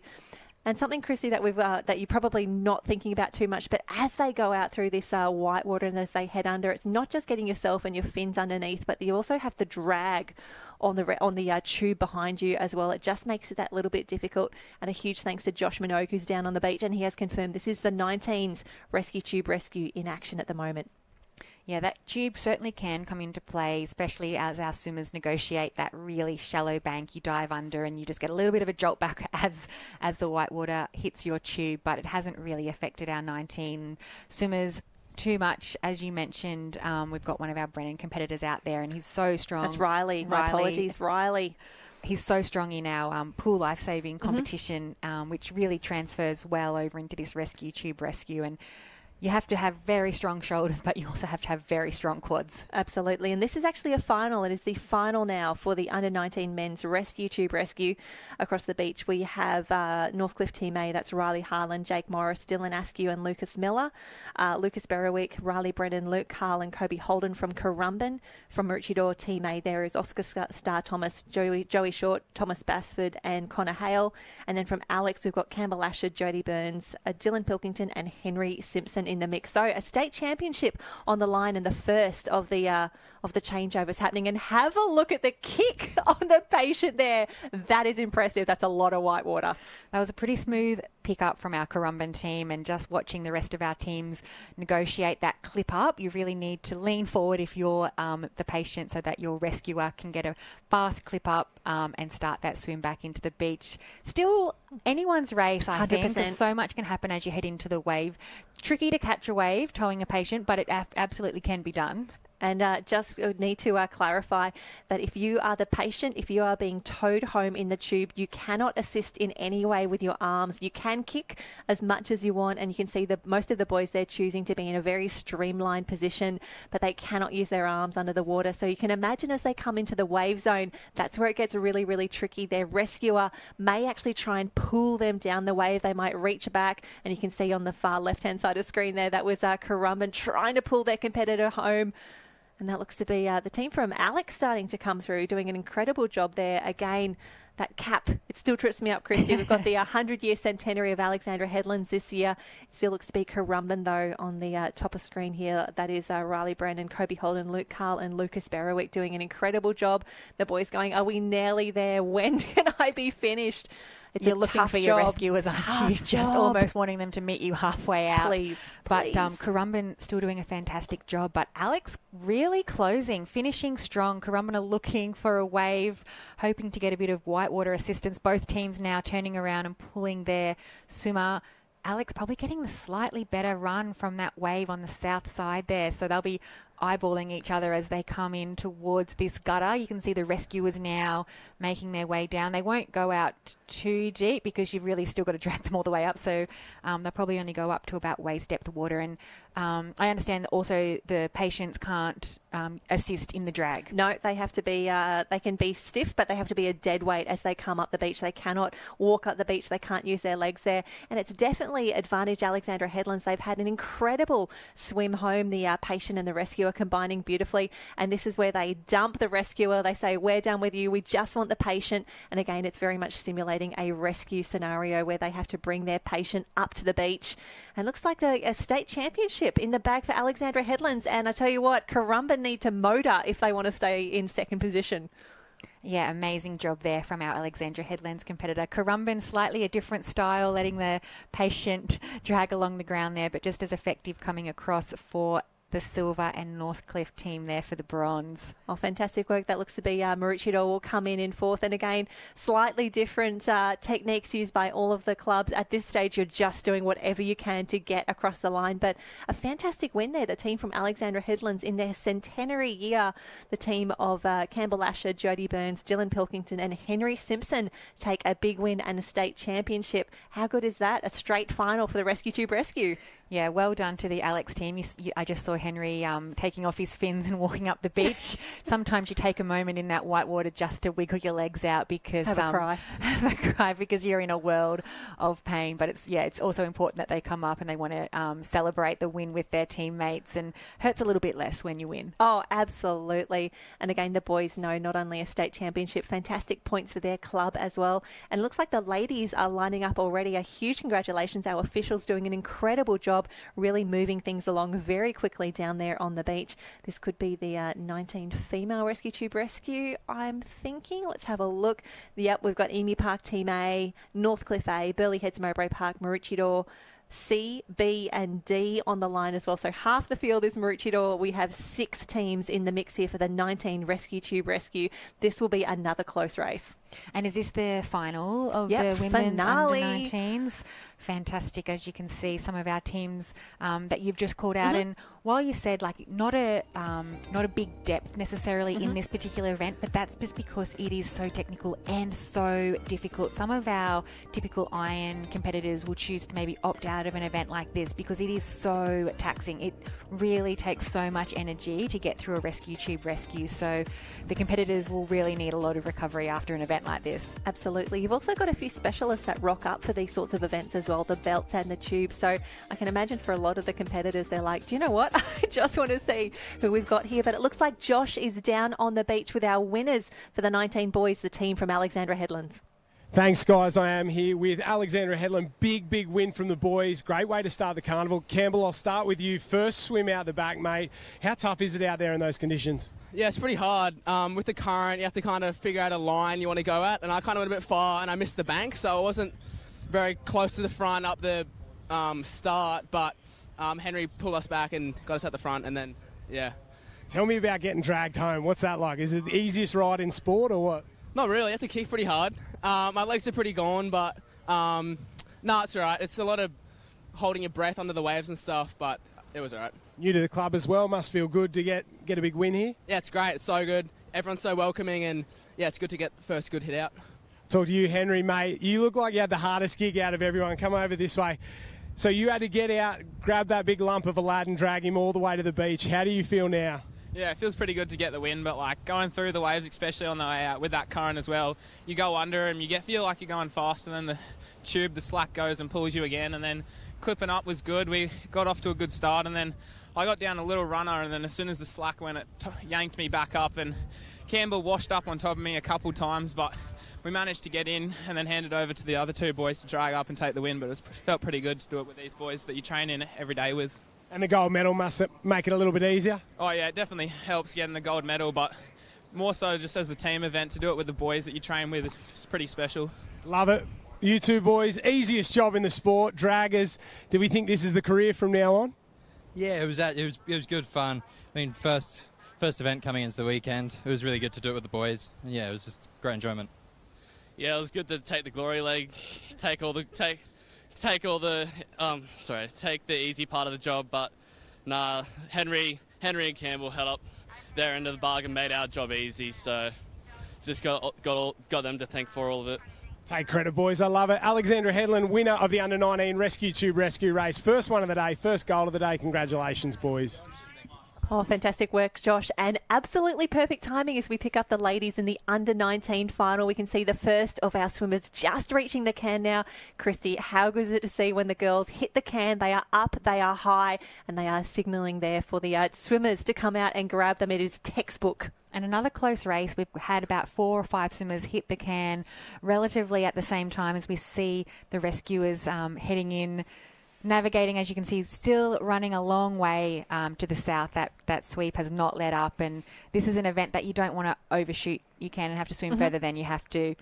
We'll watch now as our Northcliffe team on screen. They'll dive over a wave, put those fins on, and away they go. Really quick fin on by that team there. Some of our teams choosing to duck dive out a little bit further. I always think it's good to just put your fins on and get going. Absolutely, because you do get quite a bit of speed, but of course it's up to the individual competitors to make a decision of what works the best for them. We can see on screen at the moment that's the team of Emu Park. We've got Lane Hodgetts, Emily Lingard, Ellie Goodwin and Tatum Harney in the mix, and you can see some of them have slightly different fins as well. Of course, just like going on a board, there's a requirement of they need to be no bigger than this or no heavier than that, and really whatever you've got in your kit that fits those requirements, off you go. But again, expecting some fantastic finishes here. So it was Emu Park, they were on the red and yellow can. Northcliffe Team A, that's Kyra Bender, Elise Donignon, Emily Gold and Emma McDonald. Elise is one of our international competitors. Wonderful to see her here. Bellyheads Mowbray Park, we've got Shalise Menifee, Bianca Raywood, Jasmine Raywood and Chelsea Wood. And then we've got 3 Maroochydore teams to round it out, but it looks to be a fantastic lead in the making at the moment. One of our teams has absolutely bolted. Christy, what an amazing feeling that would be at the moment to be able to look back and know you've got this sort of lead. Yeah, that looks like possibly the team from Burleigh Heads. Burleigh, yep. They have really done a great job putting the fins on, getting out through the break, not wasting any time, and you really want to give yourself the biggest lead you can for that trip home because you never know how you're going to feel. You never know what waves are going to come. Sometimes you're going to pick up and feel fantastic. Sometimes that piano is going to hit sooner than you hope. So the Burleigh Heads setting themselves up for the best chance at bringing their team home. Oh, and you can see just some of this surf that the girls still need to be contesting here. This surf is not going anywhere, and if anything, expected to increase a little bit. So we're all watching the forecast quite closely. Very excited to be down here at North Kira. Obviously, the best and safest decision made by the organisers for us to be here and having a look at these conditions, having a look at this incredible drone shot that we have at the moment. It is absolutely perfect. Perfect shots for the Queensland State Champs. We are in view now. Christy, I love watching the pickups that the girls and boys do here as they come through. Let's find out who's been doing the training. Yes, and they have to obviously navigate that can left to right. Make sure you do that clip up. clip up has to be made on the seaward side of the Cairns, just like a board rescue. And your patient is allowed to assist you there. You can see generally they'll squeeze their elbows in tight. That was a really good pick up there from Burleigh Heads Mowbray Park, and they're about to get a nice little wave. Not a wave, but at least it's a run. Gives you maybe a little bit of boost as you head towards that wave zone, thinking maybe I'll get a little bit of a lift. And they've done the hard work. They've done a really clean pickup. So it'd be nice to see them rewarded with a bit of a wave on the way home. Wow, they are really extending their lead at the moment. The Burleigh Heads Mowbray Park crew doing everything right at the moment, and the Ocean playing in a little bit as well, as we see our Maroochydore team out the back. I tell you what, those IRB boys, they are earning their keep today. I should say the boys and the girls out there doing an incredible job. All of the clubs that are competing this weekend, they do have to contribute both officials and some powercraft out the back as well to keep everyone safe. And have a look at this. There's just waves everywhere, craft everywhere. Swimmers all over the ocean. Yeah, the IRBs, as you said, keeping the competitors safe, but probably also keeping an eye on the technical aspects of these types of events. There's a lot of rules at play and a lot of things that our judges out in the judging boats will be keeping an eye on. Radio back into the shore to make sure that all of our competitors have complied correctly with the rules, which, as it looks like the women on the screen are doing a great job of that at the moment. It's gone a bit flat now, though, on the way back which is so tough. We talk about how tough this race is, and you can see that is the team from Northcliffe at the moment. I'd say they're probably currently in second. We can see just at the bottom of screen there, Burleigh Heads Mowbray Park still maintaining that lead. They have built that beautifully across this entire race, and it looks like it could be shaping up now for a win at the state championships, as Northcliffe just trying to pull those competitors down. Burleigh Heads Mowbray Park just in the whitewater at the moment. We'll try and keep the camera on them. Yep, fantastic shot there, and that really shows the lead that they have on the rest of the field. In these conditions, that is impressive. Yeah, they've still got a really healthy lead, and they're certainly in that wave zone at the moment, so making the most of those little white waters that are breaking on top of them. And as we mentioned before, this type of event, you can pick up these waves, but you generally won't hold them for much longer than a couple of metres. So different to the board rescue, when you can jag one from right the way out the back, it's unlikely that the lead will change too much for our Burleigh competitors. The other competitors might pull down waves slightly, but they're already coming up towards their rescuers. Is beautiful. Fantastic work there, and you can see the patient doing everything right there. The rescuer getting out of the way, trying to get those fins out of danger's way as well. And I tell you what, these girls are looking fantastic. They're doing everything right at the moment. It is so tough dragging a dead weight up the beach. You can see the beautiful arch there for the patient, just trying to make it as easy as possible. And I tell you what, they're going to take out a state championship. So huge congratulations, the team from Burleigh Heads and Mowbray Park. They have done enough, and now we get to see who is on the podium with them.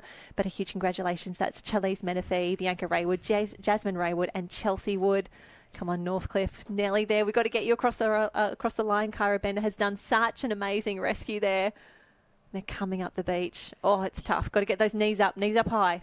Huge smiles on the face of our rescuers, and they're just so excited for their teammates who have done such an amazing job out in the water, and they get to celebrate this last little section of the race by bringing it home for their team. And it's still a nerve-wracking job being a rescuer. You don't want to drop the 100%. patient or get overtaken by one of your rival teams. So smiling, but also I'd say slightly nervous, slightly anxious until you get across that line. Absolutely. Until it goes on liveheats.com and you know that it's official, I'd say Maroochydore, the Black Swans, the first of the teams coming through there for potentially a bronze medal. We'll just wait for that to be updated. But again, a huge win and more points again to Burleigh Heads Mowbray Park. They've been so strong in these races. Come on, Maroochydore, across the line. You're nearly there. The girls are done. And Chrissy, such a huge day for team events. We've already done all of the board rescues this morning. The tubes in action at the moment. The belts, the one-way swimming, which is going to be tough in today's conditions. And then the double skis to finish the day as well. And then, tomorrow's program, we're going to deal with that tomorrow because it is a massive Super Saturday down here at State Champs.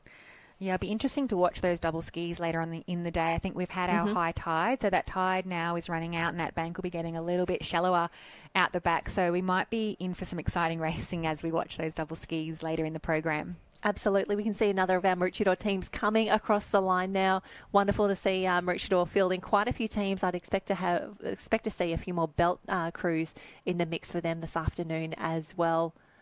But again, just looking at that skyline, the conditions continuing to change across the day. We had some pretty heavy rain earlier this morning. It looks like it's clearing a little bit, but all eyes on the bomb as we monitor the conditions this weekend and next weekend for the juniors as well. And you can see, as we were looking at that pan shot, some of our flags on the beach are really showing the effects that the wind is playing now, those offshore winds. So making it a little bit harder as you're paddling back into shore against those winds. So something that our competitors will have to maybe change with their race plan from this morning to this afternoon as that wind continues to pick up. Yeah, we can see the cranes in the sky on the skyline as well. Sticking with this arena at the moment, just while we get the rescue tube rescues through. And Christy, I always love coming to our state champs, and you've got to test yourself sometimes on these caps as well. We may not see a lot of these at every carnival across the year, but of course state champs, everyone is here, and expecting even more so for the juniors next week as well. I do love seeing on the different club social media all of our juniors starting to get their gear for the state championships. I know how exciting that is for them, and what a sense of pride they take in actually qualifying for the state champs as well. Yes, our nippers coming up next weekend, and for a lot of our nippers that will be the end of their season, so it'll be the big show for our nippers, getting very excited for their state championships. I think we're ready with Josh on the beach with our winners. Winners of the Under-19 Women's Rescue Tube Rescue. Bianca, I'll start with you. You did all the hard work. You had to go out, get Jazz, drag her in. How tough is this leg? Oh, it's my first time doing it, and it was like 100 times harder than I thought it was going to be. What's it like to win a gold medal, but with your teammates and your friends? Yeah, it feels really good. I mean, we train day in, day out together, putting in the hard work, so it's good to get a gold. I bet it is. Jazzy, after that board rescue, you really set this team up. It must feel good to be that far in front, set the team up for the rest of the race. Look, I didn't think I was that far in front. I could sort of see people near me, and I always want to be further in front, so I was okay. I liked it a lot. Ladies, tough at the end there. Very difficult to do the drag up the beach. It's not something you do ever. It's a once or twice a season thing. Did you have a plan going in or just figure it out? Yeah, this is my first time doing it. We just winged it. But, yeah, it was pretty stressful, actually. Didn't want to mess it up. Yeah, a couple times done it before, but first time with Chelsea. Bit of a height difference. And a gold medal. Congratulations, ladies. Burleigh Heads Mowbray Park Under-19 Women's Rescue Tube Rescue Champions at the Queensland State Championships. Good luck for the rest of the meet. Oh, fantastic work, Josh, and a huge congratulations again, the team of Burleigh Heads Mowbray Park taking the win there. And Christy, it's a little validating when the Raywoods tell you that it is a tough race as well. They have done some incredible things in their early careers. That makes me feel a little bit better. Yeah, there is a reason we don't have heats, quarters, semis of these events, because they are, in my opinion, having done this event plus an Ironman, I would rate this as more painful than an Ironman event. And sometimes it can be a bit of a shock when you do it for the first time. Absolutely. Significant regret starts to kick in. Really tough racing, and so huge credit to our athletes who take part in this particular event. Looks like we might have the open male rescue tube rescue final coming up. We do, and this is going to be a good one. Excited to see that it is looks to be a straight final as well, but again, a quality team as well. And we can see some of our specialists really starting to come into the mix here. So Burleigh Heads and Mowbray Park, they will be on the red and yellow can. That is Blake Hessel, Cooper Miskell, Fletch Warne and Will Savage. Maroochydore Team B is on the line. Darren Kerr, Tom Basford, Joey Short and Oscar Starr Thomas. The Team A from Northcliffe, we've got Christopher Bolt, Dan Miller, Ruben Rees and Tom Scott. Cooper Armistead, Byron Diekman, Alex Woodhouse and Joel Piper are in the mix from Maroochydore. Currumbin, we have Riley and CJ and Riley Brennan, Jaden Erskine and Nick Green. And then rounding out the field, Northcliffe Team B is Miller McQuitty Brown, Amael Tissia and Corbin Azan. So I could pick 5 teams, honestly, that could be on the not only on the podium, on the number one from there. So this is going to be a good race. Love seeing the tactics early. Who's going to go down too far? Who's going to go down not far enough? Because you still have to hit your specific can. They are not all battling for that first turn on. And am I right in thinking the Currumbin team have done the under-19s already and are now back? Maroochydore, they have been a training hub for their belt and their tube early lead, but Currumbin are powering through in the middle there, trying to get to the front. It really can make a massive difference if you can have a 2 metre lead by the time your rescuer puts on those fins. You're away. So really zoning in on their cans now. You can see them. Should apologise to one of the Maroochydore competitors there who was probably actually getting some really great wash from Brennan from Currumbin. So some tactics coming into the mix as well. We've got 2, 3 hands in the air. The fourth goes up now. Are away. And Christy, running with a tube, running with your fins, you've got to keep your wits about you, especially once you get into that white water when your fins, the big blades you can see there, they start getting moved around a lot. It's really hard to keep control. There's a lot of coordination involved and a real state championships. But, I'll tell you what, there's a lot of competitors that are very happy to be across that finish line right now. Yeah, the team of Burleigh Heads just bringing it home. Not a lot of talking going on. They're just having a moment. Just catching their breath. And, yeah, it looks like the officials are bringing them in to give them the official results there. Unofficially, of course, we saw Currumbin take out the win, but they will wait for the officials to give them the official results. They'll get the call back in from the judges' boat out to sea just to make sure that everyone has complied with the rules. And then we'll be able to update you with the official results of that event. Absolutely, and it's liveheats.com. Joel Piper on screen, bit of a fan favourite. Joel Piper, he will be in so many races this weekend. That boy loves a race. He's done so many carnivals. I think he was actually recently crowned the Sunny Coast Sports Star of the Year, which was super exciting to see him get that recognition. But he'd really be gearing up for a few final big weeks of racing across the state and Aussie championships. We've got some beautiful shots there back towards Kira Beach, and Kira have been incredible hosts, surprise hosts for the Queensland Championships after we did the relocation from Kurrawa. I must say that the team from Kurrawa, the Kurrawa Old Boys, are manning the barbecue up at the clubhouse at the moment. Wonderful to see them still here and part of the crew. But we can see on screen there, that's Ethan Callahan having a little bit of a chat to the Burleigh Heads and Mowbray Park crew. That was Blake Hessel, Cooper Miskell, Fletcher Warren and Will Savage. Great to see them having a bit of a swim, being part of the Queensland State Championships. And if you're following us on the socials, hashtag This Is Lifesaving is the way you can be part of the conversation. But it looks like Josh is down on the beach. He's lining up the boys and he's got our champions from Currumbin. I am open rescue tube rescue champions Currumbin. Rich history in this event, boys. You've done it a lot. Tell us about that one. It's not the easiest event of the carnival, is it? No, it's not easy, especially when you got a point break, that the sweep coming down. You got the bank, so it's tricky, especially at North Kira here.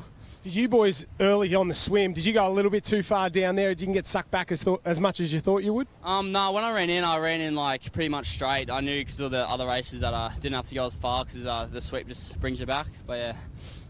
Good job. Dragging him home can't be easy. Nah, the legs definitely blow up, especially when he's a few kegs heavier than you, but you get it done, have a good connection. He kicks a lot. I use my whole body to keep going, so it's good. Congratulations, boys. Big win on day one of the championships. Rescue tube rescue champions for Currumbin.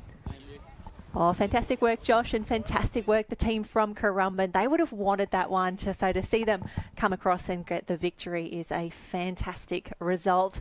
Now, Christy and I are just going through the form guide now for the Open Female Rescue Tube Rescue. There's only 4 teams in the mix. We've got Emu Park A, Northcliffe A, Burleigh Heads and Mowbray Park and Maroochydore. So, again, seeing some specialists come out to play. Very excited to see the tactics because for the Northcliffe team in particular, having a look at the girls who are on the list here, Emily Doyle, Lana Rogers, Naomi Scott and Bella Williams, any of those could be the swimmer. Any of those could be the rescuer as well. And then you've got your final two to be your draggers on the way home. They are just spoiled for choice. They've got so many strong swimmers there. So excited to see what combination they do go with.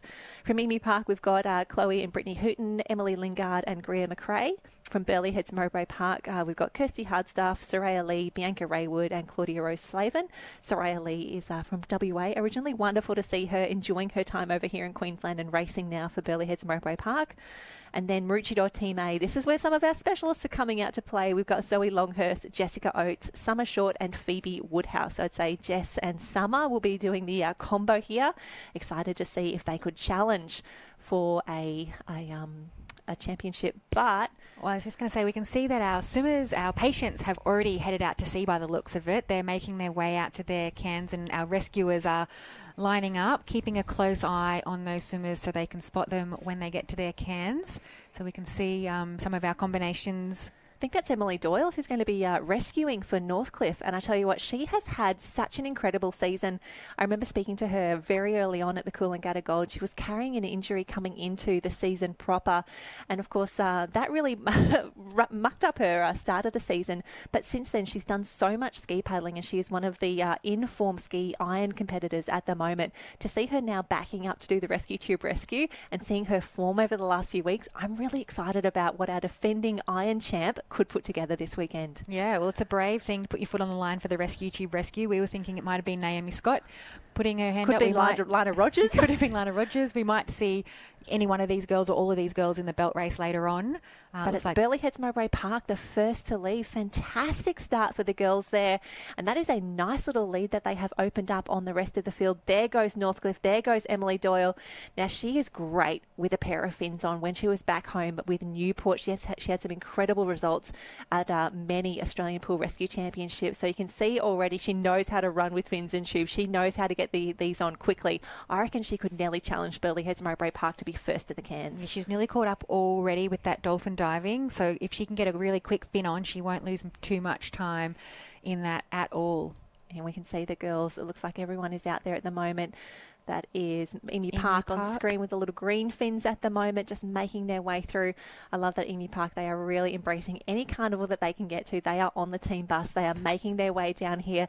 They did some incredible things at the North Queensland Championships just a few months ago, and they'd really be focusing in on the state and Aussie Championships to finish the season strong. But all eyes on Emily Doyle at the moment. Can she chase down Burleigh Heads Mowbray Park? But also looking at who is on screen at the moment on the far right-hand side, Maroochydore is still in the mix, as is Benny Carberry, who's just having a bit of a warm-up. Benny Carberry just catching a loose ball. Hi, Benny. Great to have you here at State Champs. Just move out of the way, please. But as you were mentioning earlier, the fins that you can see our competitors wearing, there is a restriction on how big the fins can be, but no restriction, obviously, on how small the fins can be. And the bigger the fin, generally, like the faster they will go. So not necessarily always the way, because as we said, the bigger the fin, also the harder it is on your legs. So our Emu Park competitors with those smaller fins won't build up the same amount of lactate, but might just fall off the back of the bigger fins as this race gets further out to sea. Yeah, sacrificing some speed, but again, wonderful to see them fielding the teams here. And I tell you what, Burleigh Heads Mowbray Park, girl can swim. She is motoring away from the rest of the field at the moment. Just grabbing the team list at the moment. So we've got, I want to say that might be Claudia Rose Slavin. She's had an incredible season as well, strong all season long. She's partnering with Bianca Raywood, Soraya Lee and Kirsty Hardstaff. And we can see now a real change in direction there as the girls sight their cans, head out. And oh, gosh, you'd really love the rest once you get to put your hand in the air, just waiting for your rescuer to come through. But these girls, they're about to turn back around and straight for home as we get those beautiful shots. I love how glassy it still is out the back. While it is quite windy, it hasn't chopped up too much. Yeah, it's those beautiful offshore winds. We could see the Burleigh Head competitor making a pretty drastic adjustment as they head out towards their can there. So it just means they've sort of overemphasised that sweep, which is better to do than underemphasised, doing a really strong pickup. That sweep has swept them just to the other side of their can, so they're going to have to swim around that, which is a little bit unfortunate. They'll lose a fair bit of time as they do that, and they might, as you can see there, the team at the top of the screen. That's Maroochydore at the top of the screen. Doing a slightly better job of the pickup there. Northcliffe did a great pickup as well. I think Emily Doyle really did a fantastic job, and you can see that, that wave nearly took them into the competitor still on the way home. How's the speed on these girls coming home? They are motoring. Yeah, Emily looks really strong. I think if she could pick up a bit of a wave here, it might really change the end. You think that it's a short swim home, and it is, but it's still a bit of a slow swim when you've got the patient kicking along behind you there. Well, we know that they're kicking. We know that they're doing their best. But honestly, when you are the swimmer, you are thinking, I can't believe that they are dead weight back there. I can't believe they're not giving me anything. They are not kicking at all. This is the worst. And then you get to the beach and you realise how exhausted they are. And you're like, yep, sorry for what I said out the back. Yes, that tube strap that the swimmers will have over their neck and across their chest, feels like such a heavy weight as you're dragging those swimmers in, particularly when you get a little bit of a lift off the swell and then that lift runs out and you get dragged back. And is that Emily and the team from Burleigh Heads? Oh, no, that's the Northcliffe team. That was Emily just coming down that wave there. I love that we have two teams practically neck and neck at the moment. It looks like Maroochydore had the best of the wave coming home just there. You spoke earlier about the pressure and the nervousness for those girls who are back on the beach at the moment doing that final drag. They would be feeling the pressure right now. Yeah, you don't want it to be a close race when you're one of the draggers, but the Maroochydore team have done an absolutely incredible job coming home. Was that the team of Summer Short? Summer Short, and I'd say that's a Jess Oates who is the swimmer. But I tell you what, Burleigh Heads Mowbray Park are not giving up just yet. This is going to go down to the absolute wire. You can see, I think that's Jess in front at the moment. Summer Short, gosh, they're nearly coming together on this wave, which is so tough. I don't think they're doing this on purpose. When you think of how strong that sweep is at the moment, the girls would just be trying to find the best line to the beach as quickly as possible. Yeah, they've got the whole ocean and they're swimming right on top of each other. Definitely wouldn't be planned because it will slow you up a little bit bumping into each other and potentially even those ropes getting a little bit crossed over between the rescuers and the swimmers there. Here are our draggers. Oh, girls, get in there, get in there. You're on the wrong side, sweetheart. We can see that is just a little bit too far out. It's so hard to judge how deep to walk into the water as one of those draggers, and it may have actually just cost the Maroochydore team if they can get it together and get across the line, but a little bit more experience there, I think, from the Burleigh Heads team, knowing just to allow those swimmers to swim those extra couple of metres before you do that changeover. That is smart racing from Burleigh Heads Mowbray Park. I would have nearly given that to Maroochydore 5 metres earlier, but Brielle Cooper has come through with our hard stuff there, and that is the perfect finish. It looks like the team from Northcliffe, that's Lana Rogers and Naomi Scott, coming in there to grab the patient. I think that's Bella Williams, who was the earlier swimmer. So the Gone will come in third in this race. But wow, Burleigh Heads Mowbray Park taking it at the death. Yeah, and as we said, so many tactics come into play with this particular race. The fin on, the pickup, and also the changeover for your draggers. And it's really hard as a dragger to not want to go too deep because you really are excited and you want to make that changeover and you want to do your part to the finish line, but you've kind of got to be patient and wait for those swimmers to come to that right point, because if you're too far out, you just can't get your legs out of the water and you can't wade in as fast as the swimmers probably could swim those last few metres. So, and then really, Burleigh Heads Mowbray Park runs past you. It's so tough, but again, you can see the girls celebrating on screen together there, Christy. I love seeing the camaraderie of all of our different clubs on screen at the moment. Summer Short, Take a Bow, fantastic racing. That is Jess Oates on the left saying that was so hard.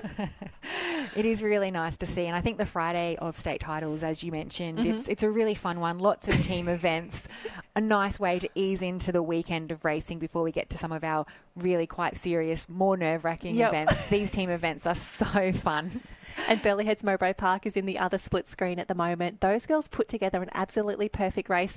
That lead continued to change. We thought Northcliffe, we thought Doyle was going to come in and challenge for that win. But to see Burleigh Heads Mowbray Park combine to take another team event, they are so strong across every age group, but particularly in these open women.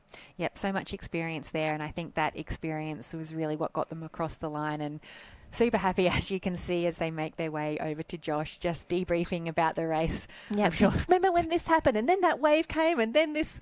Oh, I tell you what, they will be celebrating, and I love that they're picking up, we always talk about hang around with the winners. At the start of a carnival, find the people who are having an amazing time, who are doing wonderful things, and it just builds and grows from there. We'll go down at the moment. I think Josh is just wrangling all of our teams at the moment and having a look at what is coming next. I think we might see some belt reels starting to be set up down there on the beach, Christy. Yeah, I think we might have the first of our belt finals coming up. Quite a long event to get set up. I think we've got Josh down on the beach with our winners from Burleigh Heads. I'm on the beach. Our winners of the open competition, Burleigh Heads. Ladies, fantastic performance, left it to the death. Claudia, tough to lead off this event, isn't it? But you did a fantastic job. Yeah, all I wanted to do was hit the can straight on, but I still had to end up swimming back. But honestly, the girls did really well, and I'm so proud of us. And getting manhandled up the beach, how was that? Yes. I mean, at one point I think there was one under my shoulder and one holding my arm, but in the end it worked out, so it was fine. Bianca, back-to-back wins. You've done 2 swims in about 15 minutes time. How did that one feel? Must have been tough. Really hard. I think And then when I was swimming and I saw Maroochydore, and we went right next to each other the whole way. And we actually ended up like really hard. It was just a bit of a mental challenge in the end. Well, 19 and Open champion, congratulations. Now, ladies, come on in. I've taken the mickey out of the draggers all afternoon, but this is the first time I've seen it actually make a difference. Is this your gold medal or their gold medal? Oh, I think it's theirs, but I mean, I'll take it. It's good at either way, so yeah. Talk us through the plan. Was there any plan going in? We just wanted to get her like as close to the shore as we could, just dragging her because they were kind of on top of the other team, and it kind of worked out for us. And yeah, just run as fast as we could off the beach to beat them. And when Maroochydore was there, what were the thoughts? Oh, I didn't know what was going on. Everyone was on top of each other, so I just yanked her and we were like, we're not supposed to swear. Keep it simple. We'll cut it there. Burleigh Heads, Mowbray Park, Open Rescue 2 rescue champions. Oh, fantastic work there, the team from Burleigh Heads Mowbray Park. They did an incredible job, and I tell you what, I love seeing amazing athletes get rewarded. Claudia Rose-Slavin has had an incredible season, and to see her now picking up a gold medal with her crew there from Burleigh Heads Mowbray Park, very excited there. Maroochydore Team A just push into second there. Northcliffe Team A in third, and Emu Park take fourth there, and that is the results on screen from the Open Female Rescue Tube Rescue. And Chrissy, I feel I need to do a shout out to the crew from Big Voice. I love the graphics that we're getting presented. I love seeing the club caps on there. I love that we are integrated with live heats. I love that we are bringing such an incredible experience, not only to the people who are watching on live stream, but the vision that we're going to be able to go back and have a look at all the highlights as well. It's really wonderful. Aided, of course, when you've got such a beautiful beach and a beautiful backdrop to look at. I know, we're pretty spoiled, and not wanting to show my age, but I do remember having to go to an internet cafe to email my results. So oh, wonderful. How lucky are we to have the live stream, the instant results, the drone footage. The drone footage. Yes. I was actually saying to my daughter, when I was racing, we didn't have drones, so we had like the helicopters and the IRBs, which were so much more challenging as an athlete because it felt like you were paddling into the wind with the helicopter hovering above you.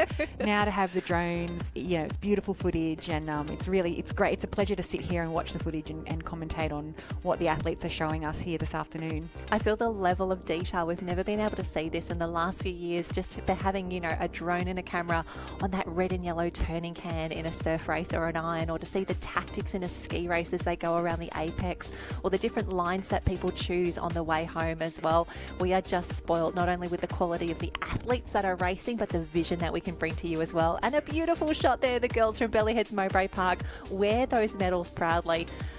So wonderful to see them get the big win. And again, a big day of racing already. It is not over yet, though. We still have the belts and the doubles in this arena. Of course, the Masters are still moving along as well. We'll try and grab you a few of those results soon. We've got some absolute superstars of yesteryear and today racing on the beach, but you can see on screen right now, this is the start list.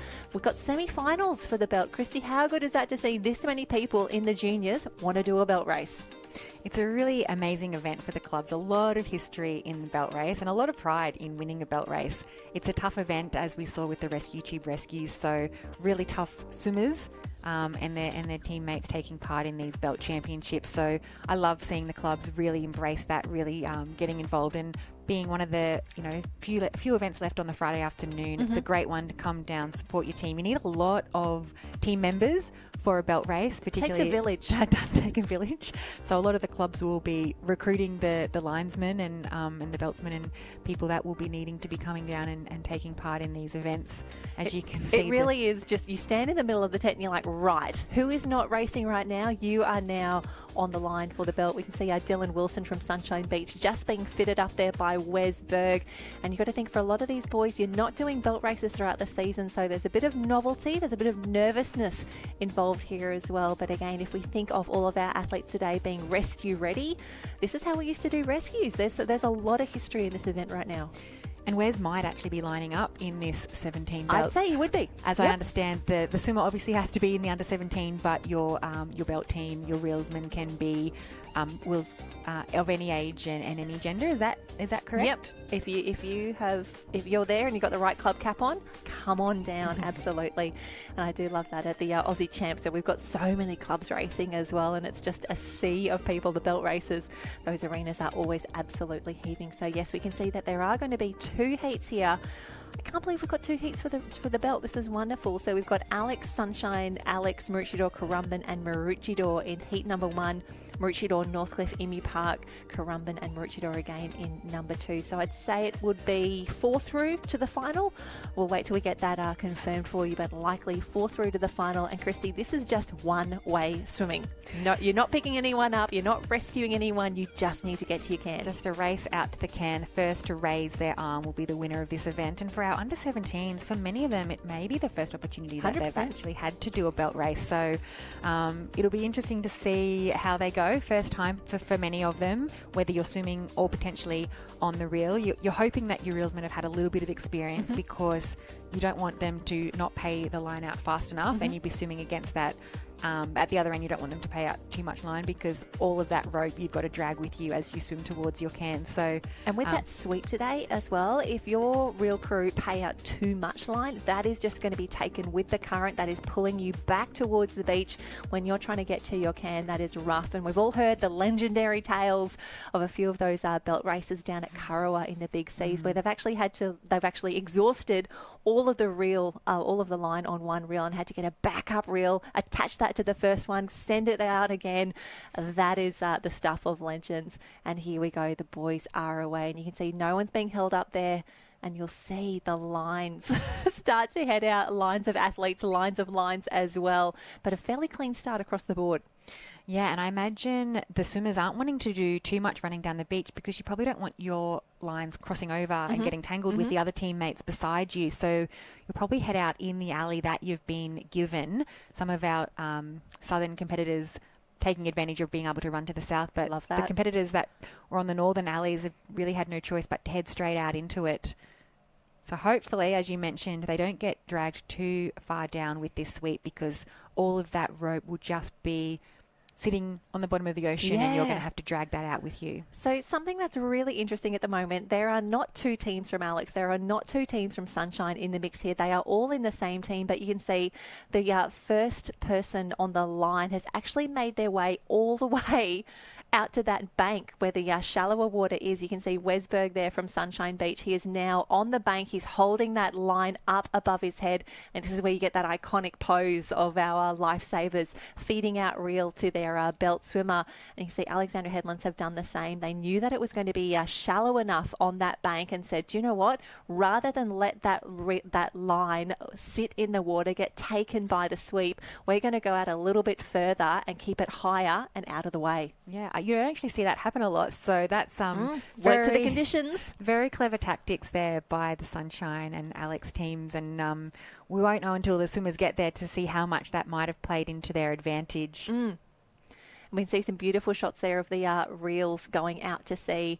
And that's a really tough job there of the person who was on the belt there. They just need to be feeding out enough, not too much. But also as the as the line comes back into the beach as well, they need to thread it back really carefully because we've got a few more races to go. This is just a semi-final for the 17 boys. You could see there the Alex reel that was just on display. Mark Huxley, who was a belt swimming champion from our club way back in the day. And so the person paying out the line on the reel, are they really responsible for the speed of that rope? Yeah, they are really the captain of the ship there, and wonderful to see the name Mark Huxley back there. You and I both followed him around the Cotton Tree Pool quite a few times, desperately trying to stay on his feet. I don't think we had a whole lot of luck, but wonderful to see the name Mark Huxley. Hello, Hux. Wherever you are. Looks like we've got a winner of our under-17 semi-final number 1.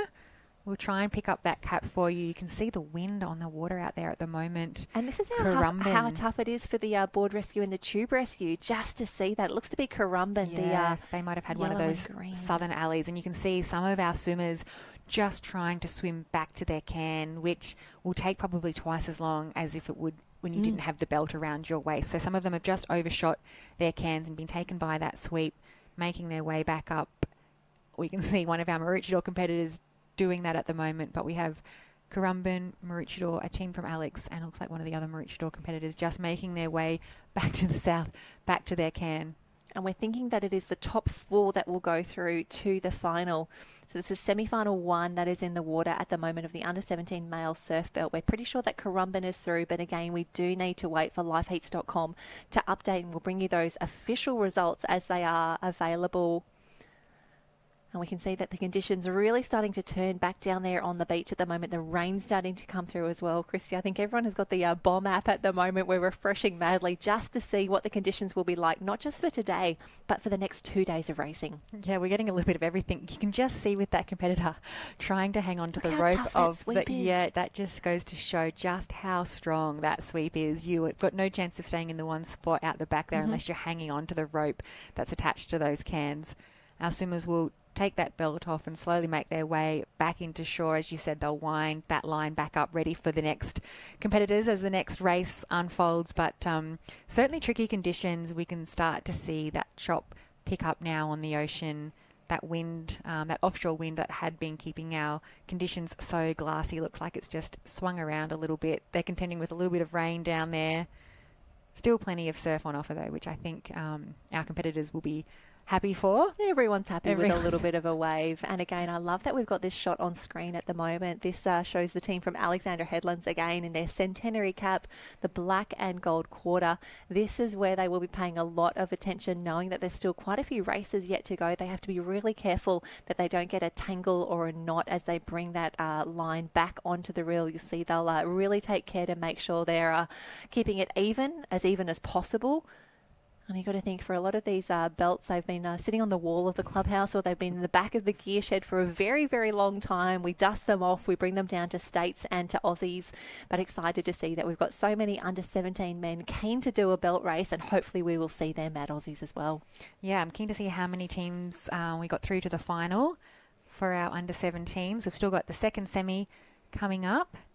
Yeah, so it's got Maroochydore, Northcliffe, Emu Park, Currumbin and Maroochydore coming up next. So if it's only teams, if they're only taking 4 through, we might only drop 1 from this next race. So that'll, I don't want to say you can go easy. It's state championships. It's a semi-final. There are no easy passages through, but again, a wonderful shot here. The team from Sunshine Beach are just getting those threads lined up. You can see this is absolutely a team effort. And I love. You can see our team from Maroochydore with the glove, because you can actually take a fair bit of skin off your hands with these ropes if you've paid that line out to sea and now you're part of the team reeling it back on.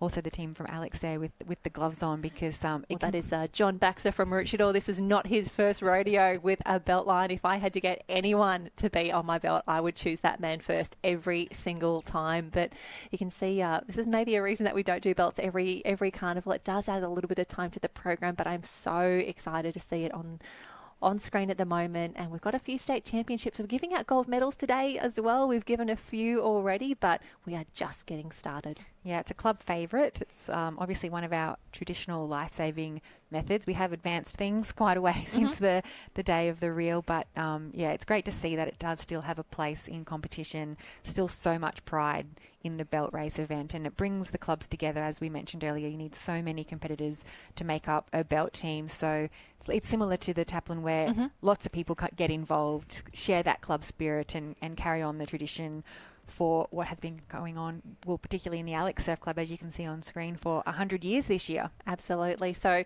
while we do love some of those old traditions, a new tradition that we are starting this year at the State Championships is a mixed Taplin relay tomorrow afternoon. That is how we will close the Saturday program. So obviously we know the Taplin relay traditionally as either an all-female or an all-male event.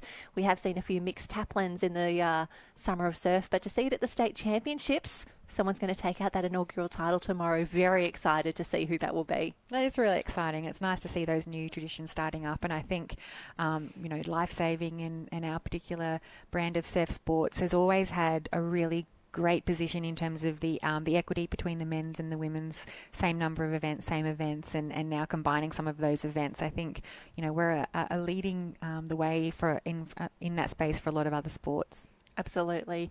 Do love that, and many other things about life-saving. As we can see, our crew's doing a great job at the moment, just starting to bring everything back home. And I'm really hoping that those belt swimmers might have got a ride home in the IRB, or maybe they wanted to do a bit of a warm down on the way home. I'm not sure, but it feels such like a long way to come home, especially if you've made that final. You've got to go again. I was wondering that actually when I saw the IRB floating out the back of the camp. I thought, well, that could be a silly question.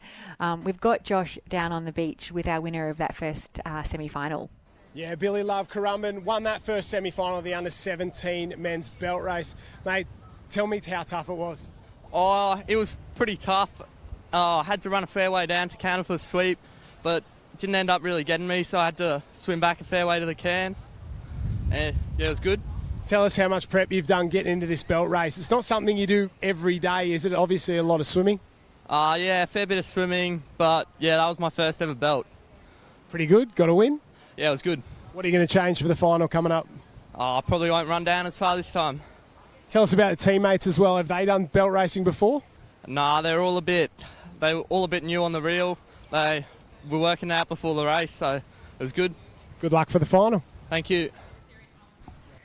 Absolutely good luck for the final there, the team from Currumbin. And Christy, we talk about new traditions. We talk about this is where champions are created, where legends are born as well. And I think we might have just seen one on screen there. Wonderful to see the crew from Currumbin coming in, giving it a whirl, taking out the first semi-final. Let's see what happens next. Yeah, as we suspected, probably the first time for a lot of our under-17s going into that first semi-final and gaining a lot of experience, as we just heard, not being dragged down as far. That tide is starting to head back out, so the races are getting a little bit shorter. That bank's getting a little bit shallower and, yeah, that drag, even though it's as strong as it is, our swimmers are able to navigate that. Absolutely, and having a look at who we have in the start list for the semi-final here for the 17 male surf belt. We've got Joey Short in the mix, Rowan Toon from Northcliffe A, Emu Park. We've got Charlie Kidd, Sterling Kidd, David McRae and Greer McRae. Currumbin, I reckon that's going to be Kobe Holden having a swim there in the green and white quartered cap. And Oscar Star Thomas combining with Brooke Star Thomas, Darren Kerr and Rob Borton from Maroochydore Team A. So we're thinking that 4 will go through. We'll keep an eye on live heats because we'll have the results officially. Oh, we can see they're just lining up now. It's definitely Currumbin who got the win. We'll see who is coming up next. And again, we talk about everyone is down there on the beach. Everyone is giving this a whirl. Hello, Mr. Swanson as well, the starter down there as well. And a few nervous competitors down there. If you haven't done a belt before, Christy, and you've just seen the first semi-final go through, you're thinking, oh, that looked like it was going to be pretty tough. Yeah, I think the beauty of this, as you mentioned, in that first heat, we saw some really experienced beltsmen. We see Danny Short on screen, who's going to be on the line for Joey Short. So it's one of those great events, as we said, gets the whole club involved, but pretty special to be able to do it with a parent. Mm-hmm. Yep, we see so many beautiful combos at the state championships. We've got siblings, we've got partners, we've got husbands and wives, and often you can get your dad down there as well. So Danny Short, a very, very special person, Director of Surf Sports at the moment from Maroochydore Surf Lifesaving Club. But Christy, we've got to travel all over the world with him on Aussie teams back in the day. Hello to the team from Maroochydore. I tell you what, if you see a camera in your face, if you get an interview, say hello, give us a wave, have a chat. We are here to make you look good. We want to hear your stories and we want to celebrate with you down here at the state championships. That's a team from Emu Park. That is the white cap with the green stripe there. And Chrissy, it sounds like we actually might have had a disqualification in that previous race. Yeah, we'll have to go back and check our live heats results. Mm-hmm. We might have had a late DQ, and a lot of our team events today have so many technicalities. And yeah, there it is, a disqualification from that Maroochydore team in semi-final number 1. So unfortunate for them, but huge amount of experience and so much can be learnt, especially doing this event for the first time. So whatever mistake was made there in that first semi, that team from Maroochydore will certainly learn from that. And if they get a chance to line up again at Aussies, no doubt they'll rectify. Absolutely, and we can see Josh Minogue, our reporter down on the beach. He said, yes, Maroochydore DQ took the reel too far past the line. There you go. A lot of technical elements to all of these races. Really great insight, Josh. Thank you so much for that information. I'll tell you what, if you're watching the live stream, if you've got a hot tip, some inside goss, anything that you think we should know about, please pop it on the Facebook comments as well. We want to know where you're cheering from and who you're cheering for as well, because this is just the first of 3 big days of competition down here at Kirra Beach. Yeah, it might even be a bit of an advantage being in that semi-final number 2. I wasn't actually aware of that rule in terms of how far you can take your reel down. So second semi having a bit of an advantage, learning from that DQ in our first semi-final, and hopefully we won't see any more DQs. But yeah, as we mentioned, so many technicalities to these events, and you've really got to be across those rules or as much as you can before you can start. Yep, absolutely. And we've all been DQ'd many times, Christy. There is no shame in it. This is how we learn. This is how we get better. And some beautiful shots now we can see just as that whitewater really throws up some spray. You can tell how tough the wind is down there at the moment as well, just as our competitors make their way out. And you can see the fatigue settling in already, because you've got to think they're nervous down there on the line as they head out. This is where it gets tough. This is where they start swimming and they feel the weight of the belt behind them now. Yeah, I think it looked like a little bit of relief on our competitors as they actually got their feet on that bank, swimming through that first gutter, few little dolphin dives to catch their breath before they've got that last push on towards our cans. And the set's still really standing up on that bank. We've also got that wind and that sweep to contend with. So super tricky conditions out there in what is an already really, a tough race. Really tricky event. Let's not add the layers of difficulty that we don't need. And we've already received confirmation it's 5 metres max. 5 metres is as far that you can take the reel past the line. No one is going to be making that mistake for the rest of the championships. So again, technical info, love it. And if you've got some feedback, got some insights, jump on the Facebook live stream. We'd love to hear from you. And a word of warning, the only link that you want to be clicking this weekend and next weekend for the Junior Championships, only click on links through the Surf Life Saving Queensland Facebook page. We know that there's a lot of scams, a lot of dodgies out there. And that looks like, oh no, someone is either caught on their belt or they don't have enough line coming out. The team from Currumbin, just in a little bit of drama there. Yeah, I'm not quite sure what happened there. He was looked like he was pulling on his line. So whether it's just hit a snag on the sand or whether his belt team have just not let out quite enough line, either one could be. Neither are great. Neither are what you want in a belt race. So as we can see, the swimmers haven't quite allowed enough for that sweep. We saw a winner of the semi-final number 1 said they compensated too much and perhaps wouldn't have run up, but. I think, maybe lesson learnt in a belt. It's better to run too far up, because swimming back up against the current with that really heavy line is going to just cost you so much time. Looks like Northcliffe might be beautiful the shot. Winners of that second semi-final. Yeah, perfectly timed there to see Northcliffe nice and high in the air there, just over the top of a wave as one of our Maroochydore teams. Oh, buddy, get that hand up. I think that might be Joey Short there. Hand up nice and high. Currumbin is out there as well. We'll grab these. We think it's going to be the top 4 through to the final, but boys, hold on to that can. We've seen just how strong the sweep is out the back, and that looks to be one of our Emu Park competitors just making their way out to the can. It is tough conditions out there. If you haven't done a belt race before, well, welcome to belt racing and welcome to the 2024 Queensland State Championships. You can see our real crews making their way back home now. Once they know that their competitor is safe out there, we need to get the reels home as well. Yeah, and trying to make sure those lines aren't tangled up with your team that you're alongside of. And the beauty of having a semi-final at the state championships, any of those mishaps that might have popped up in your semi, as we saw for the Currumbin team there, they'll be able to rectify that and try to get that right amount of line for the distance that their swimmer is out for the final. Look how flat it is out the back at the moment. I feel like when those sets are on, they're absolutely huge. And then the ocean does go a little bit flat every once in a while. Regardless, we've got some beautiful conditions down here at North Kira. And a huge thanks to the North Kira Surf Club being our wonderful host this weekend for the next few days.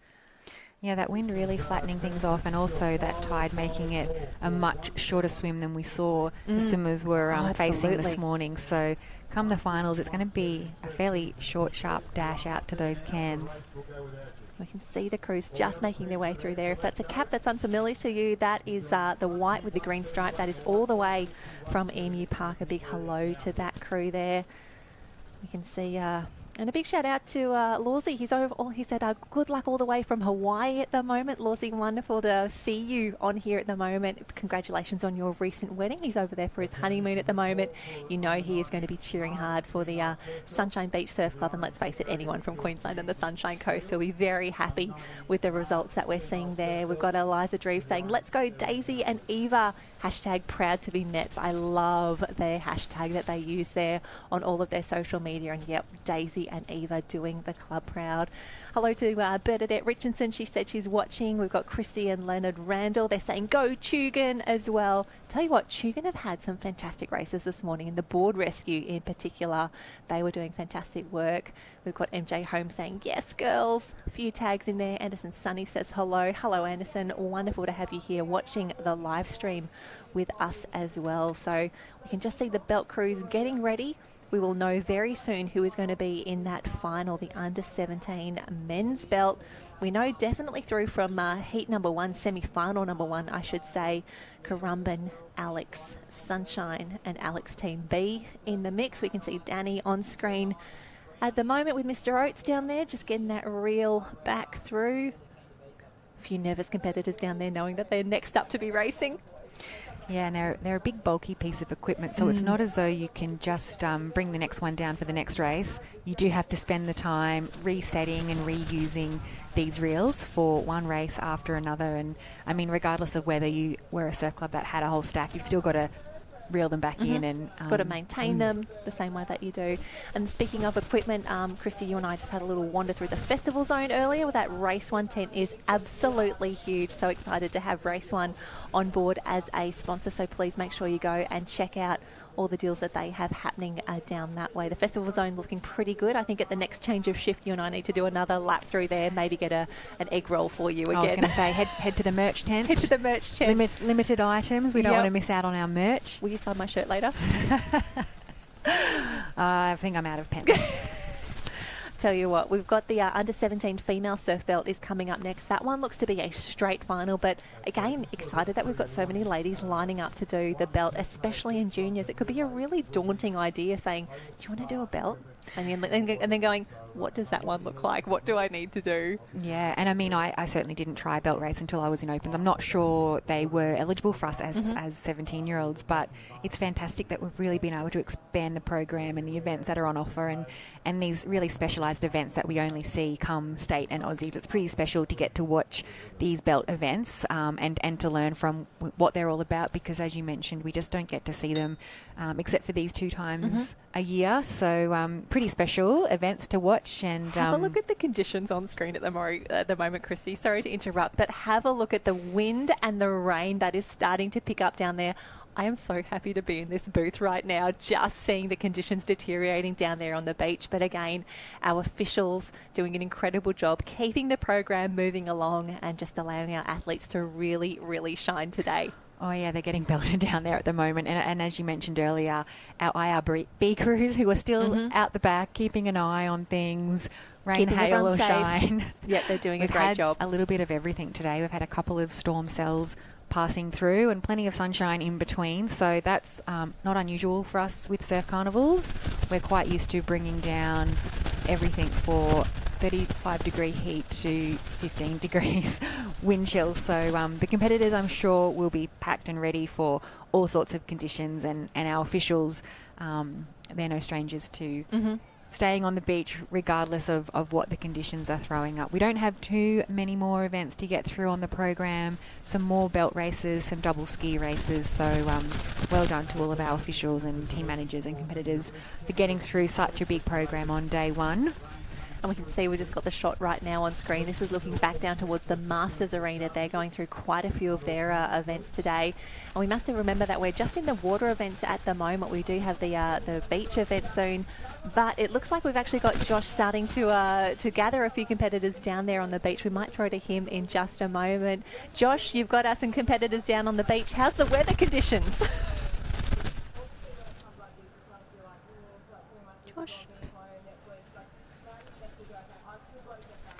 Oh, looks like Josh is giving us all the quality content. We can't hear it just now. I'm sure that it is absolutely top-notch.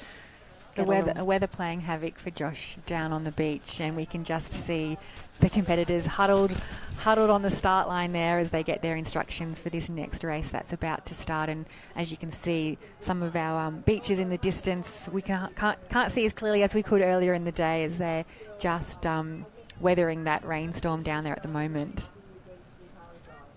Yeah, some pretty tough conditions down there. Alrighty, I think we are good to go. Josh, can you hear us? I've got you now. Have you got me? It's a bit windy and wet at the moment down here, but I'm with the winner of the belt race, semi-final, Rowan Toon. Rowan, looked very, very tough out there, mate. Yeah, it's super tough with that sweep, but you know we just got to keep going through it. Yeah, it's just really hard, so you just got to keep going wherever you go to get to the can as fast as you possibly can. So yeah. Tell us about dragging that line. Obviously, very difficult. Yeah, it's super heavy. Thanks to my linemen, they were super awesome. Until I got closer to that can, it got super heavy to get to it. So yeah. Final coming up in just a few moments' time. Will you change anything? I'll probably go a bit further down, so I don't have to swim against that sweep as much. Yeah. Love it. Good luck for the final. Thank you very much. And ladies, it's coming down here very, very badly. It's wet, it's windy, and yeah, I think it's set in for the next few minutes, that's for sure. So enjoy it up in the box there. Well, thanks so much, Josh. I think we've actually had a change to the schedule. I think you're on the beach for the rest of the day now. Christy and I are pretty comfortable up this way, and I don't think Courtney wants to join you down there either, but we will see you down there soon. It looks like we've got the ladies lining up next for the next of the belt races. Christy, do they look like 17 ladies to you? Oh, your guess is as good as mine at the minute. But yeah, the athletes will be trying to keep themselves as warm as they can before they head into the first of, this is the final of the under-17 female belt, if that's the one that was just getting ready. Looks like one of our Masters events, potentially a Masters surf race by the looks of that, on the line there at the moment, just getting that's Kazoo. Some of their final instructions. One of our old training partners. He's not old, but that was a long time ago when we were training partners, just getting on the start line there. Yeah, I think I'd say that's one of our master surf races, and probably a few age groups combined. I do love that the officials look for those efficiencies in the program, especially for something like a surf race. We can have up to maybe 40 or so competitors in the race in a very safe way. We'll pop them all in there as well, and I think I reckon that first red and yellow can, that might be pretty rough. There's some quality swimmers in that group. Yeah, and this is obviously a different arena to where the belts are being run, and we were talking there about that looking like it was a shorter race. This one looks like it's a really long race. Those cans look like they're really close to that back break, and definitely not a short feat for any of these Masters swimmers. No, there are some strong swimmers in that field. I'm sure they will be absolutely fine. We actually started the day down there with some of the individual skis, and those boys were taking absolutely everything. A few sets came through, and those Masters competitors, they have got some incredible strength and also some incredible skills. They have caught some waves in their time, and they were very confident with what was available there. So very excited that we've got not only the Masters racing today, but where possible we will be bringing you some of their races as well. Yeah, I'm sure there's a lot of former open swimmers in this start line, and so certainly I'd say a fair bit of training still going amongst them. As we say, where's Berg on screen? He's everywhere on the beach. He's everywhere. He's just finished a belt race for the under 17 boys, and now he's done a dash down to the start line of his surf race. So I would expect he'd be a bit of a favourite in the field there at the moment. Stu Hogben in the mix there from Elliott Head. And again, this is what we love about the state championships. You are challenged on remembering a few of those caps. So if you see Elliott in the mix, that is the pale blue. Looks a little bit like a Dicky Beach, but it's just got the two red stripes on there as well. Lots surfers in the mix. There's Kazoo. Hello, Kazoo. From Maroochydore, Sunshine in the mix, surfers, another Elliott cap there, Mermaid in the mix. Yeah, definitely a few age groups. I reckon they've just taken any male surf race competitor in the Masters. There's Craig Holden, who will also be joining us in commentary across the weekend. Excited for that. But this looks to be, back to belts here. We could actually be down to finals, Nelly. You can see Danny Short just giving the last instructions to the troops there. Yeah, it looks like it might be the under-17 women's belt race. Yeah, I think there's, I see some pink goggles in the mix there from the team from Maroochydore. Yeah, I'd say this is a 17 female belt final. So Maroochydore Team A in the mix. That is Brooke Copsey, Brooke Starr-Thomas, Selena McGrath, Charlie Ray and Bonnie Jarrett. Bianca Raywood will be racing there for Burleigh Heads, Mowbray Park, Emu Park. Team B is in the mix. Sterling Kidd, Charlie Kidd, Ed McLeod, Chris Parsons and Renee Schluter. Maroochydore Team D, Jay O'Prey, Wayne Spindler, Darren Kerr and Rob Borton with Samantha McGrath. And the C Team, Elia Rod, John Baxter, Cooper Armistead, Claire Burbage and Isabella Stark. So we'll just get ready for the start at the moment. Yep, that looks to be the ladies with the goggles. A few nervous girls on the beach. I love it. And it's an interesting race. Normally you're wanting to stand on the start line and look out into the conditions, whereas this particular race, you're run facing backwards. the other way. Yeah, you run up the beach first, grab the belt and the line, and then head back out to sea. So it's a little bit funny sort of watching them as they're on the start line facing away from the water, and I'm sure that would feel a little bit unusual for them as well. And they'll actually have the belt laid out on the sand. They've got the reel, as you can see, just up on the right-hand side there. And then ahead of that, they've got, you can see the belt laid out there. So they'll actually jump into the belt, pull the straps over their head, and then they are off to sea, and they'll be running as fast as they can. You just assume, you just trust that the people in your reel team, they are going to give you as much reel as possible. They're not going to be slowing you down. You just need to get to your can absolutely as fast as possible. Yeah, so you do need to still be pretty fit on the reel to run up, pick it up, carry it down as fast as your swimmer is running out as well. We can see, I do love reading the, as you say, like the words. The namesakes. On each I think that was Go the Black Swan was on the Maroochydore one there. It was Swell on the Tossers. I think that was a belt that we would have got to celebrate one of Jason O'Prea's Aussie belt titles there. So a lot of pride in a lot of these races, and wonderful to see so many competitors pulled out from under the tent to support their teams down here and get ready to run the belts. Yes, and did you call, is Jay O'Prey one of our belt swimmers? I think she might be. Look at, I think she's potentially second using from the right-hand one side. of the reels that has her dad's name on it. Yep, pretty special. A lot of history from a lot of clubs here. And we can say no one is going past that 5 metre mark after the Maroochydore D team learnt their lesson in the 17 men's belt. But you can see the crew heading out to sea now. And they would just be go, go, go. And they'll be monitoring the conditions across the day, seeing if that swell is getting better or worse across the day. Can see a lot of them still heading a fair way out with those reels. Yeah, we can see 2 Maroochydore teams on either end of our field at the moment. Burleigh Heads. Yeah, that's and Ben Carberry jumping in for Emu Burleigh Park. Heads. I tell you what, Ben would be great to have the first linesman there. You know that he would get out quickly. He's not slowing you down, and he's such a big, strong, powerful guy. He is going to get to that bank nearly ahead of you. Yeah, he looks like he is absolutely doing all of the heavy lifting at the moment, which is 100% the person that you want on your team. If they can be really the one pulling that line until you actually feel the slack of that as the swimmer, that's the ideal combination. And I think Ben has done a fantastic job there for his swimmer in Burleigh Heads. He's waiting right out behind her, has not missed a beat, and as I mentioned, will be really taking a lot of that line weight for his swimmer. Obviously, we know Ben as an incredible Ironman, an incredible ski paddler, an incredible swimmer. But if I can pay him one more compliment, if you give me a touch of airtime, he was part of the Australian lifesaving team that contested the last World Championships 2 years ago. And he did one of the most phenomenal swims I've ever seen in the 4x25 mannequin relay. He was so nervous ahead of time, knowing the quality of team that he was part of. He had the lead leg. He flew. It was one of the most impressive things I've ever seen, and he was just wonderful to have part of that Australian team. So big fan, Benny Carberry.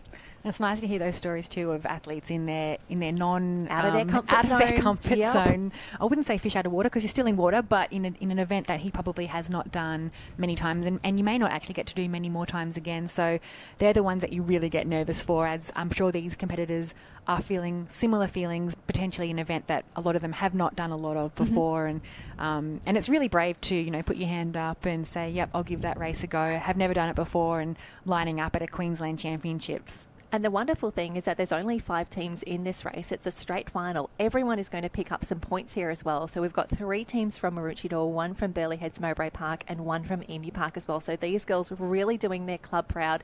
You can see they're doing an incredible job. You just need to keep your stroke rate up for as long as possible.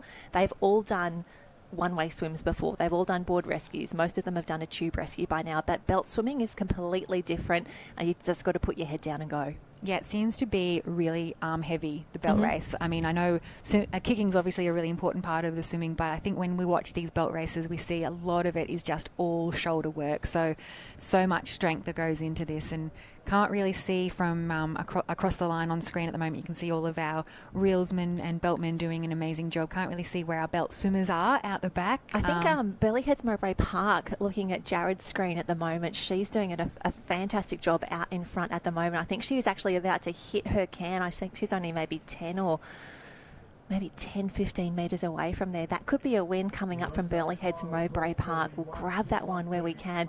Again, such tough conditions out there at the moment, in the water and on the beach at the moment. But I'm backing Burleigh Heads Mowbray Park for a win. We'll see.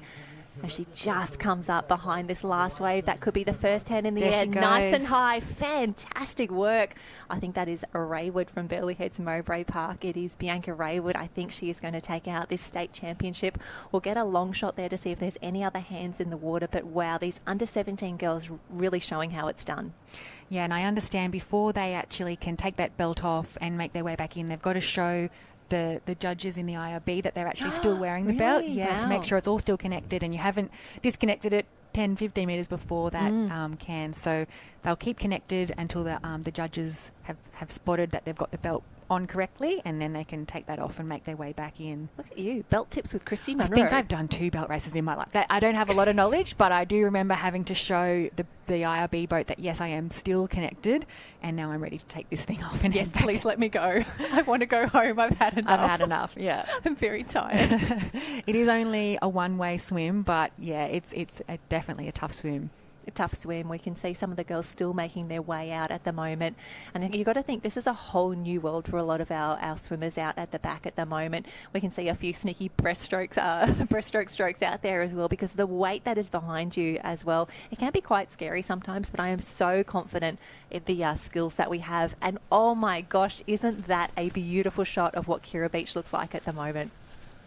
Amazing, and such beautiful shots from our camera. And as you mentioned, we are so spoilt to have the vision that we have of these events, and that we can really show this competition to anyone, no matter where you are in the world. And in fact, if you aren't on the beach, you probably have a slightly better seat at the moment, because it's a little bit rainy and a little bit miserable down there. So if you're tuning in from anywhere other than the beach, I don't want to say you're not missing out, but you probably you're probably enjoying the comforts of home while also getting the benefits of all of these beautiful shots. Yeah, we will be doing the live stream next weekend for the Junior Championships as well, Friday, Saturday and Sunday.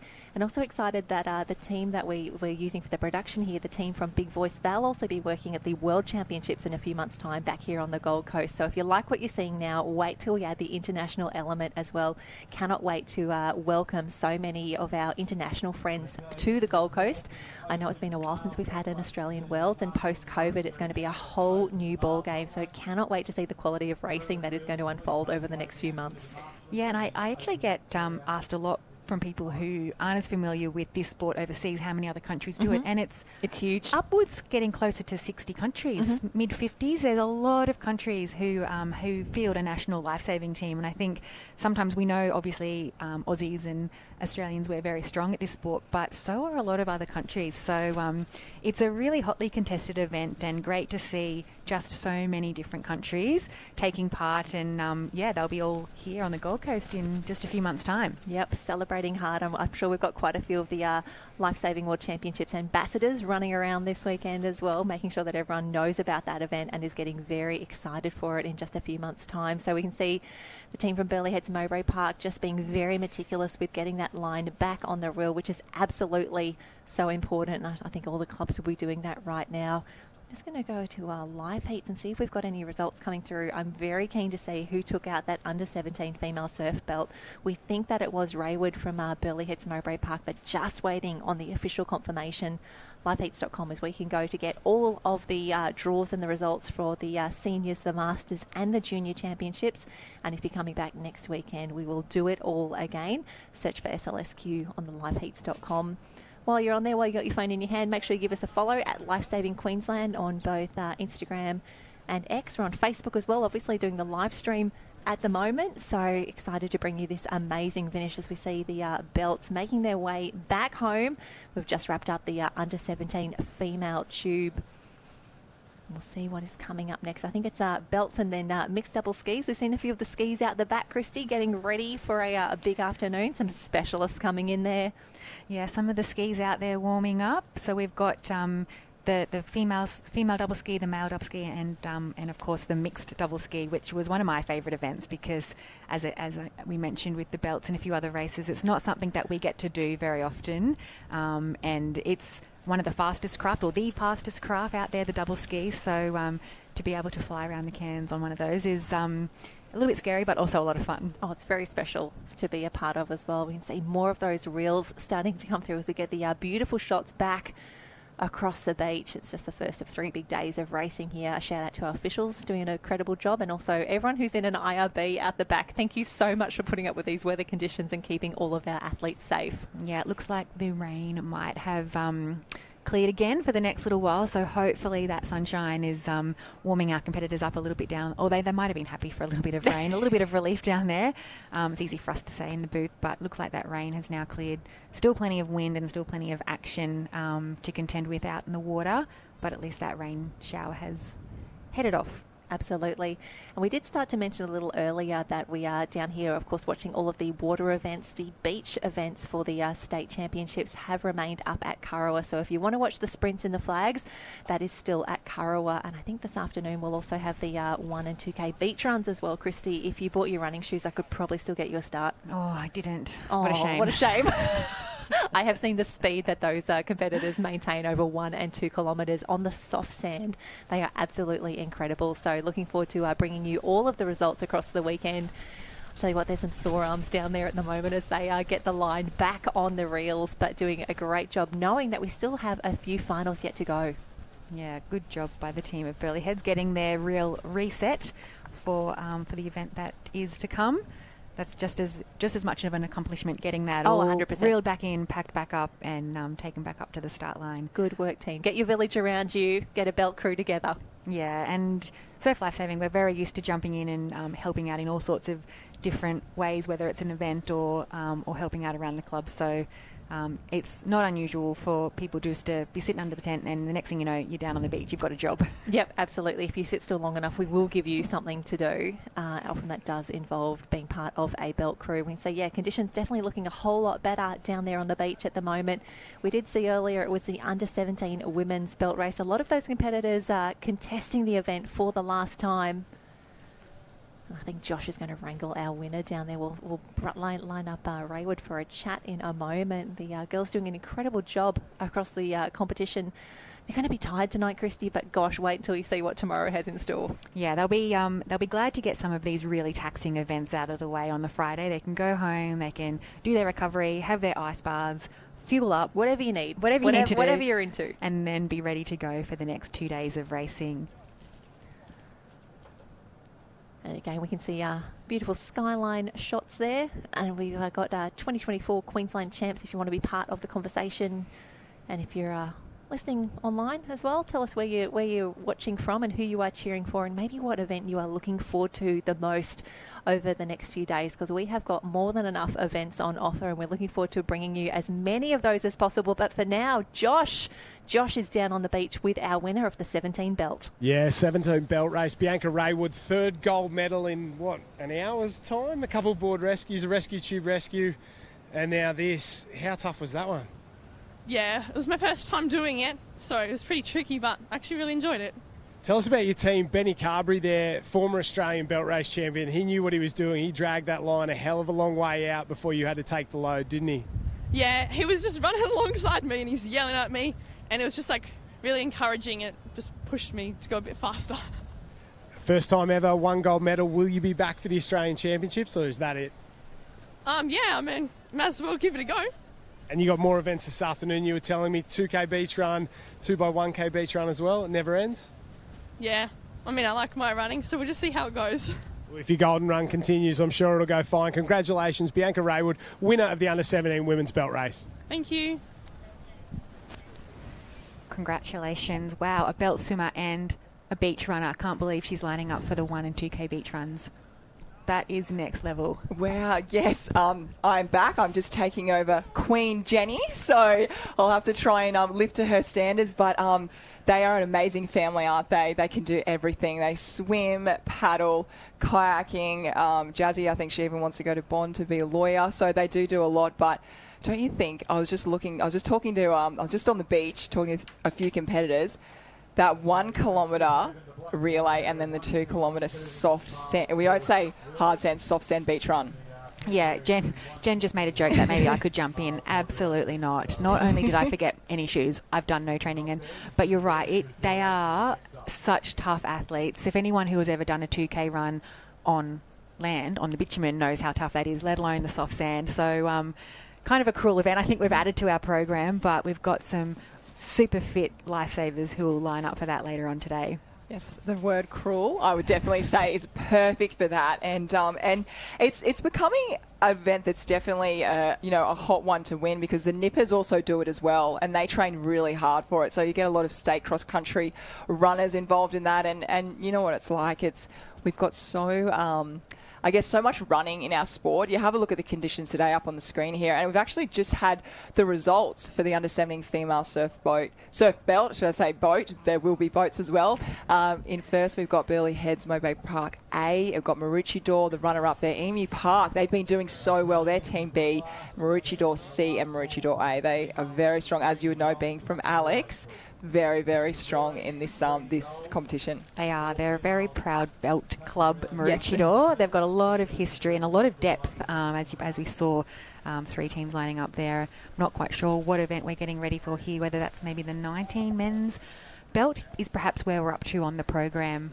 But yeah, some really, really proud traditions, and a lot of those traditions being passed on, as Jenny and I were mentioning earlier. We've had a lot of past belt swimmers now on the reel and passing that knowledge on to our younger swimmers and passing on that tradition. And it's really great to see.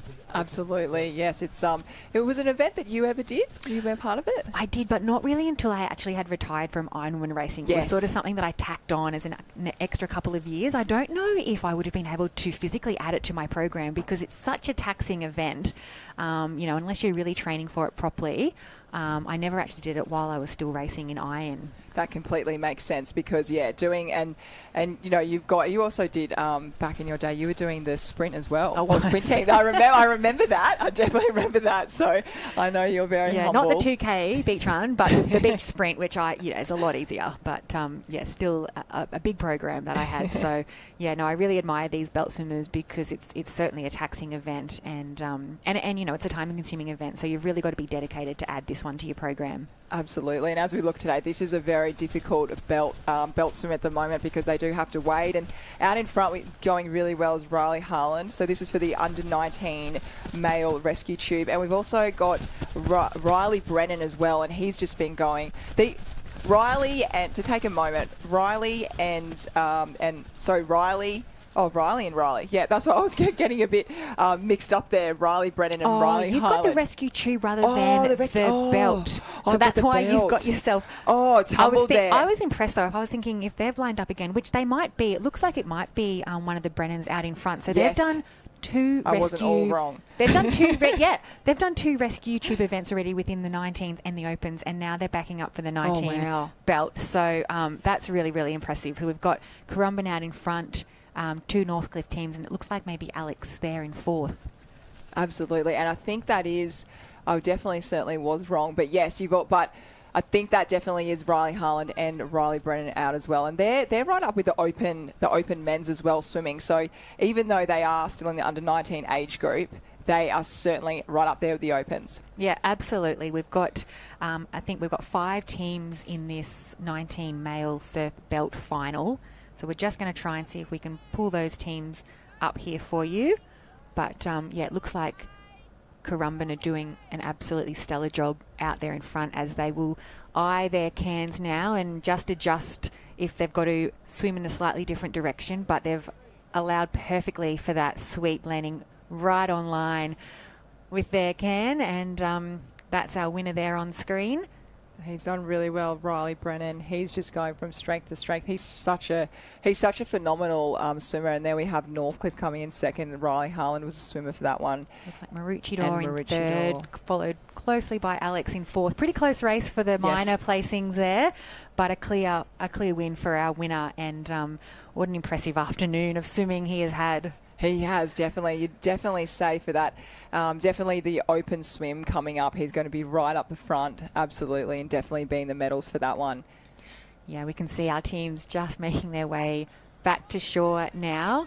I don't know what it's like down on the beach, Courtney, but it looks like that swim's shortening up a little bit with that tide going out, and obviously we can see everyone standing up on that bank. So a little bit less swimming halfway through, get a bit of a break with the dolphin. I'm not sure if it's a break with your dolphin diving, but a little bit of a break from swimming at least. It's definitely, you're definitely right. It's shorter swimming, but whether it's might be a little bit harder because they've got to get up on their legs, and especially doing a race like this, you know, it's not just you're towing, you're not just swimming, you just haven't got your body to pull through the water, you know. It is really a team event, because when I was down there, actually, Maroochydore, when the wind picked up, unfortunately, one of the members, he fell over and dropped the back of the reel, and then the swimmer's running flat out, and the reel actually was tumbling around following him. So there's a lot that can happen, and you've really, really got to try and be right onto things. But yeah, that was quite a devastating thing to happen. Yeah, we heard about that in a DQ, but we weren't quite sure on what exactly caused that. So that's a really great explanation for the Maroochydore team. And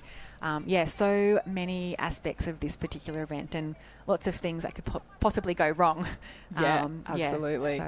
So a bit of bad luck for the Maroochydore team. And being here watching this, does it make you feel like putting your togs on, putting the cap back on and getting back out there? Oh, this morning when it was glassy and there was those really nice Beautiful waves rolling through, I thought, that looks like fun. Now, this afternoon, not so much. And especially, like you said, with that shallow bank and you've got to get up and do a lot more wading, I don't think I miss the hard work that goes into swimming, wading, then back into swimming. But this morning, it definitely looked like a lot of fun, particularly when I was down the Masters end of the beach and, taking it a little bit less seriously down there. I was potentially tossing up whether I'd have a race, and then when I got asked to do commentary, that was kind of an easy decision. Yeah, absolutely. Have any of the boaties asked you to get to be a part of their team? Have you had that yet? No. I don't know if I should be offended or not, but they don't see much skill of mine in the boat arena. No. I got asked, and I was like, I would be the worst person on a boat.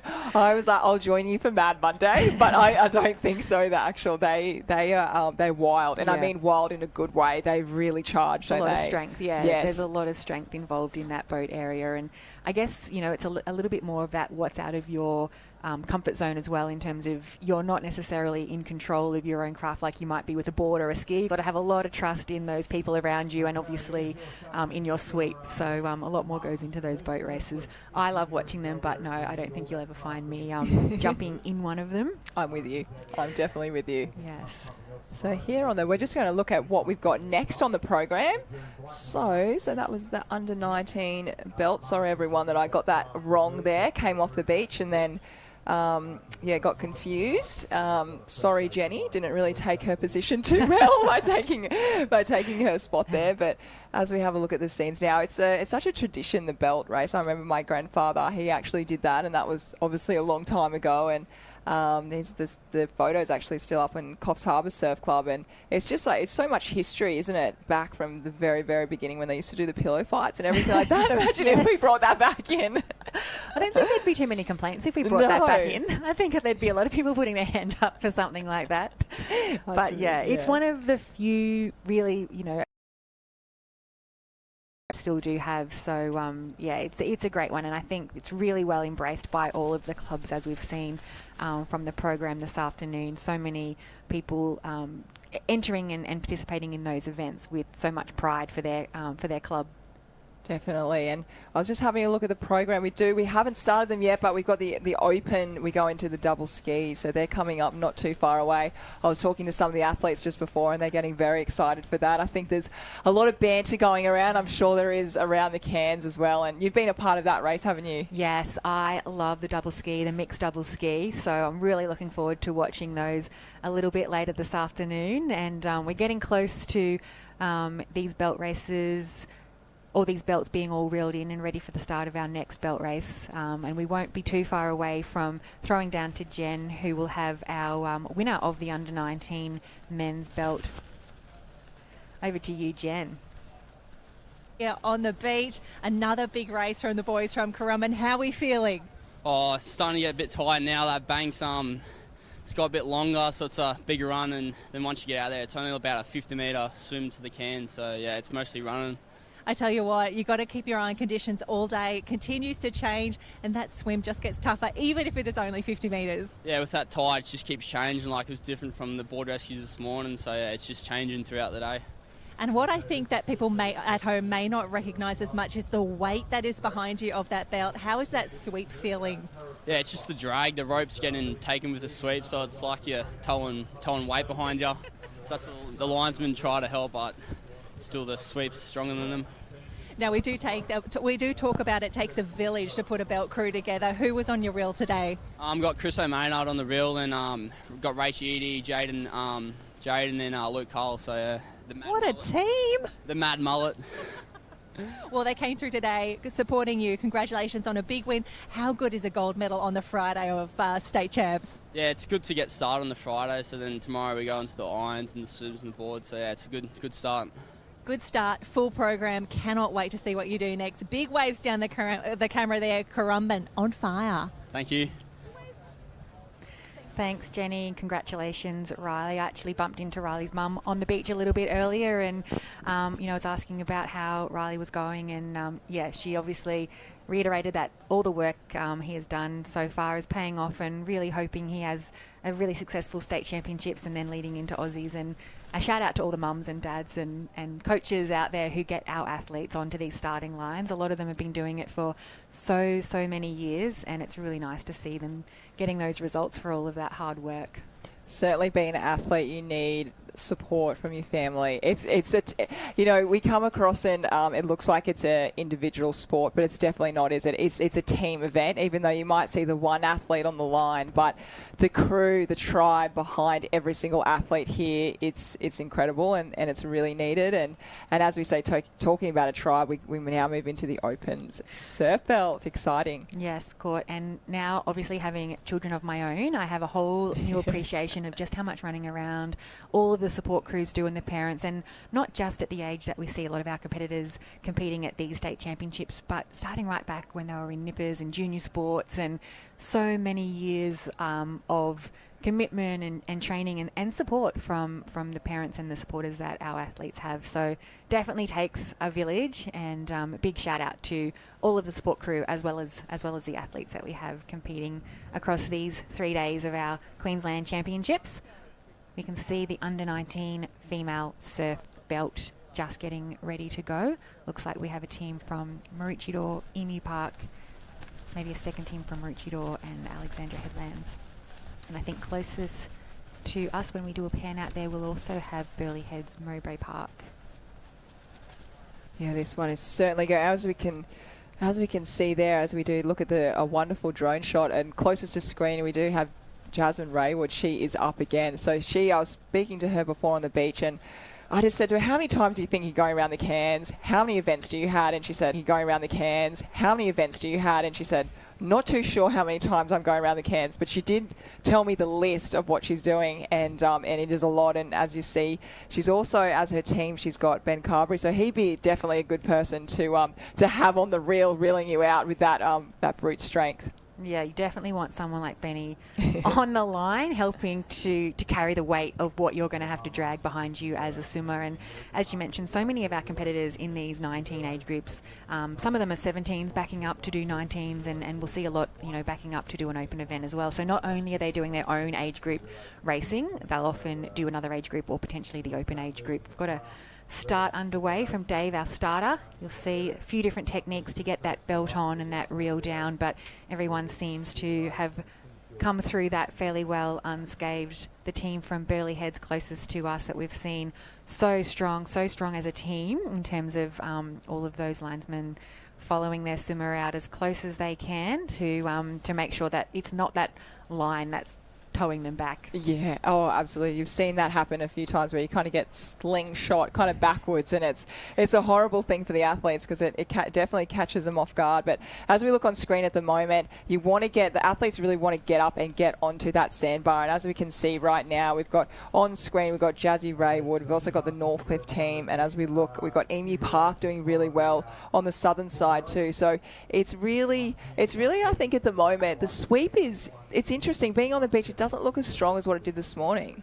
No, and I think it's come into play a little bit differently as we've seen the different events. And I think it really depends on how many breaks and how many sets they have to go through on that bank. So some of the events where they can get through that bank fairly cleanly and it might be a bit of a lull, they're not getting swept down as much. Some of the other events when they're spending more time in that break, that sweep is sort of picking them up a little bit more, but most of them haven't had too much trouble with it in these belt races, thankfully, because you definitely don't want to be swimming up against the sweep carrying a big heavy belt. The belts are covered in like a beeswax, so they're not just to try so they're not absorbing so much water and sinking down to the bottom. In saying that, it only works so well, so they will still sink and they are still a really heavy thing to drag through the water. I never knew that with the beeswax. That's very interesting. Yes. Learn something every day. Yes, so rather than, just a cotton line that's going to get really, really heavy and sink immediately, the beeswax is designed to try to help it stay afloat and not get not absorb so much of the water. That makes so much sense. And as we're coming closer and closer to that cairn right now, it looks to be, we might have, just looking at the cap, it might be Emu Park. It's either going to be over to that side would be Northcliffe, Emu Park and Maroochydore over the other side. So we'll just catch that now. And then on closest to screen is Jasmine Raywood from Burleigh. So just in the middle there, it's just hard to see, obviously, with the sweep where they're coming across. But what else? Looks like it might even be Alexandra Headlands. It might be Leah Pilkington from Alexandra. Oh no, Northcliffe. That new cap of Alex with the 100 years is so tricky to pick up, but no, it's our Northcliffe team who look like they might be getting their first. Is that our team of potentially Emma or is it Sarah? I'm not quite sure. Well done. Like they've got there fairly cleanly for the win. She did that really, really well. She really nailed that position where she went in. Her team supported her and got her out there as smoothly as she can. So I think we're just getting out. We'll get you all the results coming up soon. But over the other side could have been Jasmine Raywood with that silver. And then over here on screen, we've got the other Northcliffe coming there, which might have been Emma who might have taken the fourth there. So really, really well done. As we were saying before, this is one of the hardest events on the program to be done, and the girls, they get a nice recovery swim back now. Yeah, it was a little bit tricky to see which of the Northcliffe teams took out the win there, but a really strong swim and a great team effort for her belt and reelsman to get her out to the cairns as quickly as they did. We see the last two of our competitors just making their way back, fighting against that sweep now, back to their allocated cairns. Looks like we've got the team from Emu Park just about to touch on the orange, and the last of maybe our Northcliffe teams making their way back against that sweep. A tough swim back against that sweep. It looks like our team from Emu Park finishing off well there. Yeah, they've been doing really well. It's I don't know how many hours drive it is, but it's a fair way, isn't it? And they are used to more of the flat swell as well. So having these conditions here is quite different for them from what they're used to every day. So for them to come here and kind of face that shorey straight up, it's an amazing achievement. And we really hope to see all the Northern Queensland clubs really come about over the weekend and also be there for the Australian titles.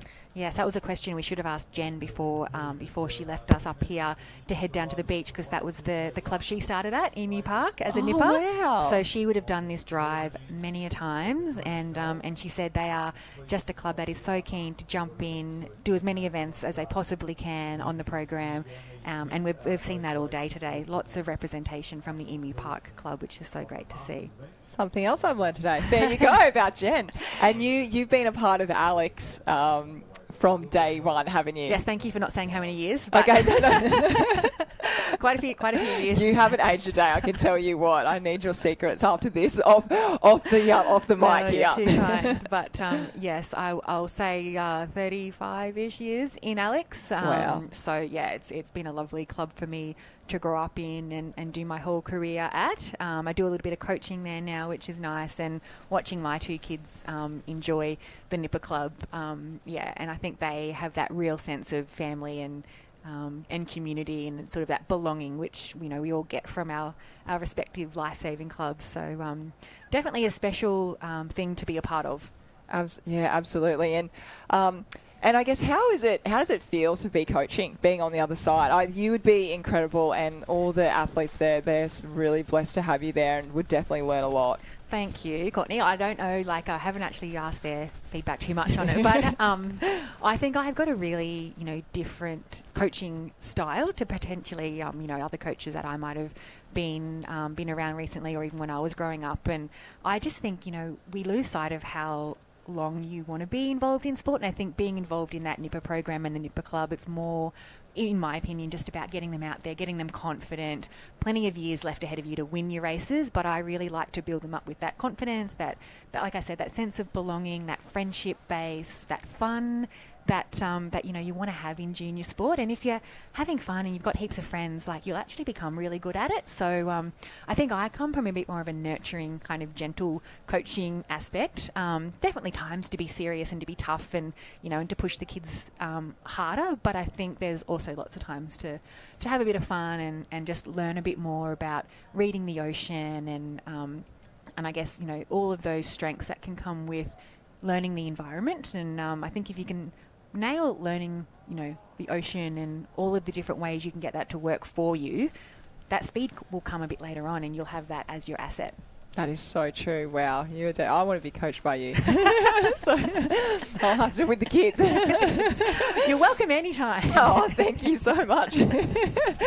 But as we see on screen there, I just can't believe how much the conditions have changed from this morning, and there's a few potholes going on there, and it's it's going to be really interesting as the days go on, because as we look towards kind of the end of the program, we're not there yet, but on Sunday, the Ironman Ironwoman, where there's going to be a very long race, isn't it? And that last leg of the Iron person is really, those legs are going to be hurting. You'll have to have your handlers definitely yelling in your ear for that one. Yeah, I haven't looked too far ahead to see what the conditions will be like on Sunday, but if we're looking at something similar, we're going to have that really tough gutter, the bank, and what we've seen this morning, some really long and tough transitions. So hopefully our athletes who are racing today on day one of the state titles are leaving a little bit in reserve for Sunday, because it is still a massive program to get through. And obviously your racing career was a lot closer than what mine was a long time ago, but how are you feeling watching all of the events unfold today? Oh, it's I love the surf. I'm definitely a surf girl, so seeing the surf and I think the team events like the board rescue, that's one of my favourite events, so seeing that and speaking to Geordie Mercer down on the beach before, I was getting all the feels, and I think for me, if there's anything I could, or if anyone asked me, how are you feeling, I hate saying the word retiring, because you don't really feel retired because you're still around and about, but kind of taking a break, extended break at the moment.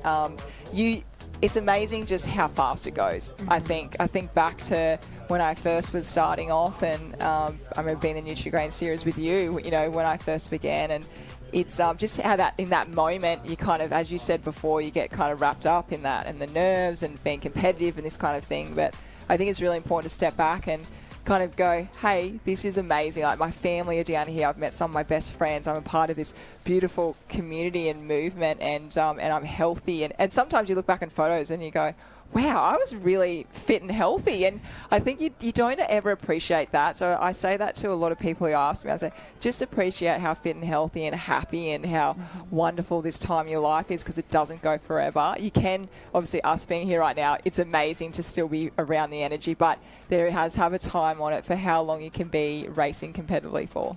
Yeah, absolutely. And I know you do have a whole new respect for that level of fitness that we used to have as athletes, and that seemed like it came quite easily until you lose it, and then it's really hard to get it back. Yes. We think we might be close to having Jenny on the beach with our winners. We'll be able to cross to them very shortly. I just saw us there. We're just enjoying the aircon of our booth, which is a lovely place to be for this afternoon's finals. Yeah, so as soon as I came up here, I copped the rain. So it's like perfect time to come up. But as you said, we are going over to Jenny now on the beach. Oh, team, thank you so much down here with Kyra. What a race to finish off the day. This is so exciting. Yeah, it was a great race. A little bit tired now after that. So many waves. But yeah, no, it was a good race. I don't think we think about that enough with the belt swimming, because it's such, the distance is the same, but the time is so much more, and you've got to go through so many waves. How are the legs feeling? Oh, the legs are tired. They're so tired. But luckily I had Tom Scott, and he's really tall, so that was great having him there. Now, confession, did you do any sneaky breaststroke kick on the way out, or did you manage to stay strong the whole way? I managed, but I was so close towards the end. I was really contemplating it. Now, you mentioned Tom Scott. It takes a village to do a great belt race. Who else was on your team? I had Kev Morrison, I had Jared Davies, one of the girls in my patrol, and my dad. That's very special. That's the A team right there. Oh yeah, it was great to do it with Dad. Also, if it goes badly, have somebody I can blame it on, but yeah. But you did need to do that. You've taken out a state championship already with your Northcliffe teammates, and you've said tomorrow already, massive program coming up. Yeah, just looking forward to the teams. I love the teams with Northcliffe. It's such a great environment, and just got to rest and excited for tomorrow. Well, we'll let you go. Have a big race over the next few days. So excited that you've taken out a belt race to start off Friday. Thank you, Jenny. Give us a big wave down the camera. Woo! Northcliffe girls, Kyra Bender on fire. Thanks. Well done, Kyra. She also took out the board rescue a little bit earlier in the day, so bagging her second gold medal. Not a bad way to start your state championships. We can see, I think we've got the open male belt race final just getting themselves set and ready. A lot of preparation goes into setting up the belts and the reels. It certainly does, doesn't it? It's definitely that we're talking about that team effort, the club effort to bring down those reels, get them here, as well as the double skis too. So it's a lot of packing, it's a lot of getting here and organisation to get these events up and running. But if you are, here we go. We've got the results moving to the under 19 female surf belters we just saw before. So Northcliffe A came in first there. Burley Head's not too far behind. Maroochydore A as well. Alexander Headland's not too far before. Emu Park we spoke about for Jen's old team, and then also Northcliffe B again. And we are here now set for the start. As Christy just said, this is the open men's belt race, and we know how fast and how furious this is going to be.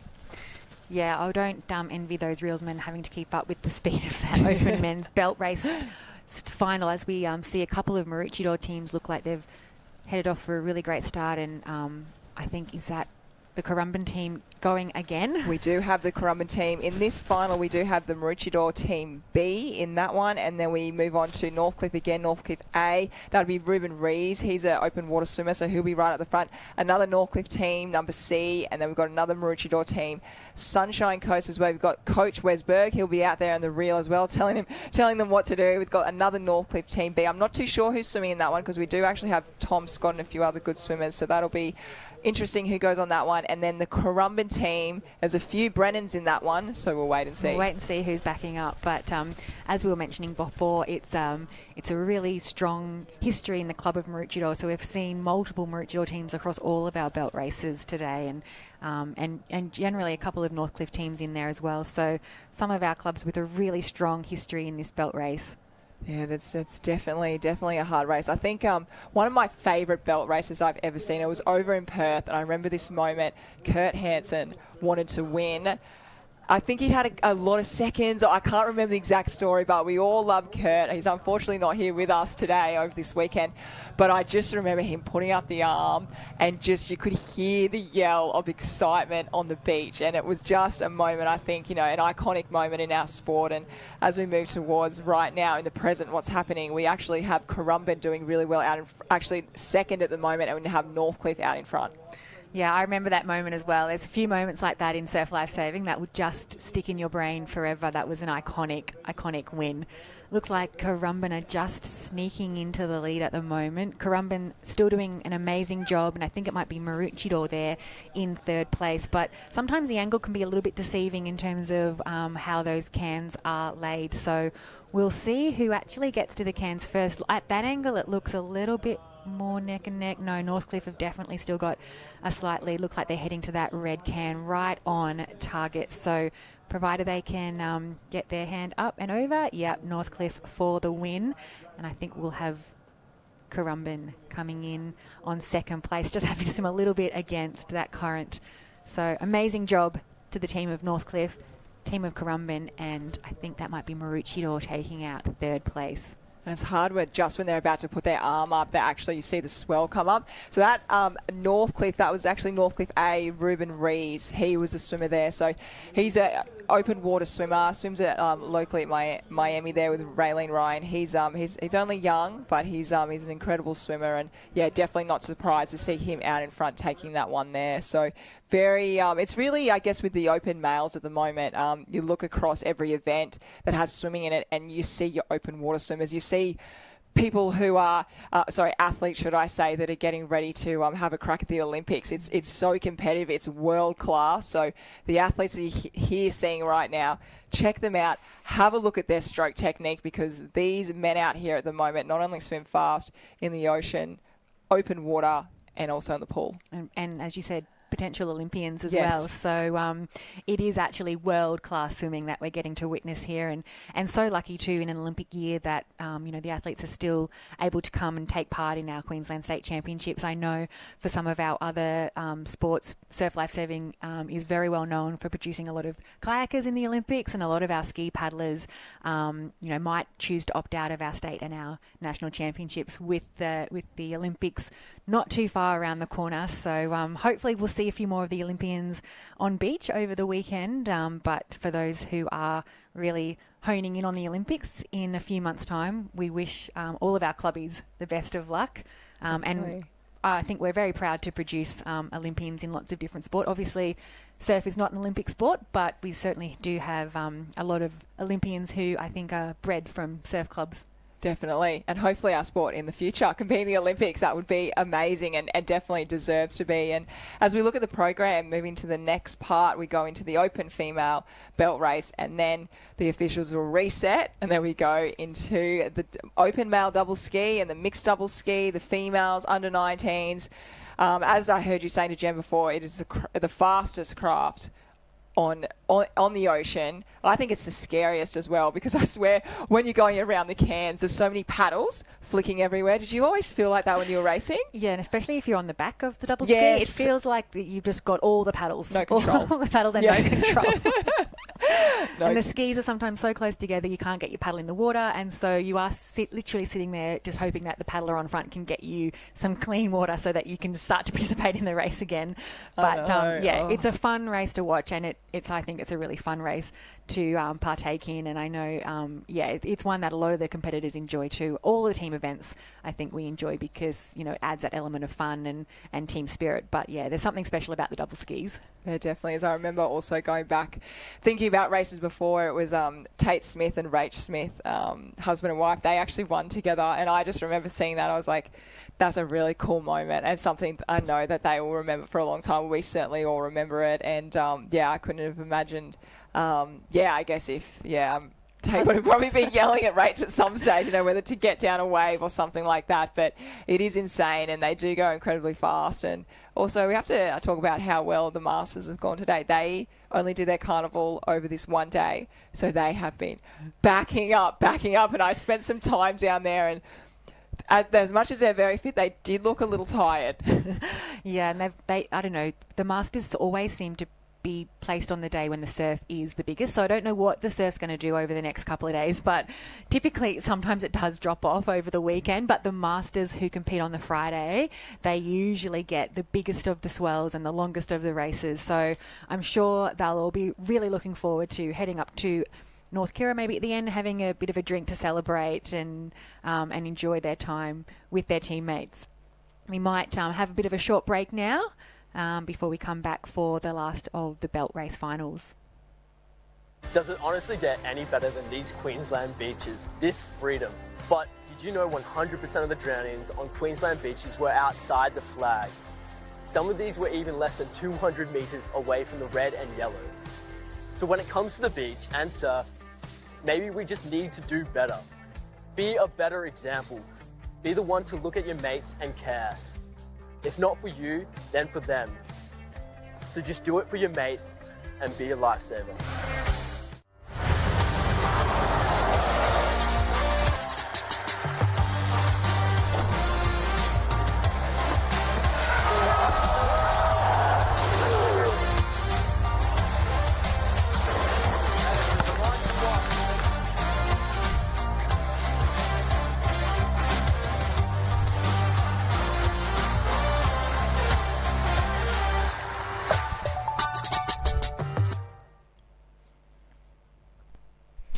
seeing some beautiful shots of the Gold Coast during our ad break and some beautiful shots of North Kira Beach as we're getting towards the end of our program for day one of the Queensland Surf Lifesaving Championships. I think we've just got one more belt race final when we get our belts from that last race repacked up and reset before, as we mentioned, we'll go into the last events of the day, the double skis and the mixed double skis.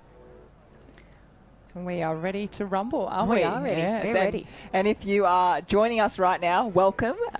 We are very delighted to be here. And Christy Munro, one of my heroes growing up, so it's a very, very special. I'm honoured to be here with her right now. And Jenny Parry and also Josh Minogue. So there we are. Hello. Here we are. But we proudly supported by Experience Gold Coast. And if you are here on the beach, our sponsors, we've got Engine. They've got, not only have they got all their swimwear and all your needs that you need, I guess, for swimming and surf lifesaving, but also merch. So, you know, for memories, you want to have a little bit of merch. They've got all that going on. And also Race 1, if you order a new ski, which I know going into next season, it's always nice to have a new skis in it, and especially when you're coming up into the under-17s, they actually have 10% off as well. So, yeah, so I've got a lot going on down there, and we'll, as we can see, as you said before, look at that beautiful shot going on, absolutely. And make sure you are following Surf Lifesaving Queensland Instagram, as well as live heats will bring you all the results live, should I say, and also thank you for tuning in. So, and here we go, we're back with Jenny on the beach. I've got Ruben, our Australian champion, the belt, backing it up with a Queensland championship. How good's this? Yeah, it's surreal. It's so good, especially from Aussies, and then coming back and doing it at States as well. It's just a good line up to the next Aussies. Now, we had a little chat on the beach before we headed out. You're a little bit nervous heading out. How did you manage that during the race? Oh, I just stayed focused and just headed to the can and had a great team behind me as well. So it was really good. Well, speaking of a wonderful team, I have some gold medals that you can go and celebrate with them right now. Ruben, what else have you got on this weekend? Just all the swims, so surf race, taplin, surf team. So looking keen to get back out there around the cans. Looking keen, looking fast, swimming fast as well. Our Aussie champ becomes the Queensland champ. Congratulations, Ruben. Thank you so much. Thanks, Jenny. Congratulations again, Ruben. A really strong win there for the Northcliffe Club. And some famous names in that team too. So great to see the depth. And a lot of the club coming down to help out. We can see here the open women just getting ready. Just the last of the belts. Danny Short there from Maroochydore getting that one set up. I think I've watched him do that at least 6 times today, so he's done a great job. But, I mean, as we saw with Jen with her wad of medals, everyone in this event gets the medal, not just the swimmer. So it's a great event to come down and be a part of. It certainly is, yeah, definitely, as we spoke about before, a really, it's a traditional event. It's so great for the club, for everyone to get involved, and we do have a really, really great lineup for this open female surf belt. We've got Nooses in there, we've got Northcliffe, a couple of Northcliffe teams. I'm seeing D at the moment, so we've got, I can see also A, B and C out there. Maroochydore, as you spoke before, they are so good this event. Denny Short, he's great man to have on board. He'll be able to tell you all the tricks of the trade there. Southport's also in there. Sunshine Beach, they've been doing really, really well. And Wes Berg, he's taken over the coach there, and he's just, been getting that club strength to strength as well as his wife Jade takes the nippers. So family affair there. Currumbin's in there as well. So, and Emu Park as well. So they're riding there too. So we've got a few names about, and here they are. They're actually off for a start. Yeah, what a tough lineup. I wouldn't really know how to pick a favourite out of those amazing teams that you've just read out there. We've always seen, looks like the northern end have been getting off to a great start. The start of the day we saw the southern end probably the most advantageous, but the northern end are getting out to that second bank through that gutter. The gutter's getting a little bit shallower, so not as much swimming through that gutter, and once you get to that bank you can see the difference, that lead that can open up once you start waiting while the others are still sort of trying to get through that really deep water. And I think it was at a Southport team that looked like they're making the most of that wade out to that back bank at the moment. And then we also see Naomi Scott. She is right there. She's going to be right up the front for this one. She's such a powerful swimmer. Not only a powerful swimmer, she's also won a lot of Ironwoman. She's a current Ironwoman Australian title holder at the moment. And Yeah, she's amazing. Ever since she's been really young and stepped on the open scene since she was about 16, she really made a massive impact. So any event that's got swimming in it, you know that Naomi Scott will be right up the front there. And she also had a win today with Harriet Brown. So we know that she's in form. So at the moment, I think, yeah, she can definitely do this with her eyes closed. But also in saying that, it is different swimming to the normal swimming you are. You know, you've got the belt behind you. You've got to really rely on your team. So not only is it swimming out there, it's definitely... I've actually never done this race, but a lot of people have told me just how much harder it is to do. Yeah, it is. And we have seen some of the competitors pick and choose a little bit. As we mentioned, Naomi Scott did the board rescue. I thought we might have seen her in the rescue tube rescue, but Emily Doyle lined up and had a win for Northcliffe in that. And it's nice to see Naomi doing the belt. I thought we'd definitely see her featuring one of the two. It's hard to probably do the both because they're just so taxing. So as amazing and as fit as our athletes are, they do have 3 full days of racing. So even though you might potentially be able to win more events, you can't always put your foot on the line for all of them to get through the 3 days with a little bit more energy. Absolutely. And we've seen also in the Burleigh team, we've got Claudia Rose Slave in there. She's been swimming very, very strong at the moment, so we know she'll be right up the front too. But as we come in so close to the finish at the moment, we see Naomi Scott. I think, I'm not going to put the jinx on her, but I think she's going to get that arm up first, just ahead of potentially could be Southport. I was speaking about before, who have done amazing. No, Southport might be. Yes, Southport coming in, and then that might be Claudia as Burleigh cap. Yep, coming in for the bronze medal. Yes, I think you've called that correctly. We obviously will wait for the official results, but Northcliffe, Southport and Burleigh Heads taking out the medals in the Open Women's Belt Race. So congratulations to all those teams, those minor positions coming in. As Jenny and I mentioned, still lots of points up for grabs for our clubs, even if you are just finishing out of the medals. Lots of points up for grabs, and the clubs keep a close eye on that overall point score. Lots of pride on the line there. So the athletes doing a really great job for their clubs. Emu Park or Maroochydore actually just touching in there. And you can really see on screen right now, if you really look really closely, you can really see how strong that sweep is. A lot of the competitors, just saw Naomi Scott, she let go, obviously tired and finished and wanted to lay on her back there. And as soon as she did that and let go of the can, she almost in 1 second went to the north to that next can, and she kind of had to swim back, which would be the last thing you'd feel like doing. So all the girls, as you can see closely there on screen now, are holding onto the rope, and the reason they're doing that is just showing you how strong that sweep is. If they let go, you will be flying off to the north. So it's definitely going to be there this whole carnival. So it's something the competitors are really going to have to be really aware of. Yeah, it might come into play in some of our other events, depending on how the competitors gauge that sweep. And it's a little bit deceiving, I think, when the competitors are swimming out and they're swimming so on target to their can. It looks like they're swimming against no sweep at all, but that just sort of shows the strength and the speed of their swimming. So as soon as they do stop, that sweep takes them so quickly. So deceiving of our athletes of just how strong they are. Yeah, it definitely is. Absolutely. It's yeah, and as you said before, it's trying to fit it in as well with what lineup you've got. And when you get to a carnival over 3 days, you've got to know your workload. How much can I handle? And it's really hard because you want to do everything. You want to be in every team. You want to help out your club, your competitors, and then you've also got the individual as well, which is what you've been, I guess training for. You want to get right up the front of that individual, but the team events is it's the best, isn't it? It's such a amazing part, and then you just see one of the competitors body surfing in. How good to get one of those waves. I'm actually really looking forward to when we get into this swimming, the body surfing going on. I think it's really going to show a lot of skill. Yeah, they're having a lot of fun on the way back in there, enjoying the ride. Did you have an event on the program that you would probably be first to drop? As you mentioned, no one wants to not go in a team event, but if you couldn't fit all of your events in the program, what would be your first one that you'd be like, I might just give that one a miss? I never did the female surf belt. I always felt like, to describe it probably, I always felt like I was a selfish swimmer. I could just carry myself.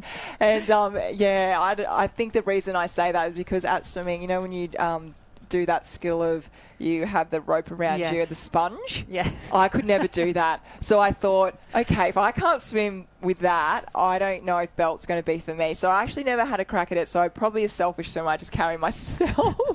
But yes, I never unfortunately did that one. I actually went to, I more pulled out of the individual ski. Was probably one. There used to be, I guess, so many people would do it. So many heats. I'd always do the ski relay, which I absolutely loved. So I thought for me that kind of ticked off my ski paddling, and I got to do it in the Iron Woman. So yeah, that was probably the one for me. What about yourself?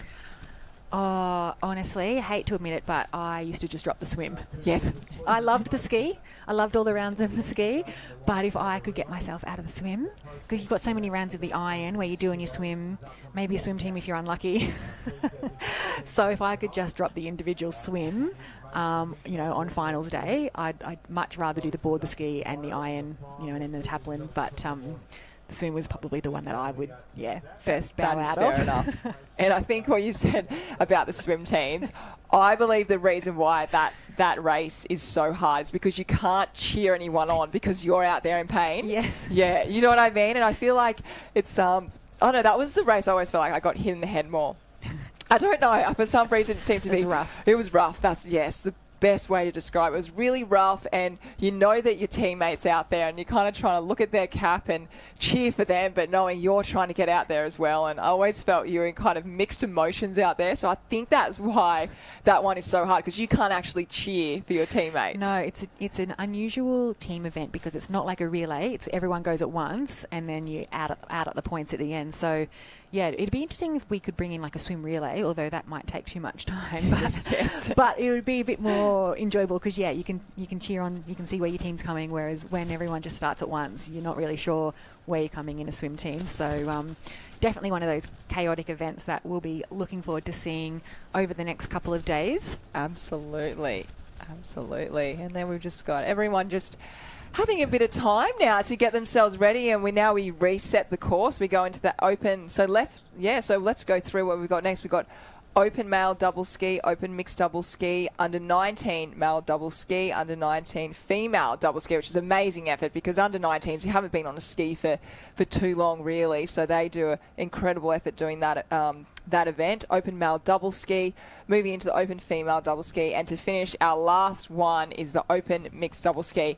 Everyone loves that. It's a bit like the taplin is. It's a lot of fun. Again, I know there's a lot of banter going out there between the clubs, and so that one would be a really great one to finish us off for the day. Yes, it's always usually the last event on the Friday of States, so a little early blue ribbon event on a Friday afternoon. And as you said, it's not unusual to maybe see husband and wife combination, or maybe even a brother-sister combination. I know I did double skis with my brother back in the day, and we certainly had some words around the cans with each other. So it's probably best to not do it with a relative if you can avoid it. Maintain some sort of civilness relationship. You still want to have Christmas together. Yeah. It's funny, but isn't it? Yeah, you have a lot of stories. Bonnie and I were exactly the same. Before rescue, we had so much going on. Yeah, there's a lot of yes. I think as long as you can just leave what happens in the water out on the water, Yes. and then you're all friends back on the beach. That's hopefully Everyone write that one way down. to go. Yeah, that's the best thing to do. Yeah, to savour the relationship. Let's do that, and your mum and dad will be very happy as well because they always have to get in the middle and sort that out. So it's really interesting. But I was actually talking to Josh this morning. Every time I look at this stretch of beach, I just think Coolangatta Gold, because this is the last 1K to go from here, and there's just so much that happens here. There's so much, the feelings of kind of dehydration and whether you're abusing your handler or whatever's going on. It's just something always happened with this 1K to go, and we're not too far away actually from talking to Jenny, who's actually going to interview Naomi Scott, who won that last race that we saw on there. So that'll be really good to hear from her, and she's had an amazing day. So this is her second gold medal. Yeah, we've had a great start. We've had a lot of athletes backing up in many races and getting rewarded for their efforts. And yeah, as you mentioned, Naomi had an early win and taking home her second gold medal in the belt race. Jen, have we got you down on the beach? Oh, I hope so. Oh, there we go. I can hear myself in my ear. Down here with our two-time gold medal winner all ready for today, Naomi Scott. Congratulations on your win in the belt. Thank you very much. Yeah, it's a pretty tough race with that sweep, so just tried to to run far enough down that I wasn't having to pull that belt too far back to the can. So yeah, pretty happy with that race. Were you worried that you may have run a little bit too far? I was when I realised the person next to me was 4 cans down from me, but I think it worked out in the end. I didn't have to swim back at all, so it was good. And we were just talking, it's not just the conditions in the water, on the beach. It's been so difficult all day just having to respond to what's happening down here. Yeah, it's been really strange weather today. It's been pouring rain 1 minute and sunny the next, and then windy all day. So just trying to deal with the elements today and trying not to get too much energy taken out of me, because we've got another 2 days of racing to go. Well, it's another 2 days of racing after what has been a solid 2 months of racing as well. How's the body holding up? Yeah, it was really nice to have a few weeks off from racing the last couple of weeks. That's been really good for the body to recover. But I do love racing, and I love being down on the beach. So yeah, I'm glad to be back down here and racing with the Gone this weekend. It should be a fun weekend. Well, we're happy to have you and the Gone here, and of course all of your gold medal winning village around you with the belt crew as well. Congratulations. Go watch the Eras Tour all evening. We will see you back here tomorrow. Yes, I will definitely be doing that. Thank you. Big waves down the camera. We'll see you tomorrow. Congratulations, Naomi Scott. Thanks, Jen, and congratulations. And I have actually forgotten, I think this must be our under-17 male belt race who actually had semis earlier on. So they're actually coming back now to do the final of our under-17 male belt race. They've had a big day then, because doing more than one of these, this is, as you said before, it's so tough. So in a moment we'll run through the list, but it's a big day for these under-17s. Yeah, and a great show of depth for our clubs to actually field 2 semis in the under-17 male surf belt. We've got a team from Alex, Currumbin, Team A, Alexandra Headland, Team A, Northcliffe, Team A, Maroochydore, Team C, Sunshine Beach, Team A, Currumbin, Team B, Maroochydore, Team A. And it is on and ready for a start. Here we go. I can see Jack Hansen. Yes, I was just going to say he had the big grin on his face, and he's getting the coach of Alexandra Headlands there. He does a wonderful job, and he's I think it's so nice to see the coaches right in there. Wes Berg was also doing the same, and I saw Pierce Leonard as well. So it gives the athletes a lot of confidence having their coach, turn around and see them there with their rope. But as we see right now, heading out in front, we've got Currumbin's right at the front, Alexandra Headlands. They're up and they're going. If you can get your feet on that sandbank and get going, it's almost like going in, I guess, coming in the other way when you're on a board and you can get that first opportunity of getting a wave. At the moment, it's the opposite, isn't it? Get on that sandbank and get going. Yeah, get through that break quicker than the rest. I think the team of Sunshine Beach also had a fantastic start. I will have to ask Jack, though, why he did not opt to run into the water, as we saw Wes doing so with the Sunshine Beach team. No, smart decision there, Jack. But it looks like that might be the team of Sunshine Beach off to an early lead, with potentially maybe the team of Alex. A couple of teams in there from Alex, so one of the Alex teams maybe sneaking into second place, also Northcliffe, but they've got a fair way to go as they make their way out to the cans. So with Alexandra Surf Club, do you guys have a coach that actually trains for this event? No, not specifically for the belt, no. Yeah. So Jack will obviously do some recruiting throughout the season, maybe tap some swimmers on the shoulder and say, I think you'll make a really great belt swimmer, and that will be sort of just an additional session that he might just give them a little bit more advice on that technicality side of it. But in terms of getting the reels off the wall of the club where they all hang all season, we don't actually do a lot of that. So for these under-17s, Jen and I were saying earlier, today might have been the first day they've actually ever put a belt on and swum out to the cans. So to get through their semi and maybe potentially doing it for the second time in their final, they've done an absolutely phenomenal job. And out in front, we saw Sunshine, actually. So the Sunshine Coast doing very strong in this event as well. So we've got Sunshine there out in front. We've got Alexandra Headlands. He's coming in very strong just towards the end there. And they've just that sweep, as you can see on screen, they've just had to come back just slightly. But I think Sunshine, if he is going to I don't know if he's going to the yellow or the blue, but he might go into the yellow, so he's going to pop his arm up first. And then with looking at, he's done a well done, Sunshine. That was a very strong swim. And Alexandra Henland are going to get the silver, not too far behind. And I think it might be Currumbin will take in the bronze. Yes, close in the end there by second and third. And it looked like for a while there, Sunshine Beach and Alex were neck and neck, but the angle of our camera was just slightly different to the angle of those cans. So quite a comfortable win in the end there by Sunshine Beach, and a great second place to Alexandra Headlands. I can't quite see who that might have been in third. It might have been the other Alex team, actually. So, yeah, really the strong. cap's tricky, isn't it? Yeah, I'm for still you it must be, yes. I'm still getting used to the new caps that we're wearing for our 100 years. So they look great, but yeah, I'm definitely having a bit more trouble picking them out there in the water. I think the yellow with the three black stripes, was a good change. I'm not quite sure when that happened, how far back we did change that at the Alex Club, but it's a lot easier to spot out in the ocean. Well, it's really hard when caps are wet as well. They change colour, or also if you have a cap that's the colour on the, I guess, on top of your head and then put that over the top, it can change colour.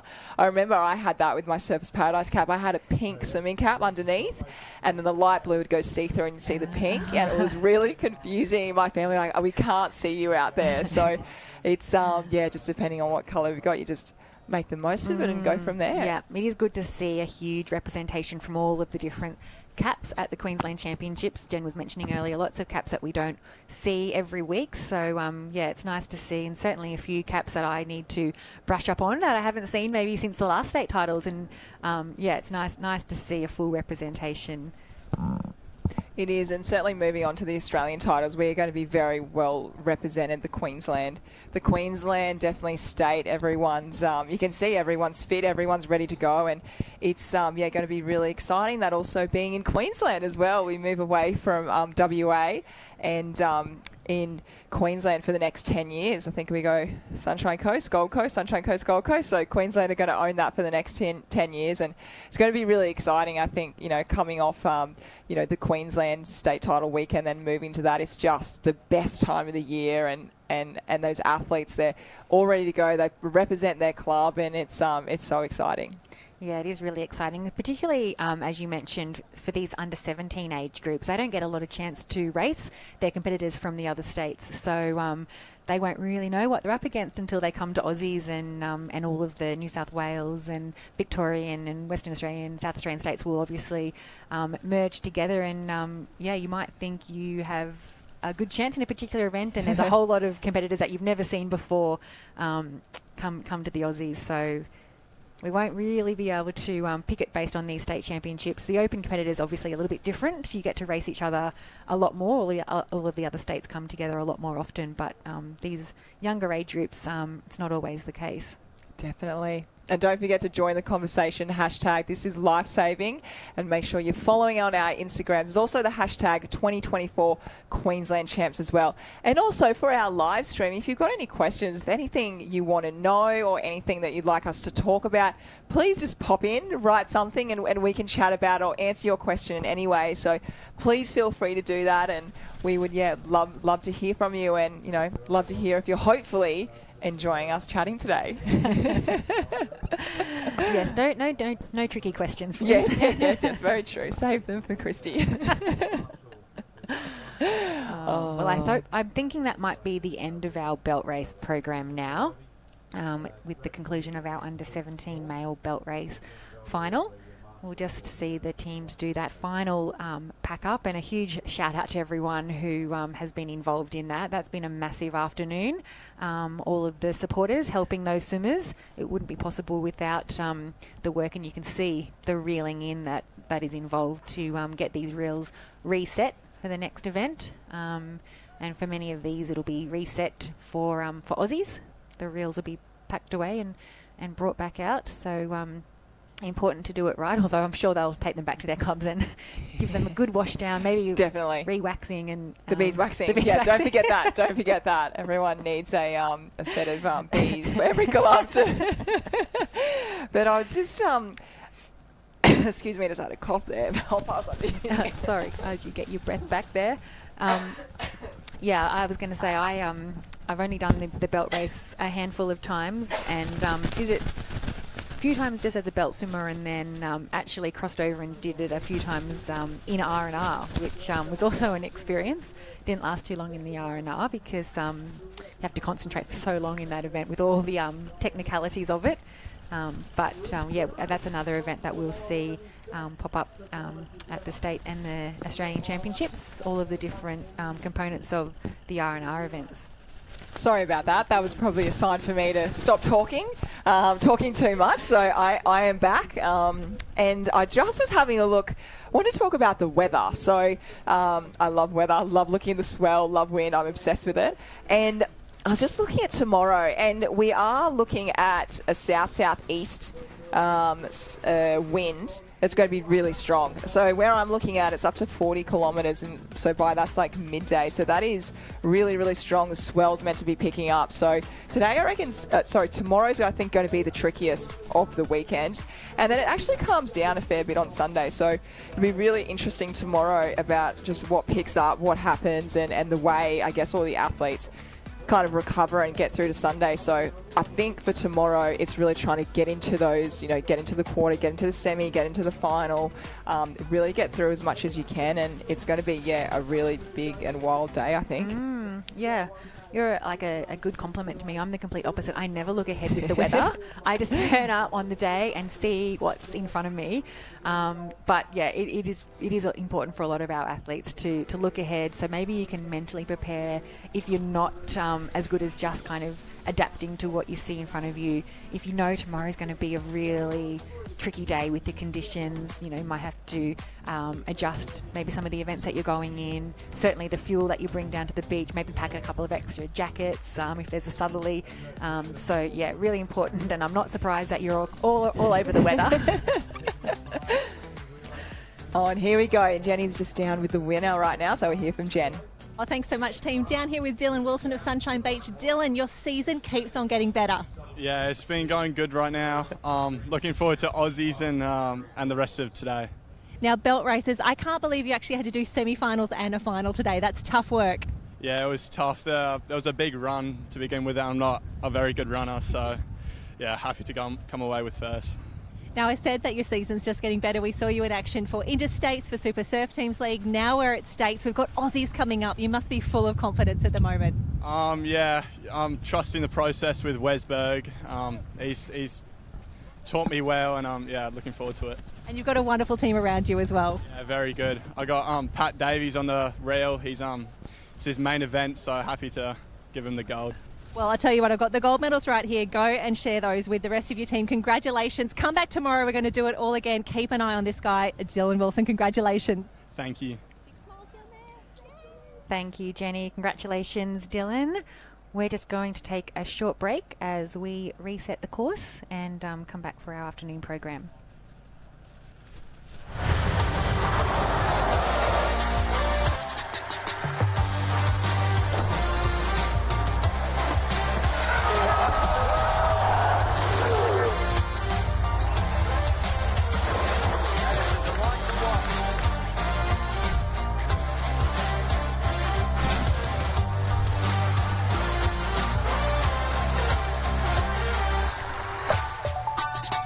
Be a lifesaver. It's not about being a hero. Or missing out on plans with your mates. It's actually just giving as little as one day a month, a few hours a week, or even every other weekend, And bringing whatever you love to your local lifesaving club. It's about learning new things and meeting new people. It's about what you want it to be. Because where else would you rather be? Join the club. Go grab some more info at Life.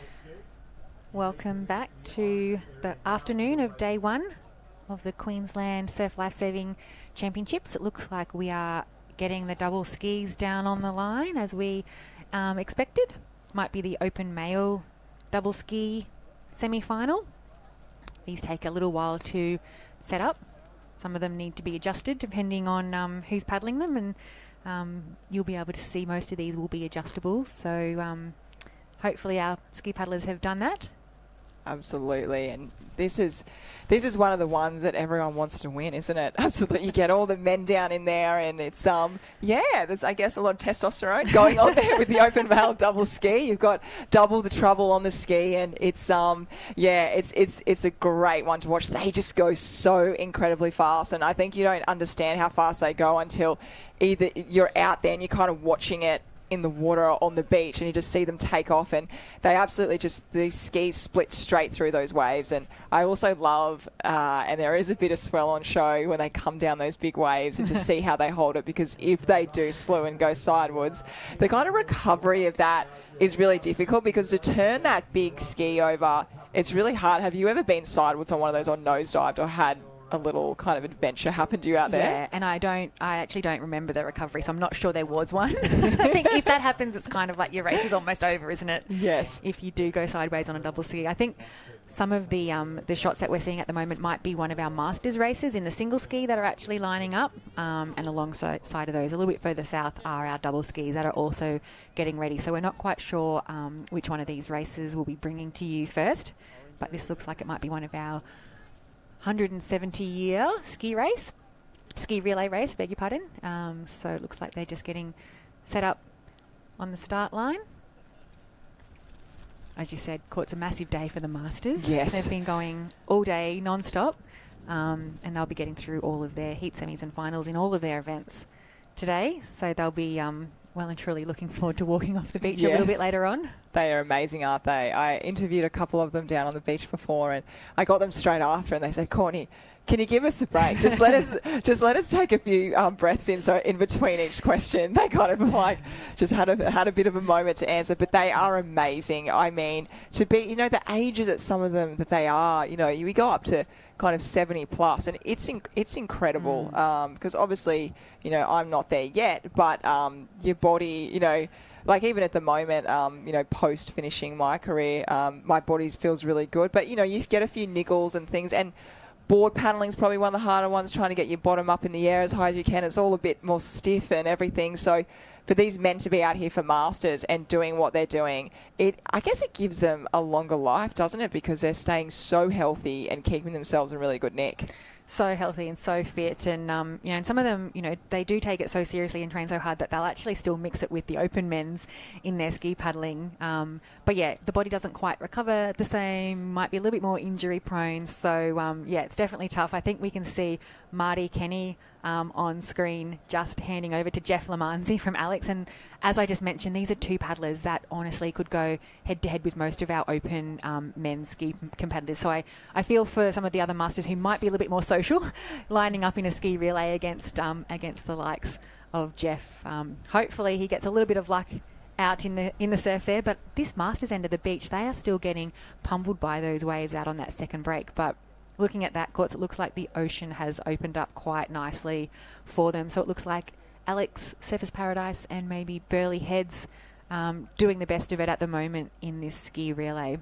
Yeah, it's definitely given them a little bit of break, hasn't it? As I say, there's actually one popping out the back, but it definitely feels, and you're looking at it, a lot gentler than what it actually was this morning. So it'll be really interesting to how, I guess, the surf does that over the weekend. Will we see it being bigger in the morning, and then it kind of quietens down in the afternoon? But as you can see, that wind, it just really kind of scoops the way the coastline is, and it kind of comes off Snapper Rocks there, that wind, and kind of comes around, and it generally kind of misses it in the shorey, but definitely out the back, you won't be able to hide from that wind, and it's very, very strong at the moment, which that's that, I guess, adding into that sweep being so strong. But all the men look really great. I mean, I love out the front, sorry, I've forgotten his name, Jeff. I love the fact that his stroke rate is so high. It's so powerful and so strong, and he looks so fit while he's doing it.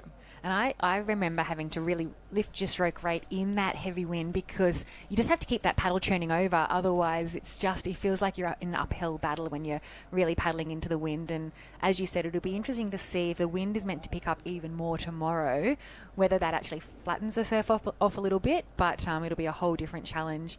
And based on the wind, you can see the paddlers are actually navigating the course the other way around to what we would see in a traditional ski race. So instead of going, your left to your right, they're going the other way around, which is just to allow for that sweep and that wind And so we're not crossing over paddlers on their way out and with paddlers on their way in. I always find you have to adapt. Being in sport, you just have to do that, especially with us being out in the ocean. It can, for example, we've moved from Kurrawa to North Kira, so you just have to adapt with whatever's happening. Mother Nature throws at you. But whenever we reverse the course, I really have to focus and not be distracted, because you just generally go, like from autopilot. Yes, autopilot, correct, left to right. So to go the other way round, it kind of I know in myself I really have to be quite on and make sure, I just go, okay, Not Courtney, switching off out the back. Not switching off out the back, because you can get like that. You can really just, kind of be you've done going it a for million it. times the other way around. Absolutely. It is another challenge to, keep your head around, okay, now I've got to go back to front around the course, and even on the way back in and back to front kind of around the running flags and everything's just back to front. So, everything, yes. But Jeff has opened up a massive lead for his Alex team at the moment. Looks like he's pulling down a nice little wave. So they sort of jumped on the ski around the same time, and you can see that sort of 100 or 200 metres lead now. So I'm not quite sure if this is the second or the third paddler, but it'd be nice if you had that much lead going into the last leg. Oh, definitely. Yeah, I love the ski reel. I love the team events. It's amazing. And we were speaking about it before, the drone shots. They're beautiful. It's amazing how you can get this little tiny camera up that floats basically by itself. It's flying. And when we used to have the helicopter, we were speaking about that, and when it would come down to film you, you almost felt like you were blowing off your ski. Yeah. It was so loud. I just remember it being so loud above you, and I kind of always thought, oh my God, can you go away? With a drone, you wouldn't even know it was there, and the beautiful shots, this little tiny little camera can get. It's incredible, isn't it? Like where technology in sport has come. Yeah, the size of the cameras. I know. I was explaining to my daughter last night when I was telling her what I was coming down to do today, and I said, it's just amazing. We're going to have these amazing drone shots that will be talking to the vision. And I said, when we were racing, it was the IRBs with the huge cameras on board and the helicopters that had to fly away to refuel halfway through the day. And we're really spoilt with what we can see and what we can broadcast all around the world. As we can see, Jeff looking a little bit tired after an epic paddle out there. Be glad to. I'm not sure if he's crossing the line or if he's handing over to a teammate. We'll have to wait and see. Looks like he was the second paddler. Oh, now he's got to wait as well. So he's, being the second one, he's really, he's really got the short end of the stick, hasn't he, doing the whole... Because I guess if you're going off first, you get to start in the water, and if you finish it, you just have to finish to the finish. But Jeff has to do the waiting in the middle there as well, so a little bit tougher for him. But he's done a great job. You'd be happy to be tagged with that much of a lead, but also a little bit of a pressure because you've got to hold that lead now. It's probably would be sort of expected to hang on to it as the last leg, but surf's so unpredictable. So a handy lead to the team from Alex at the moment, but the race is by no means over. We've seen skis do lots of interesting things on the way in and the way out through these break, as we see the team there from Tally Jars negotiating that really well, actually, to pull that back around.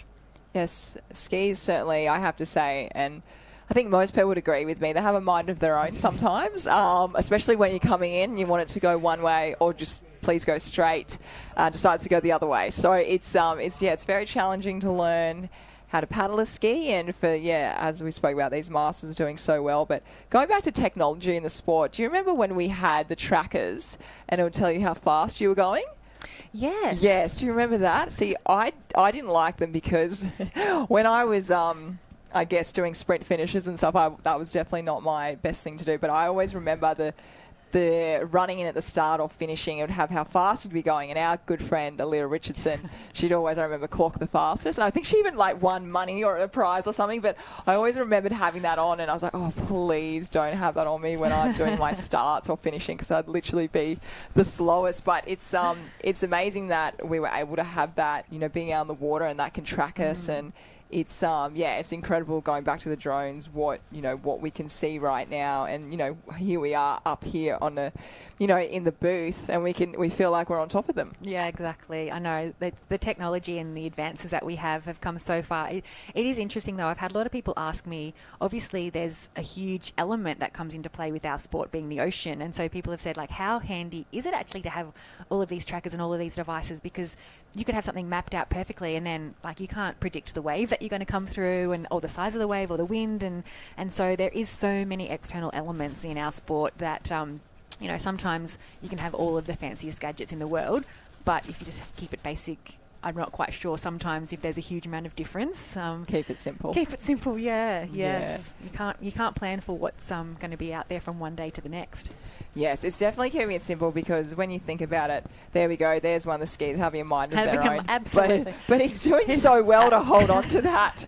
It's did you feel that was my coach going back, David Reeves, one of the Reeves brothers. He taught me how to paddle a ski, and he said to me, it doesn't matter how you get in, as it doesn't have to be straight, it doesn't have to look pretty, as long as you get in with your ski. So I really took that on board, and if there was one leg just holding in, that's all you can do. I mean, he's like, do not worry how it looks like. So yeah, I've come in many positions on the ski coming in, and you just want to be connected with it, because you don't want to do any extra swimming. Exactly, and the waves will always bring the ski in, usually pretty fast, so if you can just hang on in one way or another, at least you've got to get yourself to the beach, and you don't really want to, as we can see here, fall off and have to wade through that deep water. It's definitely a cruel way to finish what is a really hard ski race. But with that wind playing a part now, and that back break leading into that shorey, so tricky what our competitors are actually having to deal with out there. So definitely hats off to them.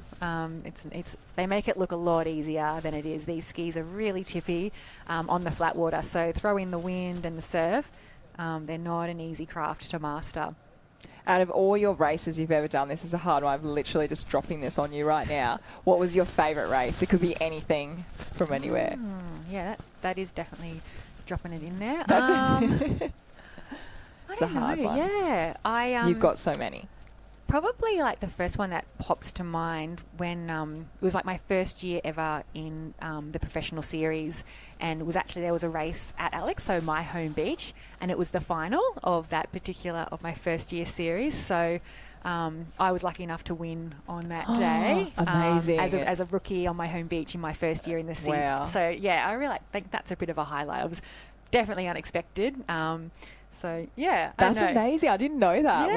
Wow, there you go. We'll have to try and find that and put it somehow, slip it in and like when they do the split screen, put it in there. That's amazing. That was probably back in the day of the VCR, so I don't know how. I'm going to try and Google YouTube it. I want to see it. That sounds amazing. And here we are. We've actually just moved over. We are now going to the open male double ski, what we were talking about before. So I think I'm on to that one. Yes.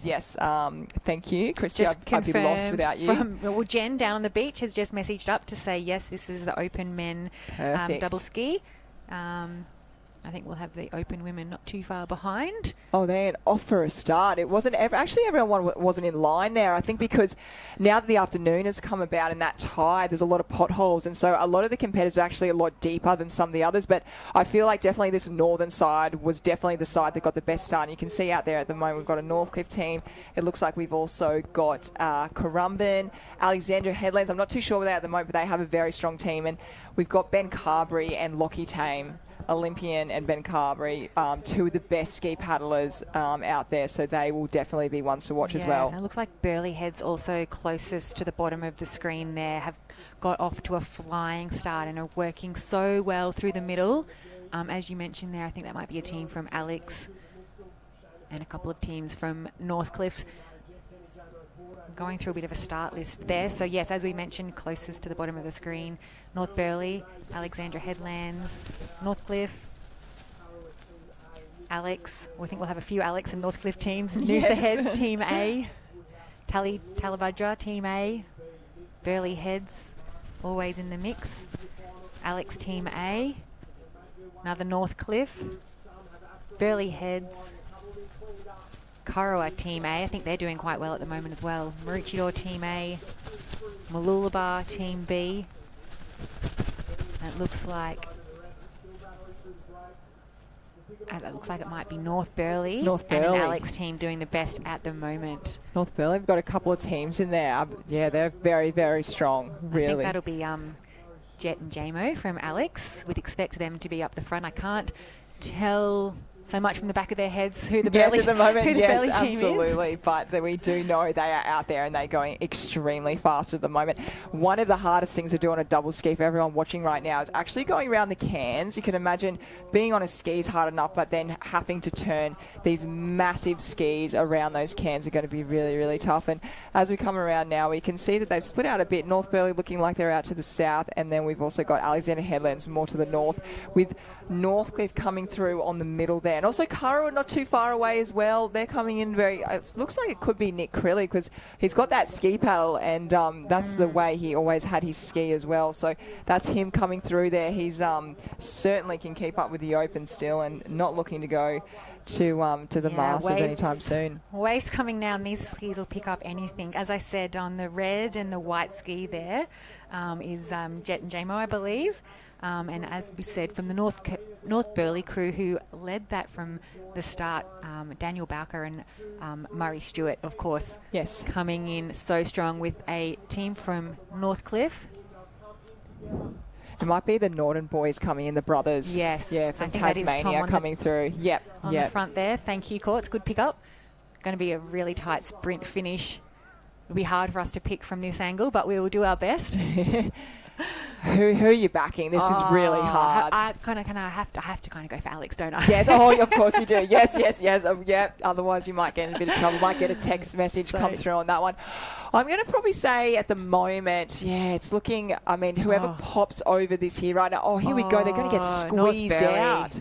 Oh, whoa. To be a judge on that finish line. They have the hardest job in the world, don't they? Well, definitely North Burleigh came in first there, and just with the way the sweep was coming in there, it kind of went from basically south to north, and it looked like North Burleigh, Alexandra Headlands, and then Northcliffe. But Northcliffe just got a little bit edged out there. Yes, flag, didn't they? That to be a judge there, that was actually pretty dangerous. To be there, but she held her ground. She stood there. So that's a brave job. Very brave. Yes. Very brave. Well done to those ski paddlers. Open men's double ski. Taken out by the win from North Burleigh. Second place, Alex.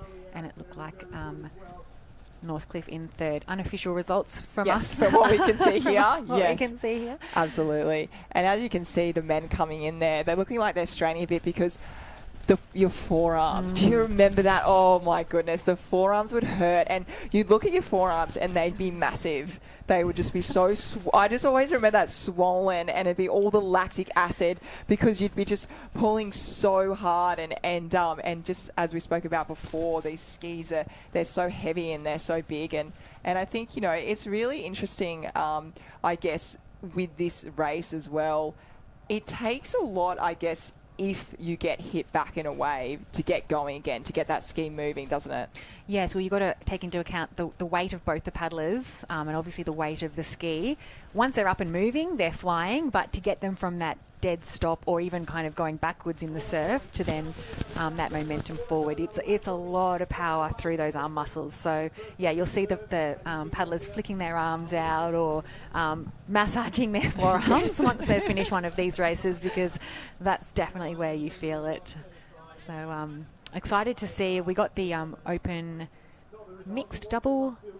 They usually have a semi for that because that's a fairly hotly contested. Yeah, everyone wants to be a part of that final, definitely. Yeah. And this is the first day as well for points, so the clubs are starting to think about, okay, we'll do a couple of extra races because that point score at the end on that Sunday when that's announced, and yeah, it's a real honour to win that and your club to be the Queensland champions, which was just certainly something to celebrate and certainly a tough one to do. Yes, I don't think I've got a draw yet for the open mixed, but we've got a couple of rows of skis lining up, so we might have two semis potentially by the looks of what's happening on the screen there. See a few of the men now backing up and jumping in there. Yes. So when we were talking about the forearms blowing up and flicking them around, the going straight in, that's a really good effort going straight into this. After that, there's not much rest, and there certainly might be a few ice baths or a few little compressions, sleeping in those tonight. I think for a few of the ski paddlers. Yeah, or certainly hopefully a nice long warm down paddle. It's the last thing you feel like doing at the end of a carnival, especially a long first day with a lot of races around the Cairns. But I think you'll thank yourself for it tomorrow. Definitely. If you can take yourself out for a nice swim down or paddle down or something like that. It's always hard to do as an athlete. You just want to get back to the tent and eat what's left in your esky and yes. You definitely get do. warm and get off the stand. But I guess the craziness out there, but the way I guess her mind and her body went through and went kind of to another area where you would never go to unless you really push yourself to that extreme level. And I think for Bonnie coming back, life probably looks a little bit different in the fact that I don't think she really has any worries in the world because what she's been through. It's like, well, no, nothing's going to be harder than that. Yes, exactly. Yep. Absolutely. No, So. I mean, I think going for like a 10, 15 kilometre paddle, like that's long. That's taxing. Yes. And then like 100 and 200 kilometre paddles, like every day for, what, 8 months, 9 months? Yes. Just That's like, a you long just, way. can't like, that just rolls off the tongue. But every day for like, no, I just, can't imagine. So, Bonnie, hats off to you. Congratulations. Forever in awe. And I think once you've done something like that, you would just be happy never to achieve anything ever again. Like, you can just rest your head on that, I think. 100%. Forevermore. So, excited to see who Bond's lining up with. I'm not quite sure whether we've got the women's double ski or the mixed double ski. Looks like we've got a lot of women on the line, so it might be the open female double ski. There'll be a lot of great final, teams. hopefully? Yes, definitely. See Carla Pack, she was just on screen there. She'll be with Geordie Mercer, so they'll be a really, really strong team. Bonnie, I think, usually goes with Maddie Thompson, but she won't be racing this weekend, so she'll have to jump with another partner. Yep. Definitely the Northcliffe team. I saw Emily Doyle. She's going to be I spoke to her this morning and she's just been ski paddling so well. I mean, she can swim so well as well and then ski paddling too. So she'll be definitely right up the front there. And I think I'm not too sure her partner is, but pretty sure she's a kayaker. So they will be very tough to beat in this one. And it's, they've got Maroochydore also on the line as well in Southport. So this one looks like we've got 2 teams on the screen there from Emu Park. So super amazing to have them, as we mentioned earlier, come down and contest all of our events, and not just with one team but with 2 teams. So we mentioned they don't always get exposure to the surf that we do unless they're down here training camps or whatever. So hopefully the surf is kind to them. I expect that they'll be flying once they get out past the break. They're probably really experienced flat water paddlers. And I'm not quite sure how much exposure they will have had to some of the rougher conditions, but I've no doubt they'll handle it really well. I guess it's just no hesitation, is it, with these skis? You know they can, as we spoke about, they can go so fast and they can really slice through and punch through waves. So it's just kind of no hesitation in going, because if you get stopped, you can really get it just takes a long time to get it moving. So off this start, the girls are really going to have to really get into their strokes, probably higher rating for those first kind of 50 doubles, and then kind of go into your stroke after there. But as you can see, the girls carrying it together. They aren't light. It is a very heavy ski, so you'll see a lot of pace and a lot of power coming from the front. But I think Kurrawa are going to do really well. I'm not too sure. I think we might have Brianna Massey. She might be out there as well. She's an amazing ski paddler, so look out for them too. It's always been a really strong ski paddling club, the Kurrawa Surf Club, so I've no doubt that they'll be in the mix. We saw our start list run through a little bit earlier, but we've got Mooloolaba Team B, Burleigh Heads Mowbray Park, Mermaid Beach Team A, Maroochydore Team A, Emu Park Team B, Emu Park Team A, Kurrawa Team A, Southport, Northcliffe Team A, Mooloolaba Team A, Burleigh Heads Mowbray Park, and Noosa Team A. And we're off on a start. Fairly clean start this time from the starter. We saw the men's had a little bit more trouble, but the women have got off to a really clean start. And I think, as you predicted, we can see Bonnie and also the team, I think, from Kurrawa doing a great job. But Bonnie and the team from Mermaid might have a little bit of an advantage, I think, down that northern end. A little bit less swell, hopefully. It looked like it just looked a little bit more gentle, and as we saw just before, they actually went over the sandbar. So when you go over shallow water when you're ski paddling, again, talking about those forearms, it is so much harder. There's not as much water to pull, and being that shallow, you really, really have to pull. So for them doing that at the start of this race and going into it, it's really made it tough. But as you said, Chrissy, on that northern side, it is Mermaid, which Bonnie's out in front with her partner right now. And what they'll want to do right now, because they are so far north, they're going to want to try and squeeze the other teams out, because if they come up on the inside, going on the outside of those big double skis and being kind of 3-4 along, you're going to lose so much distance. So I can imagine their plan of attack is to come in and squeeze a little bit. Brianna Massey leading the Kurrawa team. They're going to come home really strong. And Southport, I have to say, all day have been exceptional. Yeah, a little bit of a wave for them to... that one broke right on top of our lead 3 teams there. So Mermaid, Kurrawa and Southport have all tipped upside down, just copped that one right in the drop zone. So hopefully they can spin those skis around and jump straight back on. A couple of our teams look like they've just lost contact with their skis, so they can still swim back and grab them. It's just how much ground they're going to lose. Hopefully all of the teams have popped up and they're all okay. The IRB's 2 IRB crews right there, making sure that everyone is okay. Looks like they are. They're just trying to work out how to get back on their skis. That was crazy. I did not see that coming. I'm in a little bit of shock. My mouth has been open just watching that.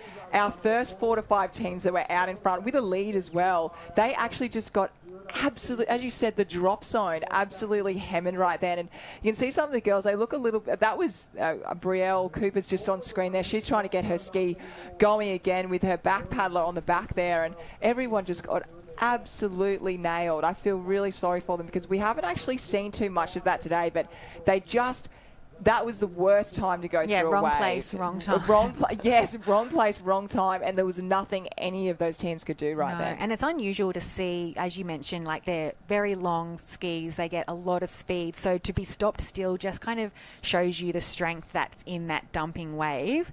Normally you would be able to sort of punch through the back of those waves on these skis, but it was just so shallow and so strong. So it looks like everyone has been able to get back to their skis, but you've got to obviously be able to find your paddle as well. So when you come off your ski, sometimes you pop up and you're not next to your paddle. So yes. It's not as easy just to flip it back over and jump back on. You've got to make sure you can find your paddle. So coming back now to what is new leaders of our race, we've got Burleigh Heads and a team from Mooloolaba who were able to escape that carnage of that of that dumping wave, and a team from Northcliffe closing in really fast.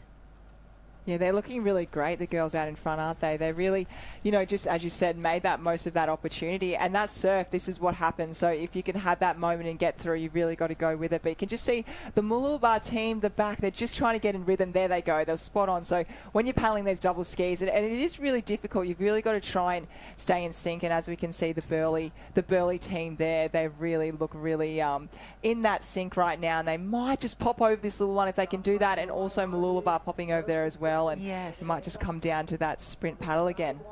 Mooloolaba have done well, as you mentioned. They're losing their timing a little bit. The paddler on the back's got a much faster rating, so when they jump on the next time, might be best to switch that around. You sort of want your faster rater on the front so that the back paddler's just got to keep up. But still neck and neck, and as the boys, the men's race finished, it was that team on the southern end that got a better run of it, but we won't be able to pick that from our angle. I might maybe say Burleigh Heads, judging by the high five and the smile. Yeah. And look how shallow they've just run aground on their skis there. So shallow on that sandbank there now. But well navigated, the team from Burleigh Heads Mowbray Park. And this looks like a team from Emu Park. Are they coming in for the third place? Emu Park and Emu Noosa and Heads. Noosa. Yes. Geordie Mercer and Carla Packpack, they're on closest to screen, then Emu as well. So they're going to have to, Emu Park, they've just Emu got a bit more whitewater behind them at that end. So and Noosa have just gone a little bit side towards the end, so we'll get Emu Park, we'll get in for the bronze, which they'll be very happy about. But can you imagine what the debrief is going to be? I would love to be down there right now. We've got Jenny down there. I can't wait to hear, I guess, what she's talking about with all the competitors there, because that was insane. And I think if the surf picks up tomorrow, we're going to see, unfortunately, a lot more of that. But I think everyone was in a bit of shock, and it really slammed really hard. I'm glad the athletes are all okay. Yeah, it seemed like it came out of nowhere, and as you mentioned, dumped so hard on that back bank. That tide is still running out. It must be getting pretty close to low tide, and so I think that's why we're seeing those waves that look like they were at the back, and then out of nowhere that one more wave sort of popped up. So I think the team's just happy to have navigated the course. We can see the second team there from Emu Park. This was one of our early leaders, the team from Kurrawa, who have got back on and got themselves around the course. So congratulations to them, and we're glad that no one, well, as far as we know, no one was injured. There's only one injury I just saw in the corner then. That was Bonnie's ski paddle. It was snapped in half. That's why she wasn't able to get back on. So when we were talking about what you need to look for, Bonnie was obviously looking for not only a ski, not only her partner, but 2 sets of paddles, because it snapped in half. So unfortunately, just that crunch zone, as you said, wrong place, wrong time. And that just shows the force of the waves today in that section, that back bank at North Kirra. It's really, really strong. It doesn't look like it. It looks like a beautiful, gentle wave, but it really has some crunch, and that's carbon fibre for that ski paddle. You don't see many of those snap in half. No. So Bonnie will have to not get the sticky tape around it. She'll have to unfortunately might be a new one. Unfortunately, that's it's not like a pencil when you're snapping in half. No. It's get the sticky tape. It is definitely a new paddle. Unfortunately, Bond there, but. That's all we can do. You can only charge it, and all the girls certainly charged it. Yeah. Oh, it'd be great if we could, get Jen to have a chat and see. I would love to see the replay of that, because, I knew that Bonnie's and her partner ski probably took the full force of that wave, but whether that paddle hopefully didn't break on her, hopefully it was against the ski and not against her body, but. I'd love to hear Bonnie's insight into what that was like. It was wild, isn't it? And we're just seeing the men lining up now. I think we are going into that mixed. We need the under-19s. Under-19s are still to go in the open mix. So whether might be actually the under-19s, I can see a lot of men hanging around there, and they might want to give the opens a little bit of a rest, because those girls have just come up. But we'll just see the results coming up now. And in first, it was North Burleigh. Well done, girls. And Alexander. This is the open male from this earlier. Is the open male. Yep. There we go. Thank you. I'd be lost without you. So we're going back earlier. It was the North Burleigh. If we think back a race or two ago, Alexandra Headland's always up there, Team A. Northcliffe as well. A lot more points for them. Kurrawa. Burleigh heads, Noosa doing really well today. Another Northcliffe team, more points, and also Burleigh right up there. Alexandra Headland again, and so great to see Mooloolabad there in the top 10, rounding that out. So that's our results for the open male double ski final. And now we're just moving towards and just getting through the program for day one. Yeah, we'll wait for those official results for the open women's double before we see our 19s navigate that same very, very tricky break. We can see off screen at the moment the Mermaid crew just getting back there. They are just getting their ski back to shore. Not easy to get back in if you haven't got a paddle to paddle paddle it back in. So glad that at least the ski held up, and you can see there Bonnie carrying her paddle in 2 pieces. She's still smiling as always, which is really good to see. So hopefully she's come out of that okay, and we'll be able to go on to race the rest of her events for the rest of the weekend once she tracks down a new paddle. Have you ever snapped anything while racing? I have snapped a paddle, not in a race. That was in training, and that was. I'd like to say it was in a massive wave like that, but it wasn't. I just actually fell off my ski. You can exaggerate. yeah, and it got caught underneath. I got caught underneath and snapped my paddle. So. I should make that story a bit different. Yeah. You can do whatever you want. Shark, bit it, anything. And then actually I've rolled my board, and my board has also snapped in half underneath a really heavy break. Actually at down at Broad Beach. So Yeah, no, I never snapped a ski, thankfully, because they're pretty expensive to replace. Very much so. Yeah. So just the 2 casualties for me. What about you? That's a pretty good effort. I've done both. 3 times I've snapped a nipper board. My first nipper board, tears, devastated. That's a good effort. Yeah, they're not easy to break. No. Somehow I did that, and I've also ski. I was so excited. I got this beautiful red carbon fibre ski, and I took again, like your story, the tiniest little wave, and I nosedived. It snapped in half. So that was a great effort. That was the first time I paddled it. And then a Nutrigrain series, I did charge a pretty big wave. I probably shouldn't have. It's about 8 foot at surface. Couldn't help myself, and it snapped right in half. Oh. So yeah, that was well. It actually was snapped in half, but I kept paddling it, and then realised my legs were in the water. I was really confused what was going on there, and then there was nothing behind. So At least you have a good story to go with that one. That's kind of a good one, yeah. So it's, I think it's happened to all of us, but if you can certainly do it at training. Yeah, it's an expensive mistake though. The board that I snapped in half, I was actually borrowing. Oh, so always the way. Then I had to buy it. yeah. Damn it. Yeah. So that was an expensive little loan. Yes. My brand new ski was certainly also the same. Yep. There was definitely a lot of pocket money saved for that one. But it happens to all of us, and as we look on screen now, we are back to that under-19 male double ski, and I wonder how they're feeling. If they're feeling a little bit nervous watching the Open girls go out there, and on screen right now we see the Morris brothers again. They have just been going strength to strength, and they're such a talented family, and we'll certainly, I think, definitely see those two out in front. They're already racing up with the professionals in the Opens, and they've got their ski out in front at the moment. It's a little bit like that with ski paddling, is it? You really got to try and wriggle up the front as much as you can. You don't want to be left behind, and just want to make sure you're ready for that gun. Yeah, and it's a really tricky job for the starter with these conditions, like a gutter to walk through and then a really shallow bank. So they're going to probably have to walk a fair way out to get an even start. You can't really jump on these skis in ankle depth water, so you sort of want it maybe just above your knees or just below your hips. So they'll try and walk out so that everyone's in an equal position. It looks like it might be a little bit shallower further south. So just depending on how they get them lined up. We saw what we thought was the northern end was an advantage earlier, but maybe not when they got out to that back bank. So we'll just have to wait and see what happens. And obviously, the starter will try not to time it so they're under one of those massive sets. But it's pretty unpredictable. You can't really see those ones coming when you're on the start line. No, that's certainly right. And we hadn't mentioned actually.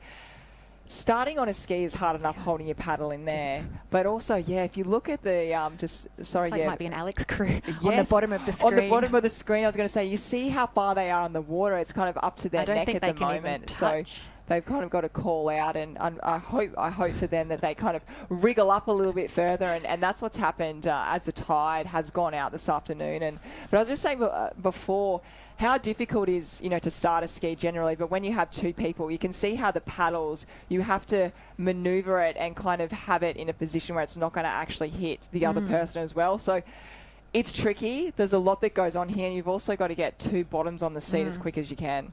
And then try to be in time for the first stroke.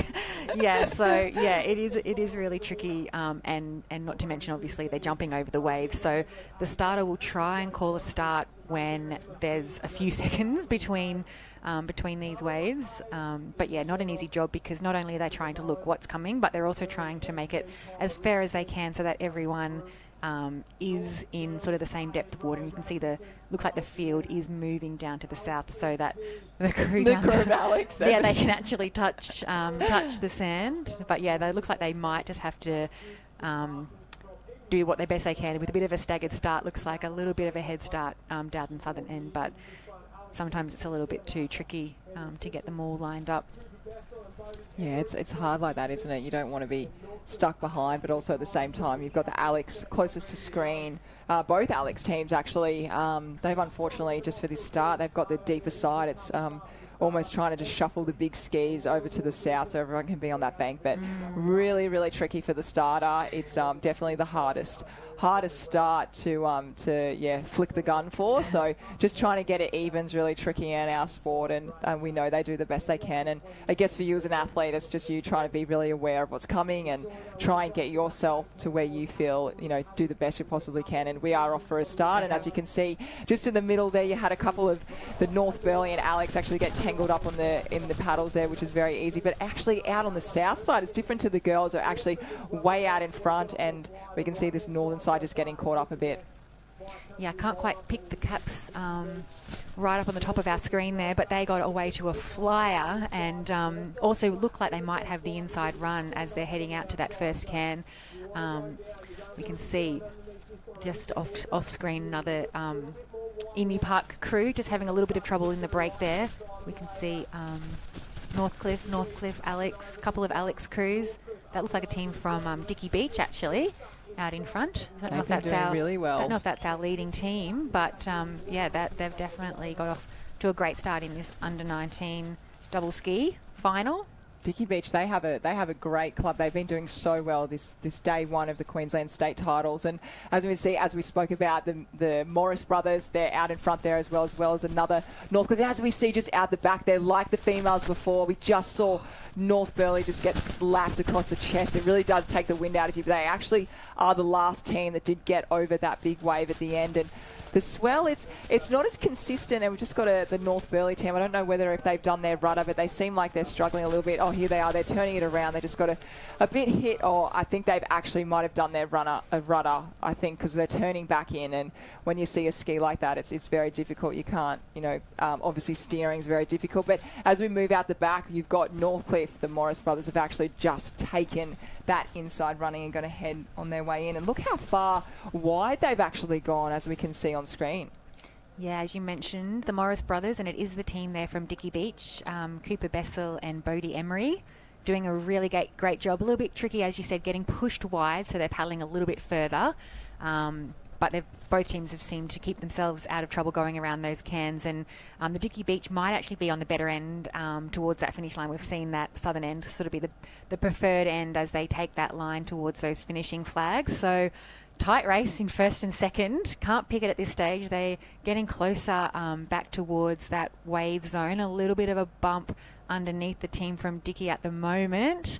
Might be enough. It is enough for them to pull down alongside the team from Northcliffe there, not giving each other any room whatsoever. So now they've been able to get a little bit separate. They really came in really tight. Then they almost could have taken each other out and taken out the gold and silver medal. But as we move closer and closer towards the shoreline now, it's definitely going to be a paddle off between Dicky Beach and Northcliffe. And I think with Dicky Beach, they've given Northcliffe enough room, as we saw in a couple of races ago, that the males, they've really kind of squashed, I guess, the team with that sweep into the flag and almost taking out the official. But as we see right now, we've got Northcliffe just had that little advantage of just that little trough, that little double up that you can get on a ski. It's very hard to get down, and Northcliffe, the Morris brothers, look like they're doing too well, and all that Ironman endurance they've come through, and that's really kind of worked for them at the end there. And Dicky Beach, well done. They have been absolutely on fire, and we might even have Northcliffe, there we go, on screen, have come in for that bronze medal. Yeah, well done, under 19 male double ski final. It was very, very tricky across that little gutter there, and I don't know if it was the strength of the paddling or just that luck of that little bit of a gutter, but great results for Northcliffe, Dicky Beach and Northcliffe rounding out the podium there for the 19 male double ski. Yes, and we just want to do a big thank you to our sponsors, proudly supported by Experience Gold Coast. And also here down the festival zone, we've got Race 1, Engine, Merlot, and we will be back tomorrow. We are getting ready to close off the live streaming, but you won't, don't miss us too much, should I say, because we will be back on the weekend. So it will be very exciting. We move into day 2. Yeah, we've had some great races on day 1. A lot of surf to contend with, which makes the commentary really fun. We've really enjoyed bringing these races to you. So be sure to tune in tomorrow, and we've got plenty more action coming over the next 2 days of the Queensland Surf Life Saving Championships. And don't forget to follow us, hashtags, everything like that. Ask us questions, as we said. Difficult ones for Christy, easy ones for me, please. And there we go. Everyone's packing up. But, yeah, thank you so much again to Experience Gold Coast. And thank you so much to Christy Munro, Josh Minogue, Jenny Parry, and all the crew. And here we are at Kirra Beach, North Kirra Beach, for tomorrow. We all go again and see all the action. And of course, Courtney Hancock, we're very, very happy to have you this side of the camera rather than watching you racing and bringing all the experience. We really appreciate having you here today, and we're going to enjoy more of your insights over the weekend. Thank you. And we'll see you guys over the weekend. Next 2 days, day 2 and day 3. Surf's picking up. Yay, let's do it.